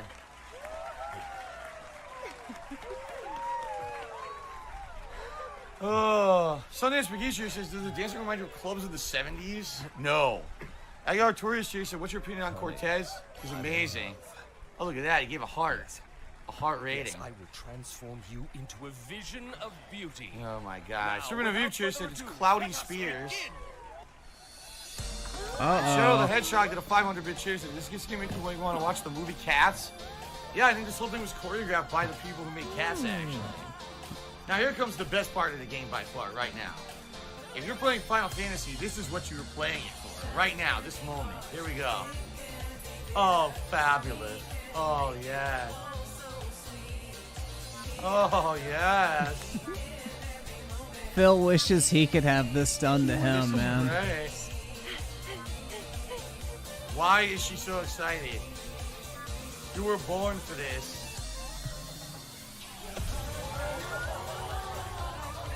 Oh my god.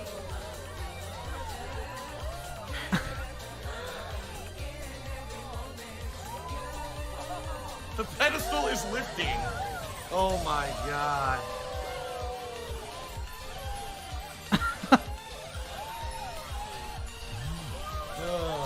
Dancing Queen Trophy. Dancing Queen.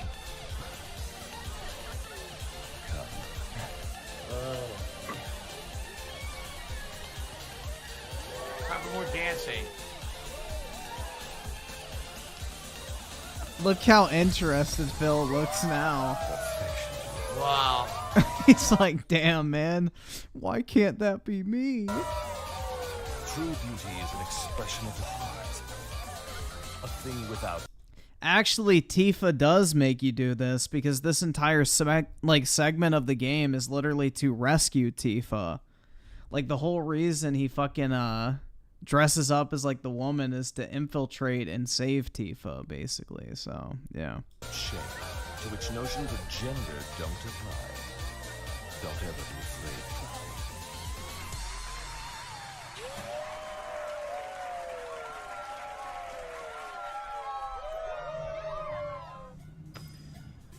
Final Fantasy, everybody! Final Fantasy! Grandiose fantasy on a higher level.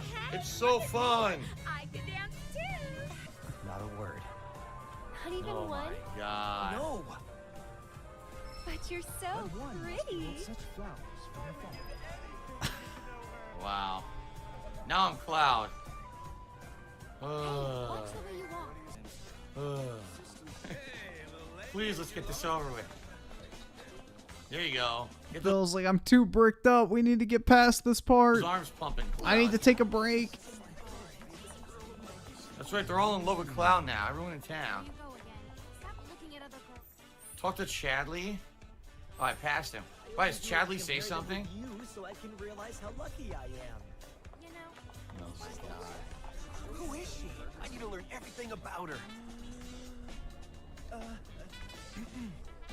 Forgive me, miss, but the way you're staring at me is rather... Oh goodness! I'm experiencing an emotional response. I never believed it. But love at first sight. He's experiencing an emotional response. Great. Yeah, like this Let's is get this just over. Japanese humor, bro. Like they just do this type of shit, and Phil's like losing his shit. I'm pretty sure there was like a whole scene in Final Fantasy VII, the original, where it's like suggested that Cloud has like butt sex with a bunch of guys in a bathhouse too, right? Or with. If I remember correctly, I'm pretty sure that was Final Fantasy VII, where he's like in the bathhouse with a bunch of men, and it's like implied that, you know, they all bang. I'm pretty sure they cut a part out. And I remember this other part that's really, really fucking cringe. And I think that part's completely gone because I think we already got past that part. I'll talk about it later. Huh? Managed to wrangle some real lookers this time, though. Oh my god. Cloud? Is that you? Oh my god, she just that realized. makeup and that dress. Nailed it. I know. Thank you. Moving on. Oh Damn, Phil picked the wrong outfit, dude. my god. What a segment. Good lord. He should have picked something mature when the dialogue option came up. This is gonna be so exciting. I seriously just can't wait for this to be over so we can get back to the normal game. It's such a fucking weird, like, 3 to 4 hours of the game.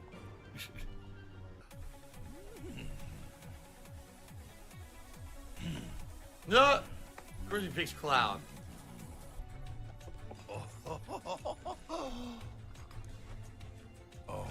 This guy totally doesn't get it. He's so stupid. Yeah, he's like, he's a guy. Some things are better left unsaid, you know? see, I'm not so sure they are. Better keep talking. This was the outfit Phil should have chosen if he was smart. But he picked the wrong one because he is dumb. Or I'll smash him. Oh! As everyone knows, villains only divulge their plans in a certain situation. I love how they added jiggle physics to this guy's gut. When they're faced with certain death, when they think they've already won, when they've lost their minds, or when they dance in a really creepy fucking fashion that makes me want to throw up. Oh, I think we're done. I think that's the end of the segment. So, in reality, that wasn't nearly as bad as I thought it was going to be, although that was pretty ridiculously cringe. So, actually, my issue with the original Final Fantasy VII is that it's actually even worse than that. It actually is. Like, oh, yeah. I'll tell you in a minute once we get past this cutscene. Chapter 10, Rough Waters. We did it. We got out of Chapter 9. We survived. And now we can actually get to the rest of the game that's good. Thank God. Alright, so before we continue, allow me to explain my... Which one are you walking over to? ...issue with Wall Market in the original Final Fantasy VII. And also, allow me to explain why I was dreading this part coming up. I mean, I still hated it. I thought it was really fucking Which one do you save? annoying. I actually think it's worse than the original Final Fantasy VII, alright? So in the original Final Fantasy VII, the entire segment is treated as like a big running, like, sexual / gay / trans joke.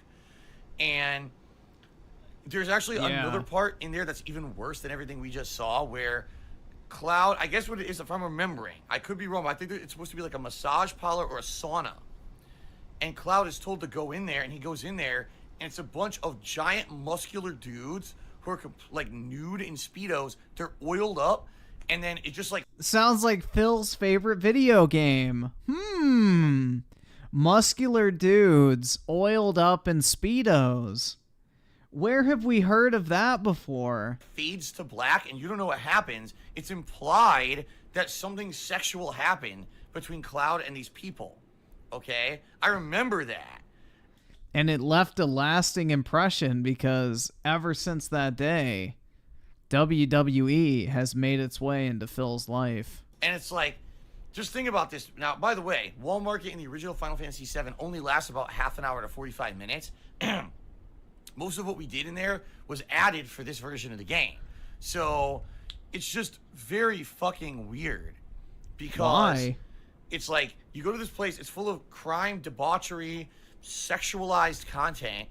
Naked dudes are basically doing rub downs or sex with you, who knows. Then you got a segment where Cloud and Aerith have to be taken in by Don Corneo, and Cloud cross-dresses, and actually, if I remember correctly, the segment with Don Corneo and Cloud is even longer, where it's like, he's really going on and on about how sexy he thinks Cloud is and all this. It's just really fucking awkward and out of place. And then, yes, the game continues on. You go to the next part. And then after that, literally, not once is it ever spoken of again in the game. It's kind of like, that was a really weird, out-of-place segment for Final Fantasy, and why is it in the game? Now, I have two major reasons I don't like the segment. The first is because it's so out of place for Final Fantasy. Dude, this segment really left a lasting impression on Phil. Every Final Fantasy up to now, every once in a while there'll be something silly or over the top. But usually it's like, oh, there's an optional NPC in a town that does something silly or something. It's never like, oh, here's a giant segment of the game you're forced to do that has all this sexualized, weird content in it that just seems so bizarre for Final Fantasy. In fact, I would even go as far to say Final Fantasy had always been completely family-friendly up until Final Fantasy VII. Then all of a sudden in Final Fantasy VII, they wedge in this segment of just weird, oddball, sexualized content. And I was just like so confused as a teenager. I'm playing it. I'm like, I wasn't expecting that. I didn't want that. I didn't enjoy that. I don't know why that's in my Final Fantasy. Okay? But now it's on my mobile phone. Oiled up buff men in Speedos. Other thing. And now I spend tens of thousands of dollars to collect them. All right? In the modern era, in 2020, right? Today, we're far more accepting of people who aren't just fitting the binary For real, man. I just pick up Aerith and be like, see ya. Of male, female, straight, homosexual. Now we got, trans and everything, completely accepted. And that's fine. I've said many times. I wouldn't say completely accepted. I'm 100% accepting of anyone. Be any gender you want to be. Yep. Phil is 100% accepting of anyone and whoever you want to be, so long as you're someone who decides to be the person to give me monies. But if you don't donate, then basically either subscribe, donate, or get the fuck out. However you identify, I'm okay with that. I'm perfectly fine. I don't care. I'm not one of those people who gives a shit about other people's personal stuff, okay? But in the original Final Fantasy VII, it treated the whole thing like a joke. Like Cloud's cross-dressing, ha ha ha. It's this yeah, they treated it like a fucking joke in this game too, dipshit. Japanese style like humor, where it's like, oh, it's an uncomfortable situation because he's cross-dressing, ha ha ha. He's a male forced to act like a woman, ha ha ha. It's like, I didn't find that funny. Bullshit.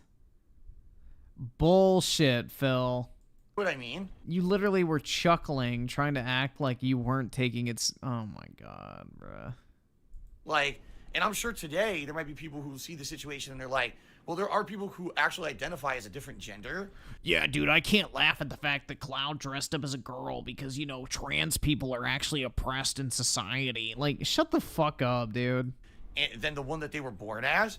And if they see the game treating it as like a big joke, is it really funny? Because there's real people in real life right now forced in these uncomfortable situations. And let's treat the whole thing as a sexualized joke instead. You know what I mean? Like, Phil's trying to get some of those alphabet dollars. I'm actually surprised that it was put into the game this way. Too bad they spent all their money on HRT already, Phil. Sorry. It's an elective procedure. Healthcare doesn't cover it. Basically, all of them fall into the category of... You're flexing on the boat! You're fucking poor! I didn't mean to hit both. But yeah. They don't have any money to give you, Phil. They got to spend it all on HRT.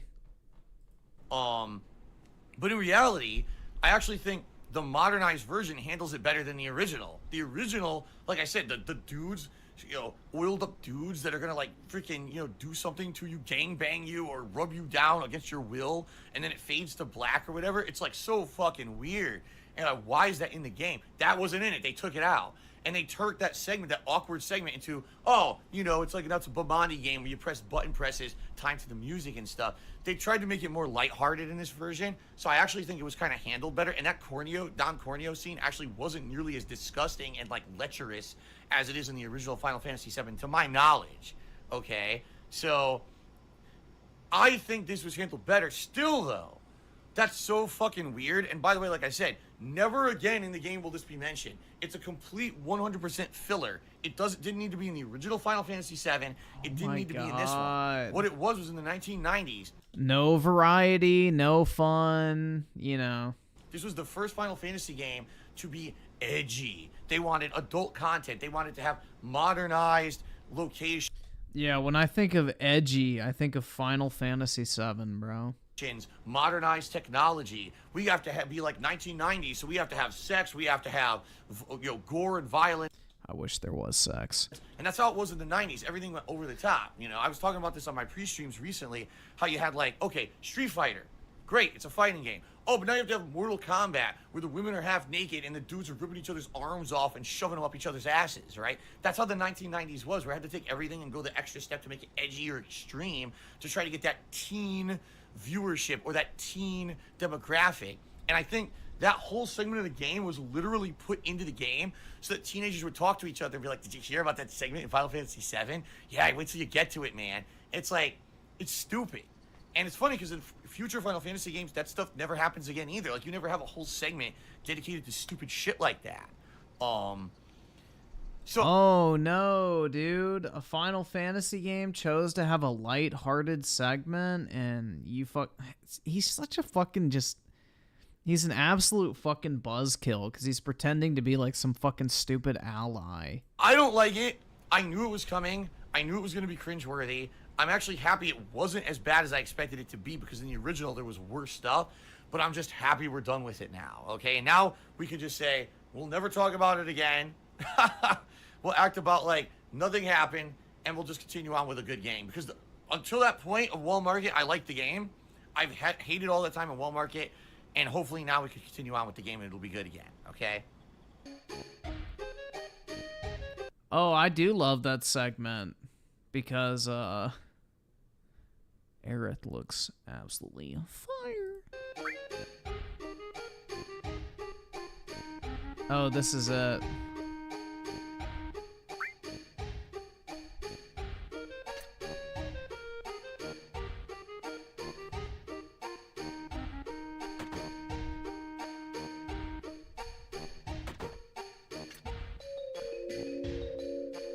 This is the part that left a lasting impression on DSP.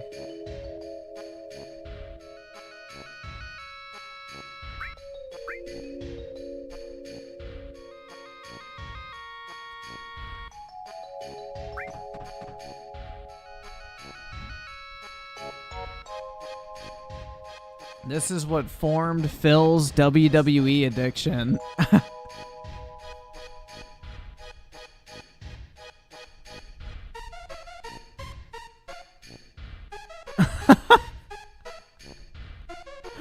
Bruh.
That is what formed Phil's love of wrestling and WWE players, man.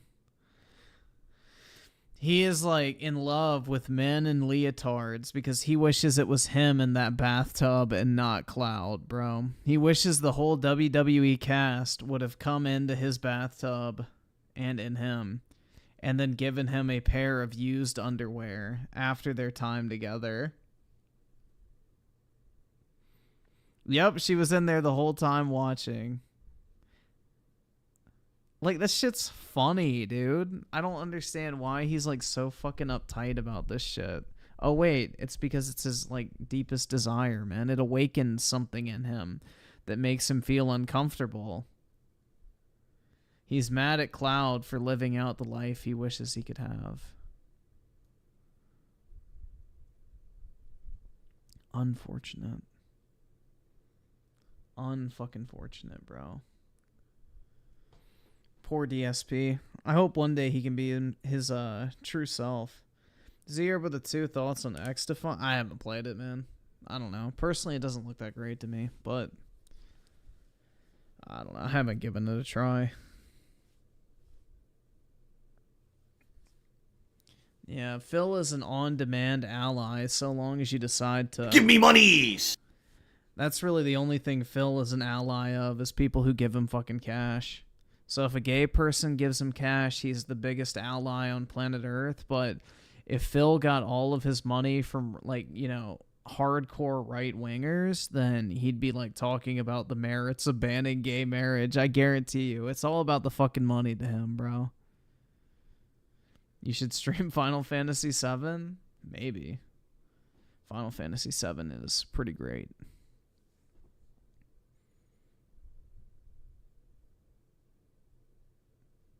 Yeah, like that was the whole joke though. It was supposed to be like a joke about like being in an uncomfortable situation with a bunch of gay dudes.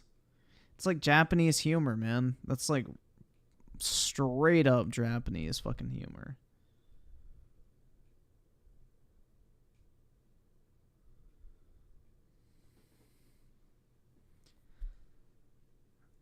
But yeah, just one of those great moments of DSP.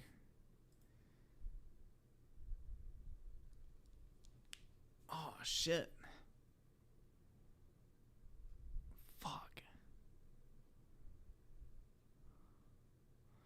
So is there anything else that we should watch? I'm trying to think.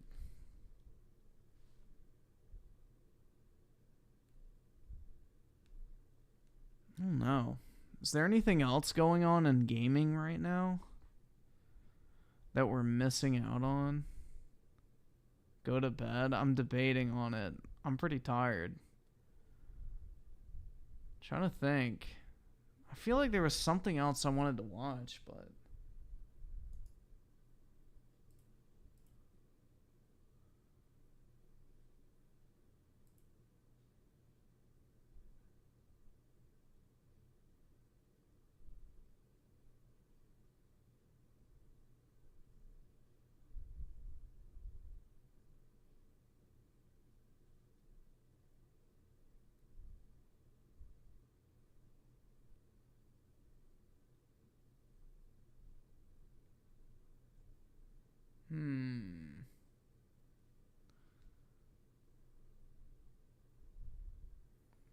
Yeah, I may just go ahead and hop off for tonight, guys. Probably should get some sleep. I'm fucking tired, so I would probably head to bed. I cannot find anything right now, so I don't know. I probably should just go to sleep. It's like fucking 4, and we've been live for like 5 hours, so I think I'm gonna go to bed. Have a great one, everyone. Hope you all have a good Saturday. Appreciate y'all coming out, and I will talk to all of y'all later. Peace out, everybody.